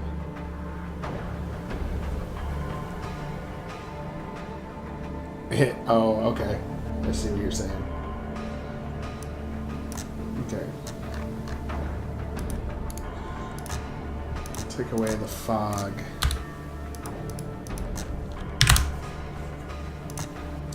In the bunker area.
Yeah, this is the bunker area.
I'll make one of the other rooms for this, for people sleeping and shit. Like a barracks situation.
This room probably would have like supplies and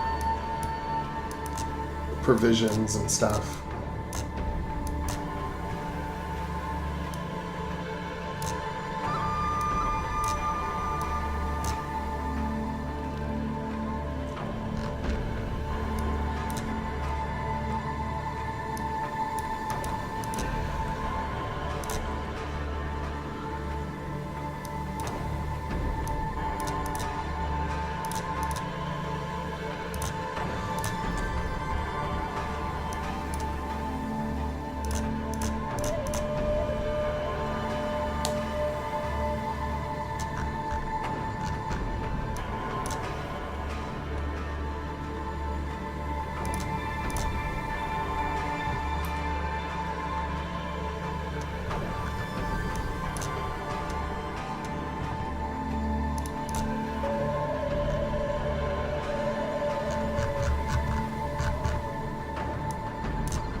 I'm working on the bunker area for Scrap Springs. So this is what's underground. So, like if I show you...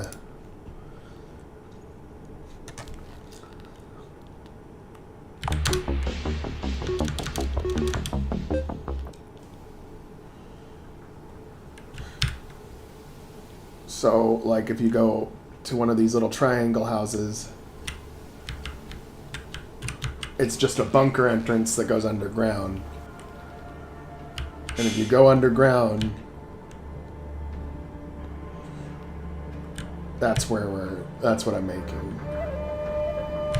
And there's gonna be like places where people are like living under here and shit, and the like hangar for the aircraft, the sandhoppers, some kind of like communication center.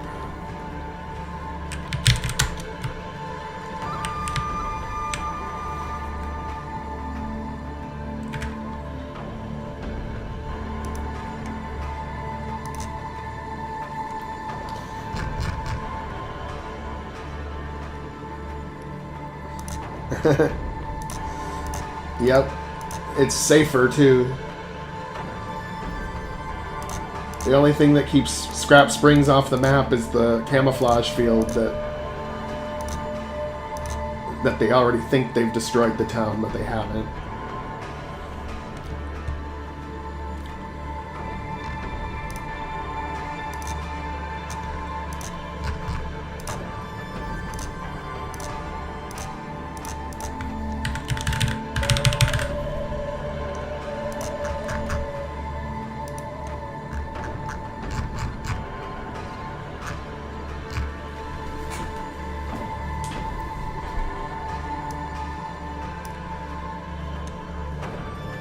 Yep, talk to you later.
Yeah, maybe. Could be a real thing.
Let me give them a little bit of privacy.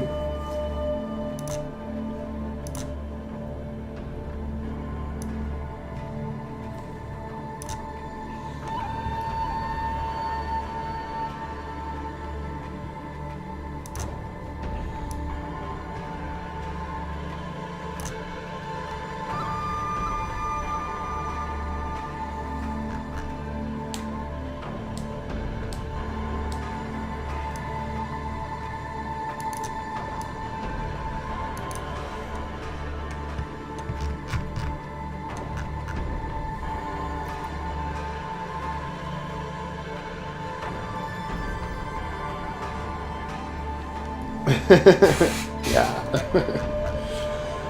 I like Canadian Prepper. I think he's a nice guy. I like it. His show's interesting.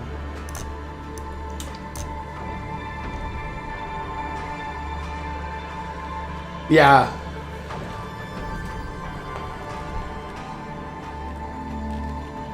Yeah, it is NPC background world building stuff.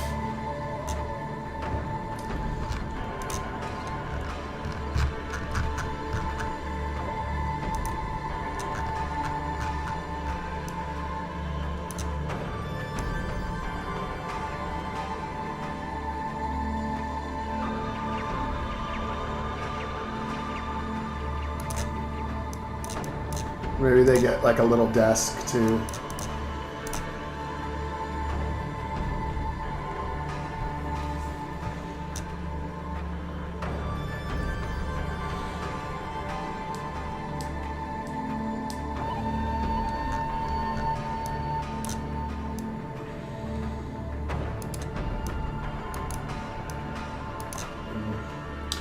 The desk needs to be a little longer.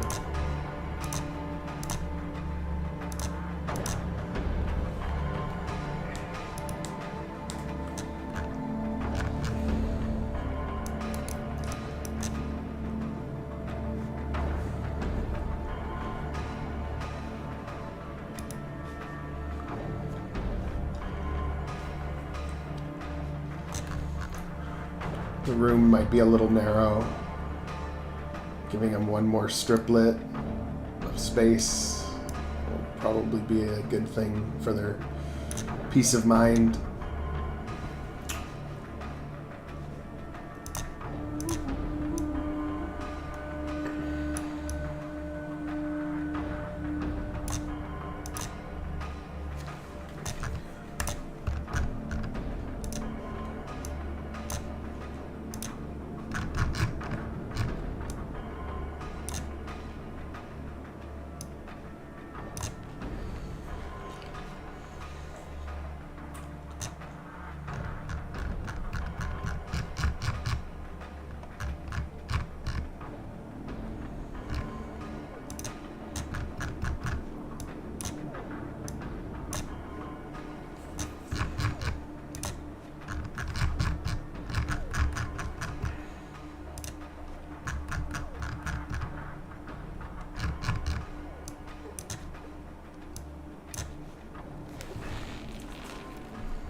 That's odd. I'm supposed to be getting the entire thingy.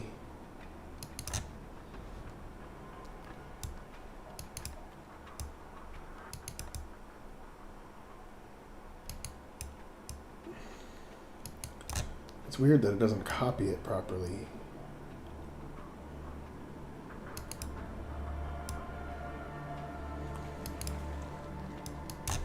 Okay.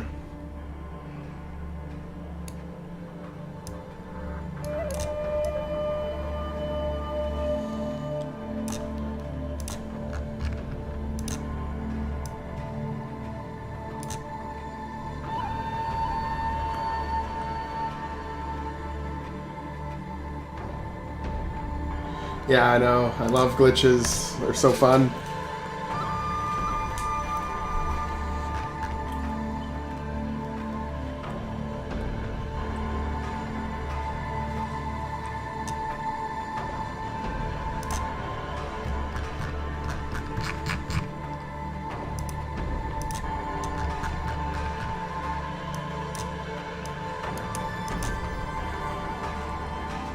There we go, just enough space.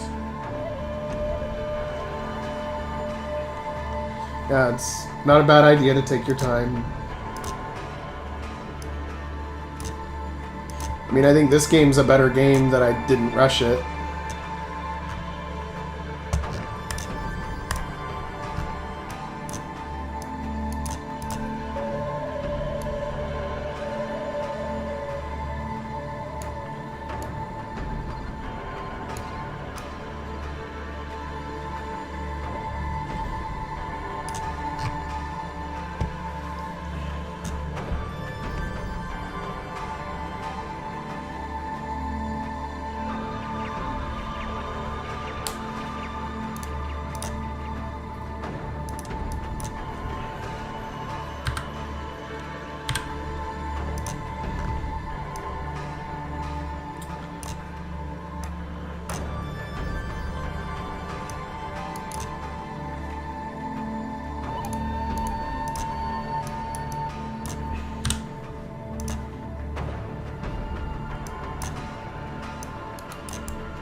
And then we have rooms and shit, and then I think we have probably one corridor in the middle that goes to the next hallway.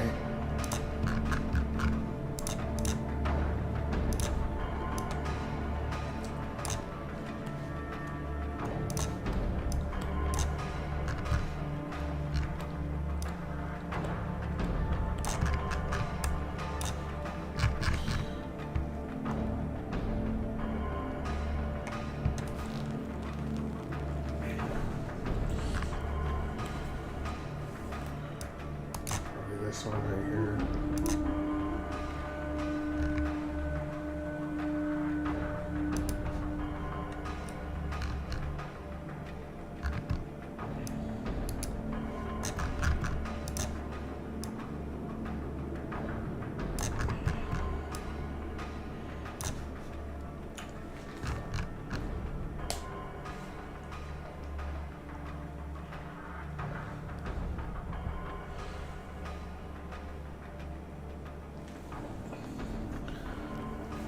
Yeah, I'm definitely gonna do the toilets, but I mean the android doesn't take a shit, so maybe not.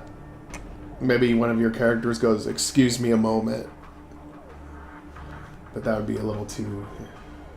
Maybe just somebody who's having like wicked diarrhea, and like you're not talking to them, but you see them through the wall, kind of, and you're like, ugh.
I think what I'm going to do with this map,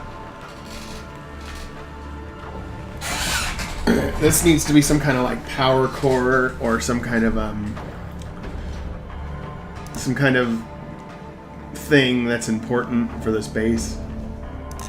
So I think I might actually turn this map into a parallax map and then be able to put something large in the middle.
It kind of does, but it's a bunker. It's not meant to look cheerful.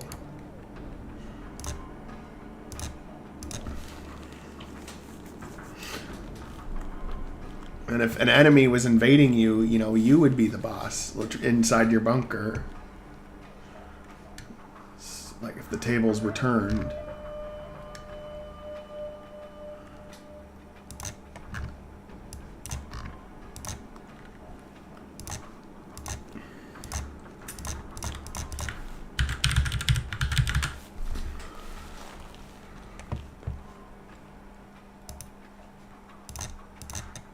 I need to give the player some fun little items to get to down here. Be right back, gotta use the bathroom.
I'd be back. I'm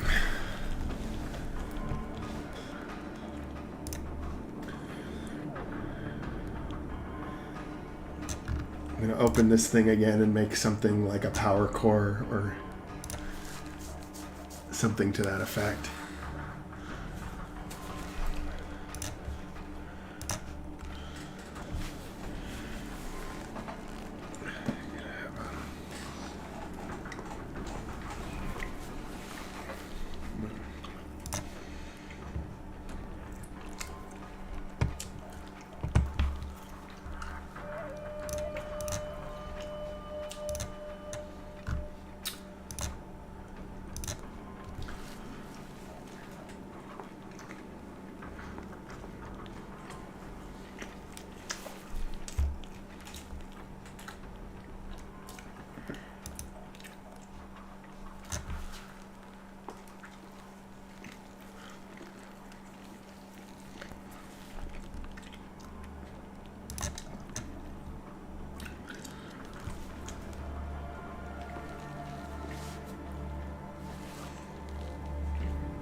Yeah, the Enterprise.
It's not that hard.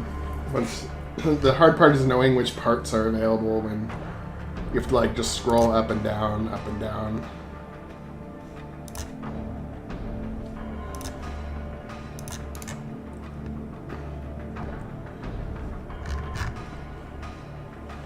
Yeah. You can also arrange them by type and style. So, like all bulkheads as in one section, and all wings in another section, or whatever.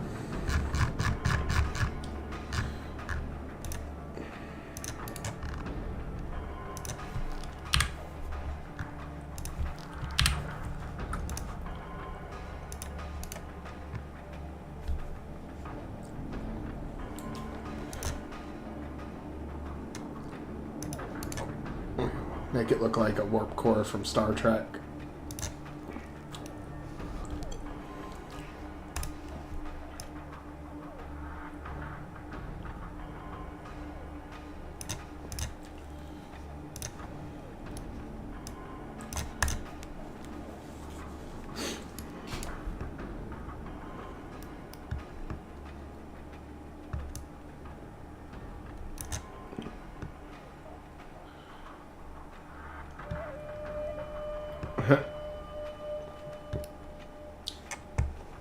And now maybe we put some kind of power core strip on the outside or something. Some kind of light pattern.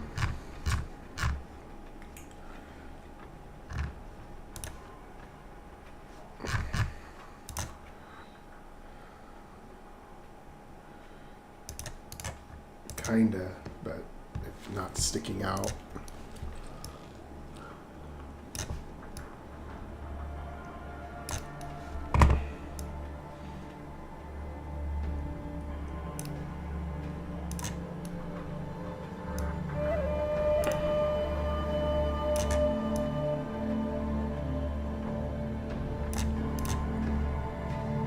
And then we make it, I think, a little flatter.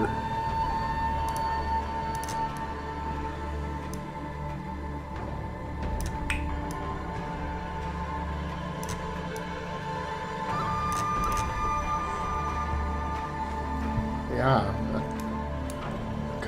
that kind of looks like it could be a power core.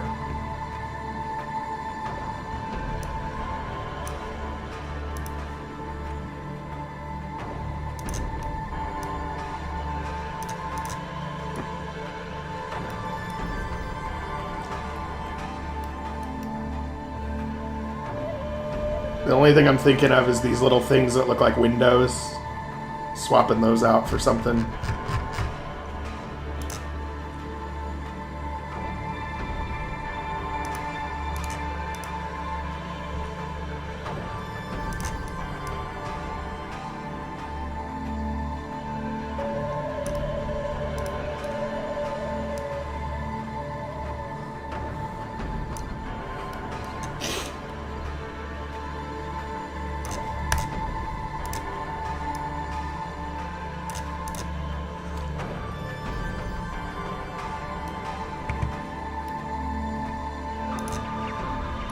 I do wish that they could let you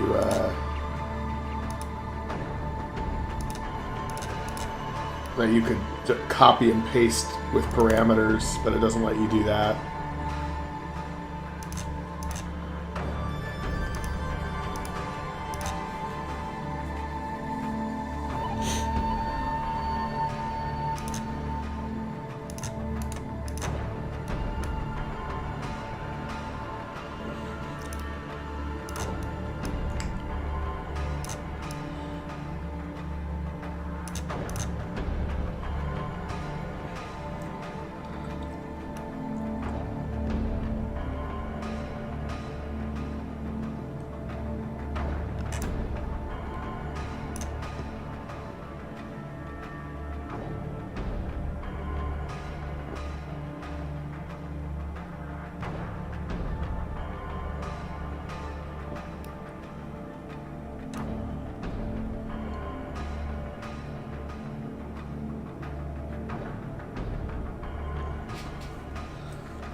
Now maybe we can get some pipes going into it or something from the sides. Or something where it's connected to the ground in some way. Ooh, that looks kind of cool. We'll make it go inverted a little bit.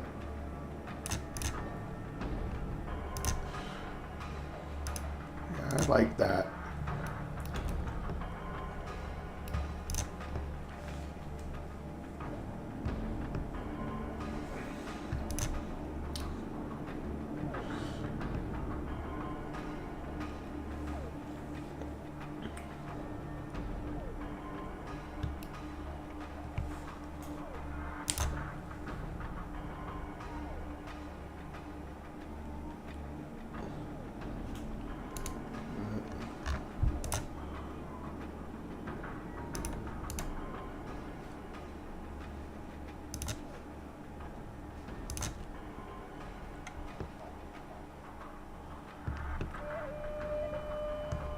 Maybe we don't need that one.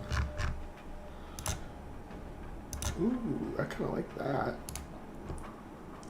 Oh no, not like that. From that angle, it looked a little different.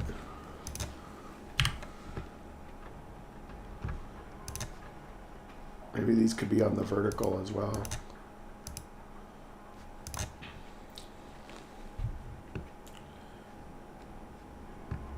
Looks like something is containing the core, which is good. Then we need like a rod on the top of it at some point. Like the power is being distributed throughout the town. The infrastructure of the town.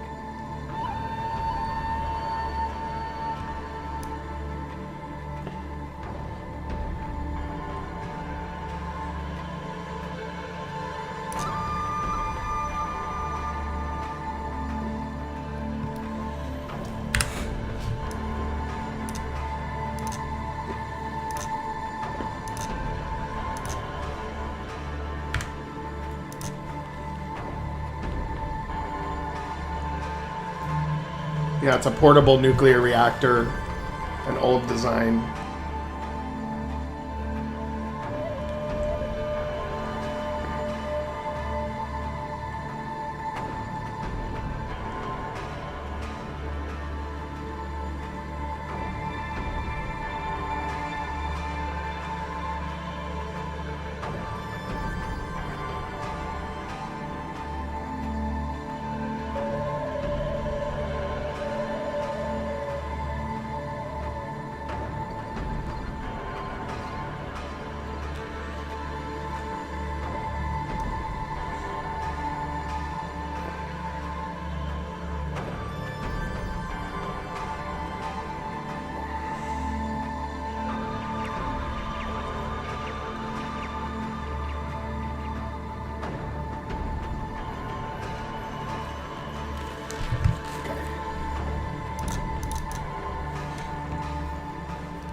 Yeah, it'd be a really good type of reactor, I think.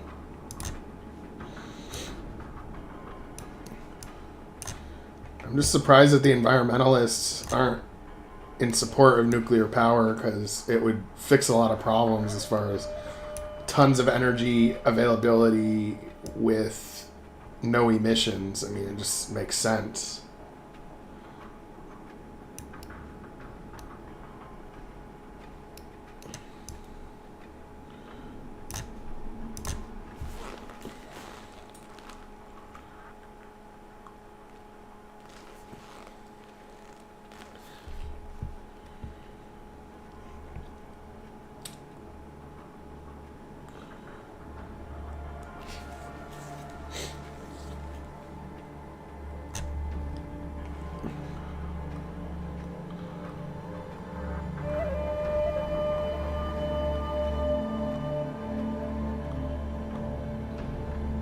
Okay, let's try this little puppy out.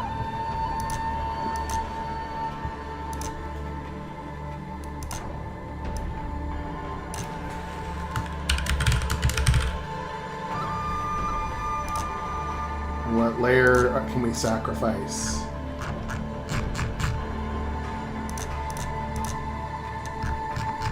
I think the layer I want to sacrifice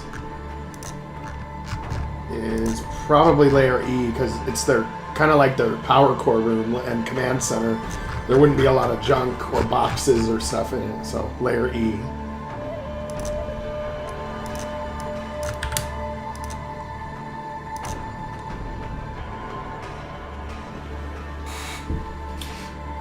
I get more done on stream. But I do different things when I'm on and off stream. It's about the same if I can focus, but when I'm not streaming, I weasel out of it, meaning, oh, I'll just check this really quick. I'll check my email really quick. I'll go to the store. I'll go to what, and then I end up like, then when I come back, I end up not feeling like doing it. Then I go to do something else. But when I'm streaming, I have to focus on it because I'm streaming. So it keeps me in it longer. But the speed at which I'm working is the same. I don't know whether I work the fastest or the slowest compared to others, but my pacing, I think, is at least decent.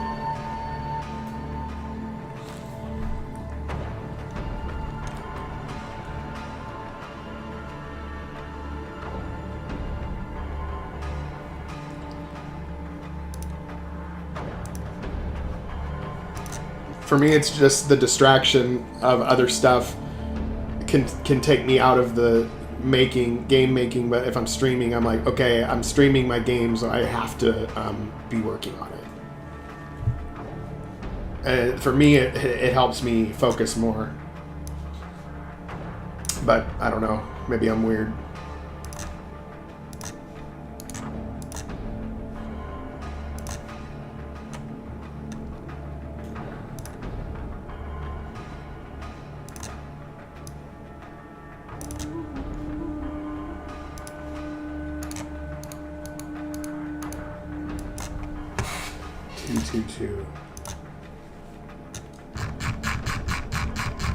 Tile set 222.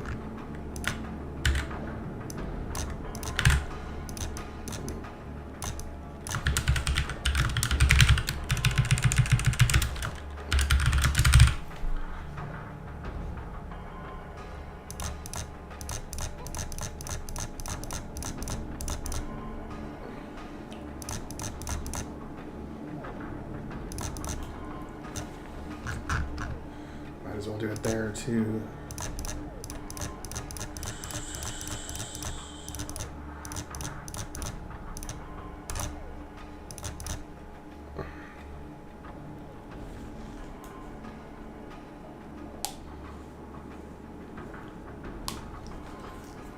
That's kind of funny.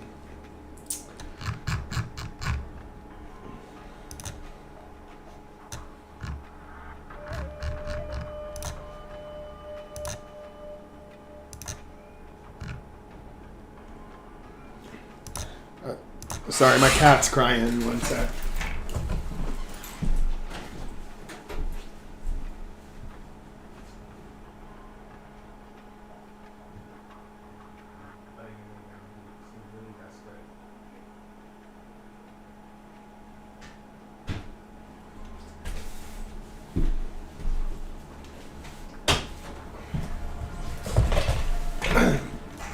Cat was desperate to get into the other room, so I just let him in.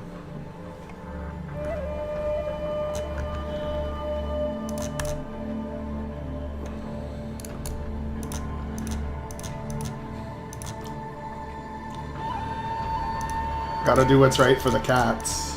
They matter more than people do.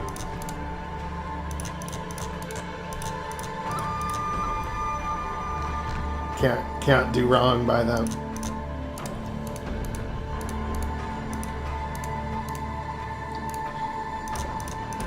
I can't let them down.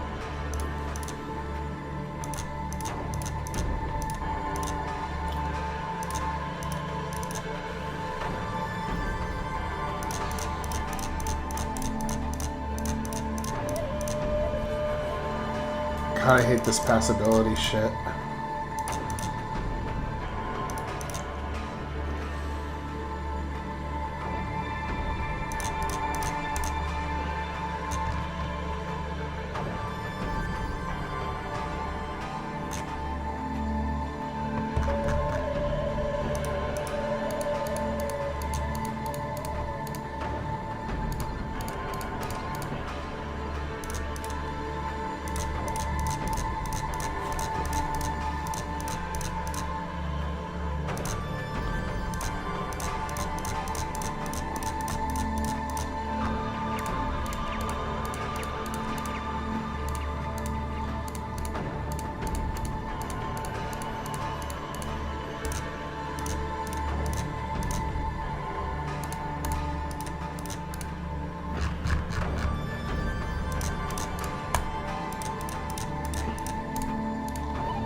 Yeah, a villain like him, like an associate that scares the ESA citizenry into thinking that a plague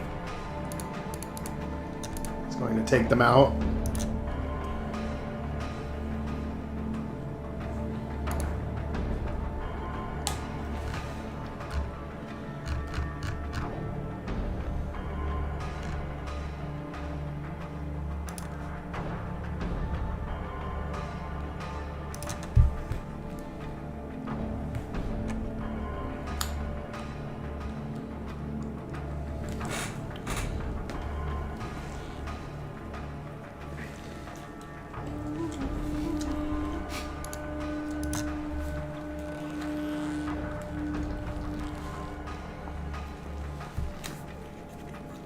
The Unicron variant.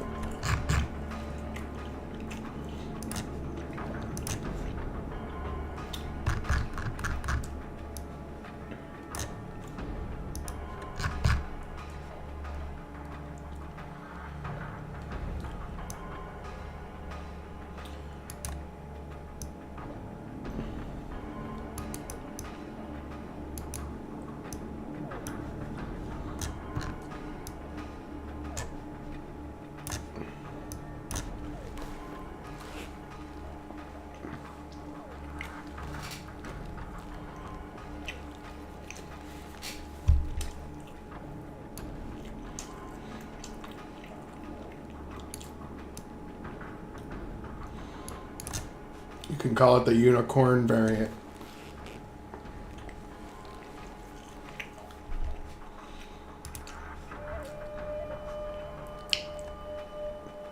I gotta make it centered. I put it halfway in the middle between even number. It needs to be odd number.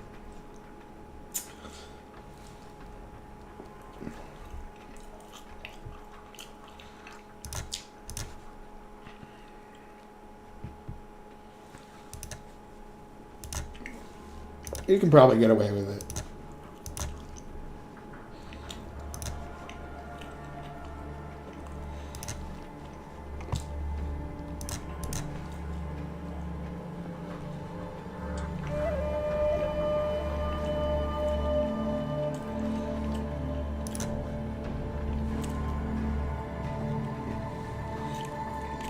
And I believe that if they could get away with suing you for that they would.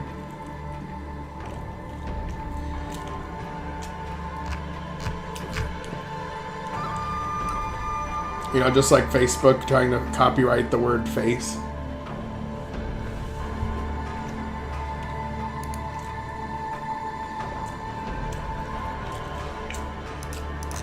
Those companies are always trying to get their grubby little mitts on everything. That's for sure. Let's see here.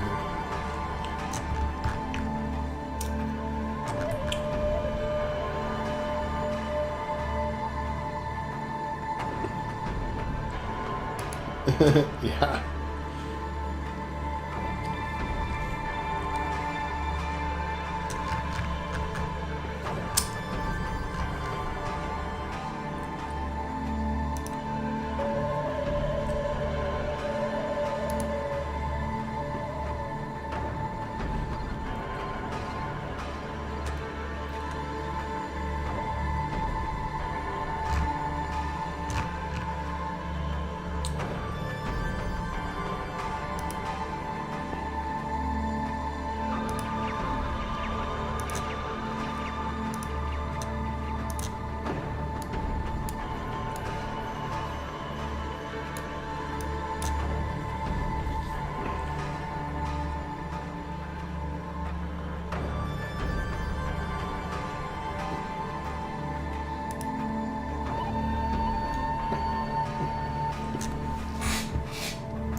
Yeah.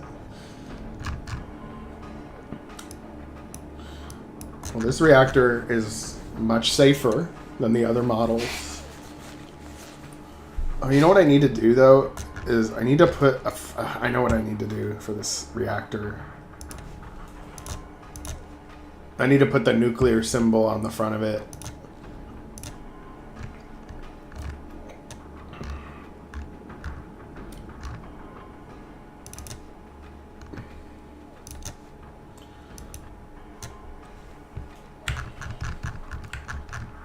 And it's unsinkable. Just like the Titanic.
Yeah, it's funny how history can kind of change on a dime. The narrative of how it went down and what really happened versus what was said to have happened is just really interesting to see it in such a short time frame play itself out.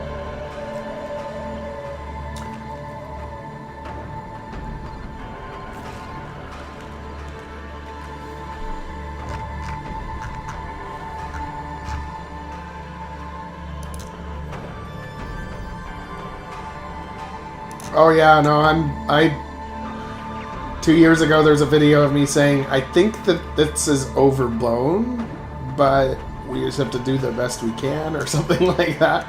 Like my brain was like, something's not right here. It seems a little overblown. And then sure enough, after it's over, yeah, we overreacted in some ways, but we thought we didn't know how dangerous it was and blah blah blah blah blah blah blah blah.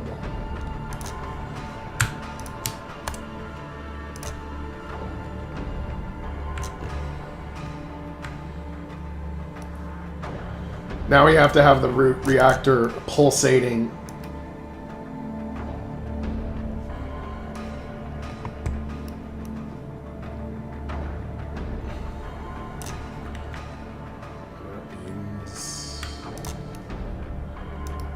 many pixels are we talking?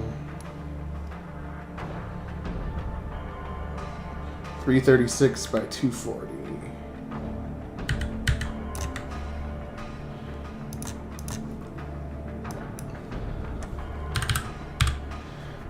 The reason why that's going to be a problem is because it's just going to cause like a chicken shortage or something. Like it's really going to do something like that where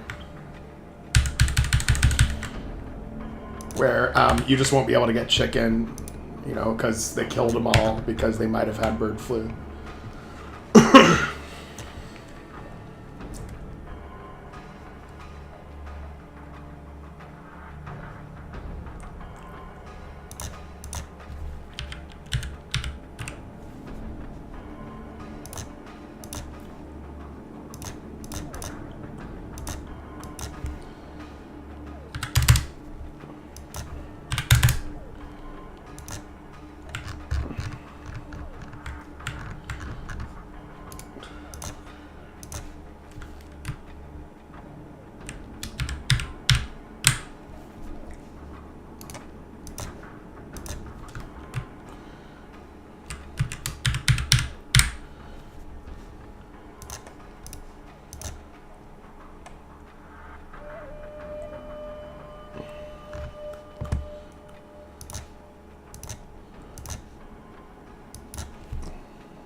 Okay.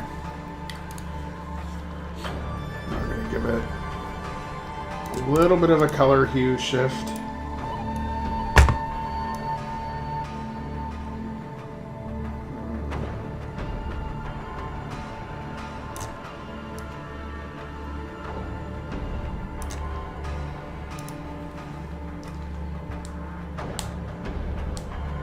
And a little bit of a glow.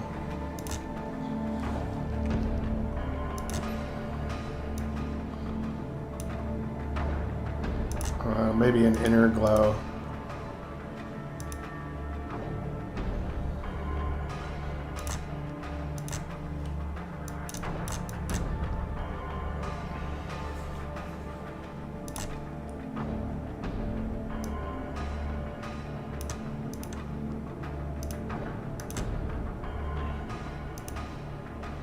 I think maybe just the color hue shift is enough.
I'll ask about it soon. The freelancer picture.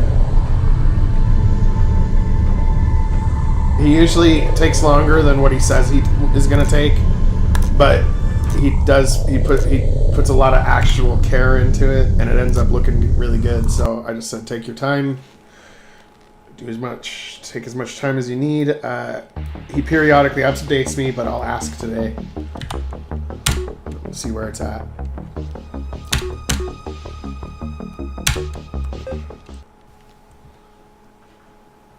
Yeah, he always says like it'll take 2 weeks or something, and then it's usually taken like a month. But it ended up looking really good on the other two posters, but that's basically I would describe it.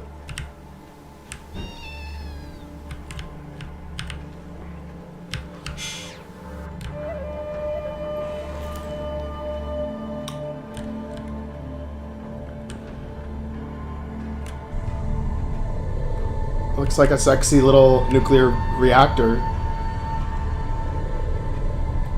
The green maybe doesn't need to be as intense on these, but maybe a little less intense, but still cool.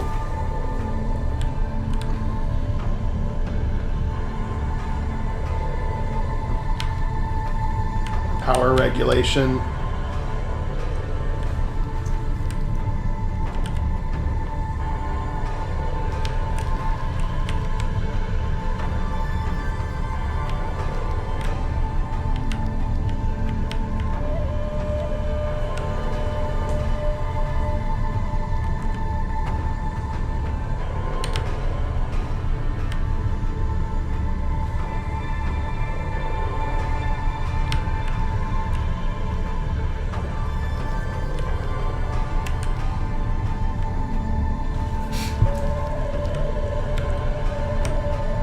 Although this looks like it would mostly be an ESA technology. Stolen nuclear reactor, black market. Civilians aren't allowed to have these. Or rebel movements.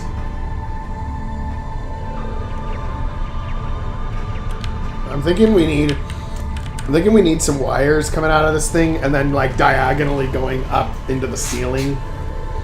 Like it looks like it's powering the whole city.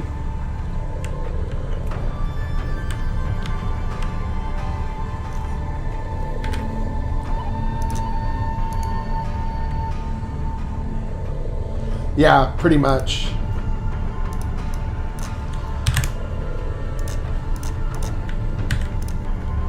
Because they used to be, you know, in the same organization.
It's all the same. The factions in the other games are similar, other than adding new factions in the episodes. But all the factions that are in Legacy are like Legacy will have like all the factions pretty much. But see, Rebellion, for example, is telling the story of how the faction called Outer Rim Coalition got kickstarted, how they got started.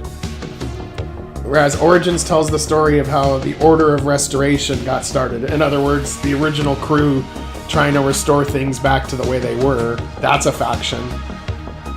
ESA is a faction. They are also involved in this game. Novus is a faction. They are fighting the ESA in a civil war, but they are also corrupt and subverted. Kind of like controlled opposition. And then you have a bunch of other factions that I like to call solar states. You know, like we're an independent solar state, kind of like a city state where they might control like one solar system and there might be like a unique government, but you have a few bigger players. That kind of a thing.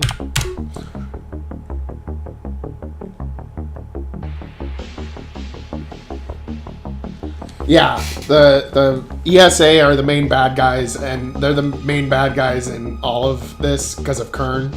It's all loosely related, it's all tied into the same main story, but there was a crazy set of circumstances that got all these people working together, basically.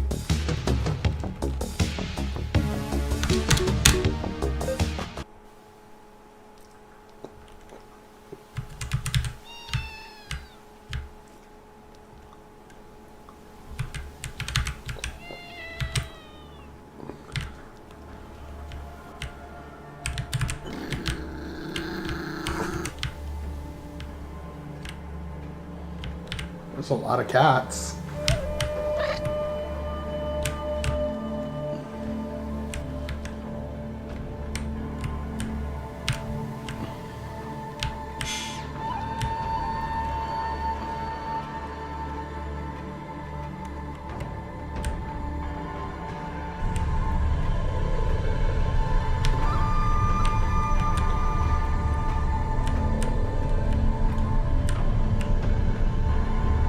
I don't know what a Feelite would think.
nice little, I think it's a nice little reactor.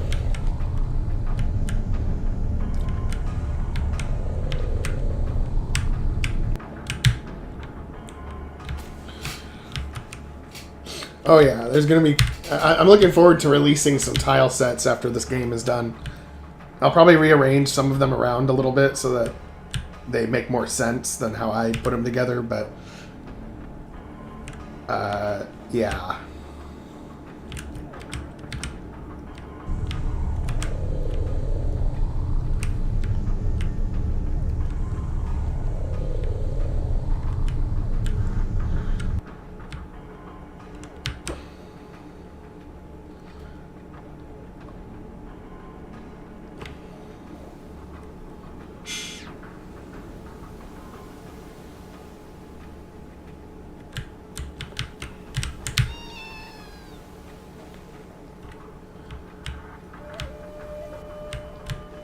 Yeah, for sure. It'll all be free.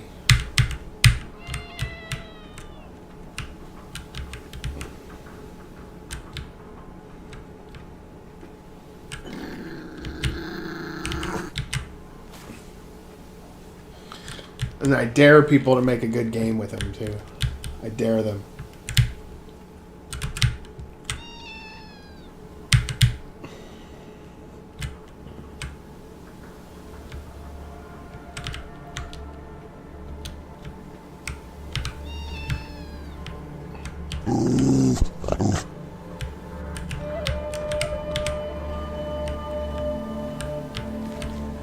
Oh, that cat's walking on top of that for some reason.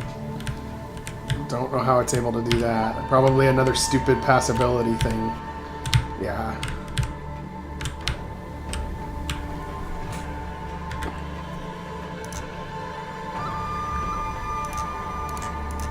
I really hate the passability. Just when I think I've got them all, I miss something like every time.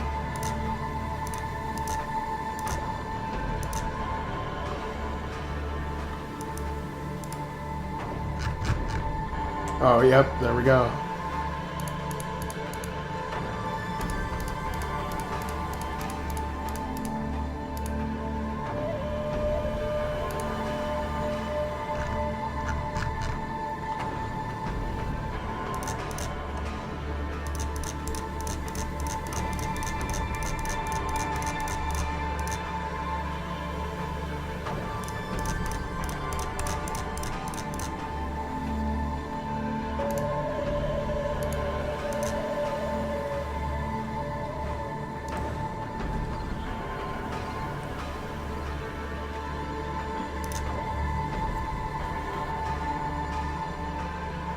God damn it, it fucking crashed again.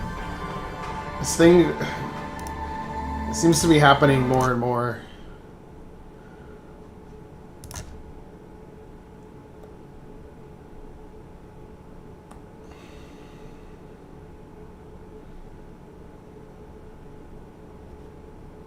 Alright. I didn't get any of the changes I just made. 217.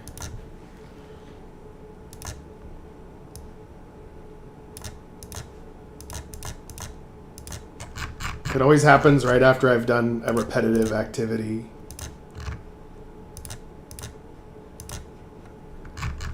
Like when I had to do the same thing like 17 times in a row, and then I'm like, okay, now to save it. And then that's when it fucks up.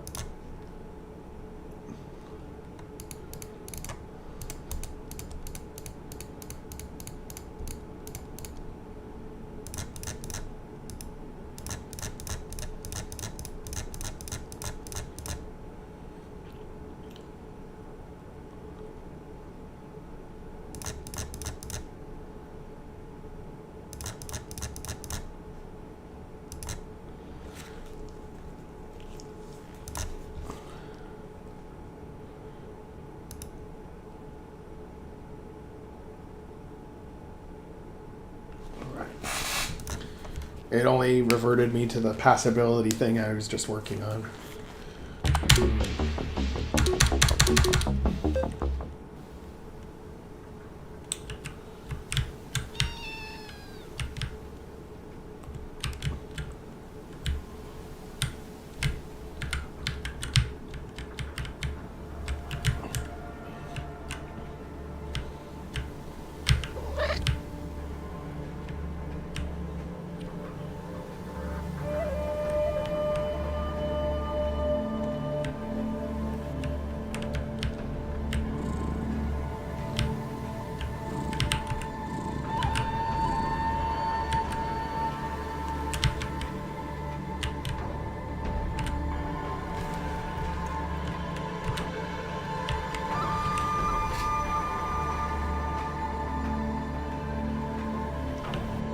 Yeah, that would be funny.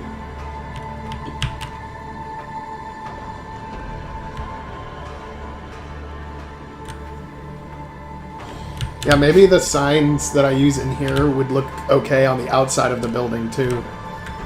Let me try them. For the weapons consignment.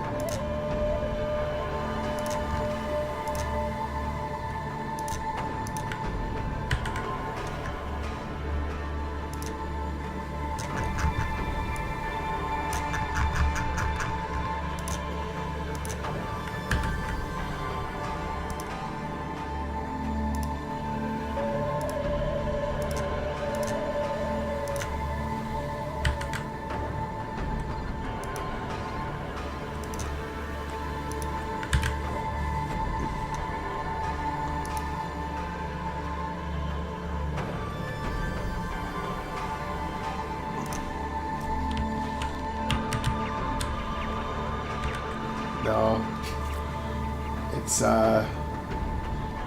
It's not quite right. It's not quite the right angle. Even if I made it smaller, it just seems like it's not the right angle. But maybe I could tilt it a little bit and have it be okay.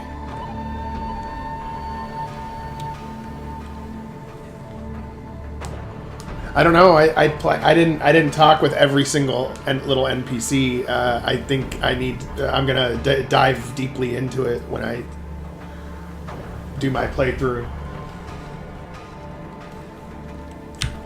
Yeah, look at the inside. It looks good on the inside. Armor and weapons consignment.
Oh man, it's gonna take forever. I think I'm gonna make a new type of sign that just goes across the. See that this is only fucking up because of the mouse click. It only when I do a mouse click, it's like massive lag. If it can't find the path for some reason.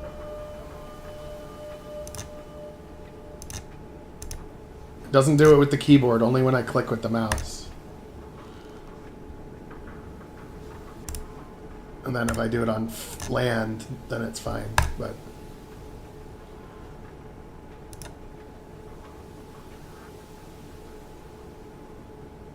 That sucks, though. It's like it's trying to find a path and it can't, and it's just glitching out with the mouse. I wonder if there's a way to fix that with the mouse to make it not do that.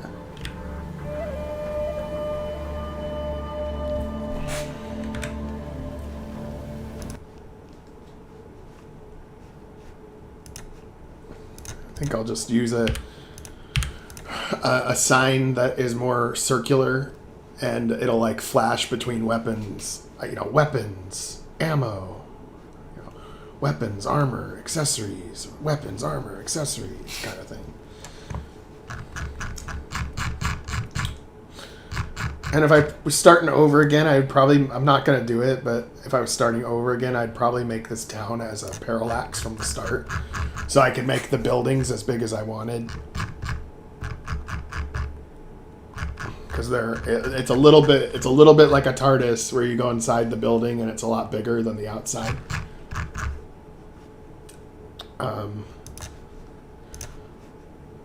I think it's within reason, but yeah, a little bit.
Yeah, I don't know. All I know is the mouse pathfinding has always been shit, as far as I can tell. But let me see what it looks like in game with the straight EXE version. Let's see.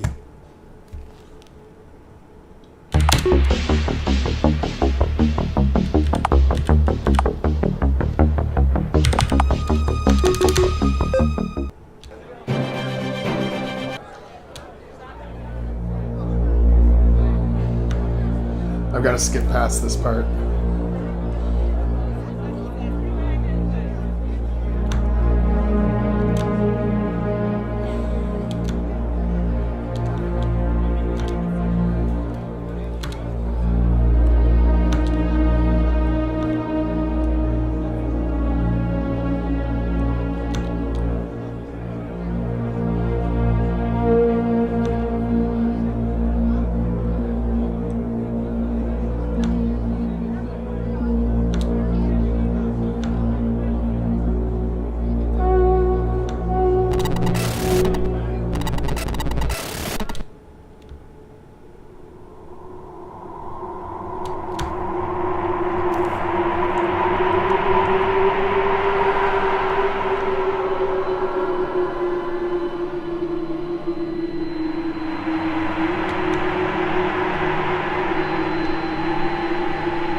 Try it now.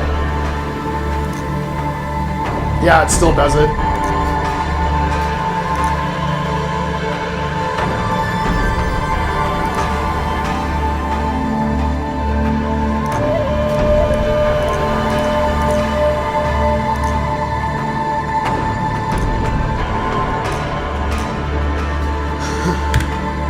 I'm sure it's a solvable problem. I don't actually usually use the mouse, so I might just have to investigate and come up with something.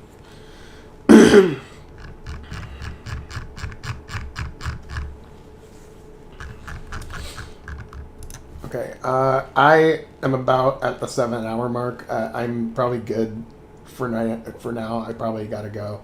I've got a few things on my plate right now. But I'm definitely gonna be working on this tomorrow. I will likely be doing another stream tomorrow. to keep the momentum going. Phase 2 is a little more tedious, but I feel like the town is starting to feel a lot more like people actually live there, and cats too.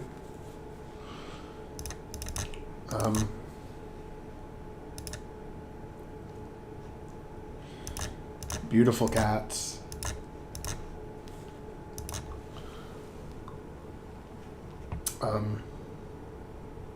So I will see you guys later. You have a great weekend. Good luck.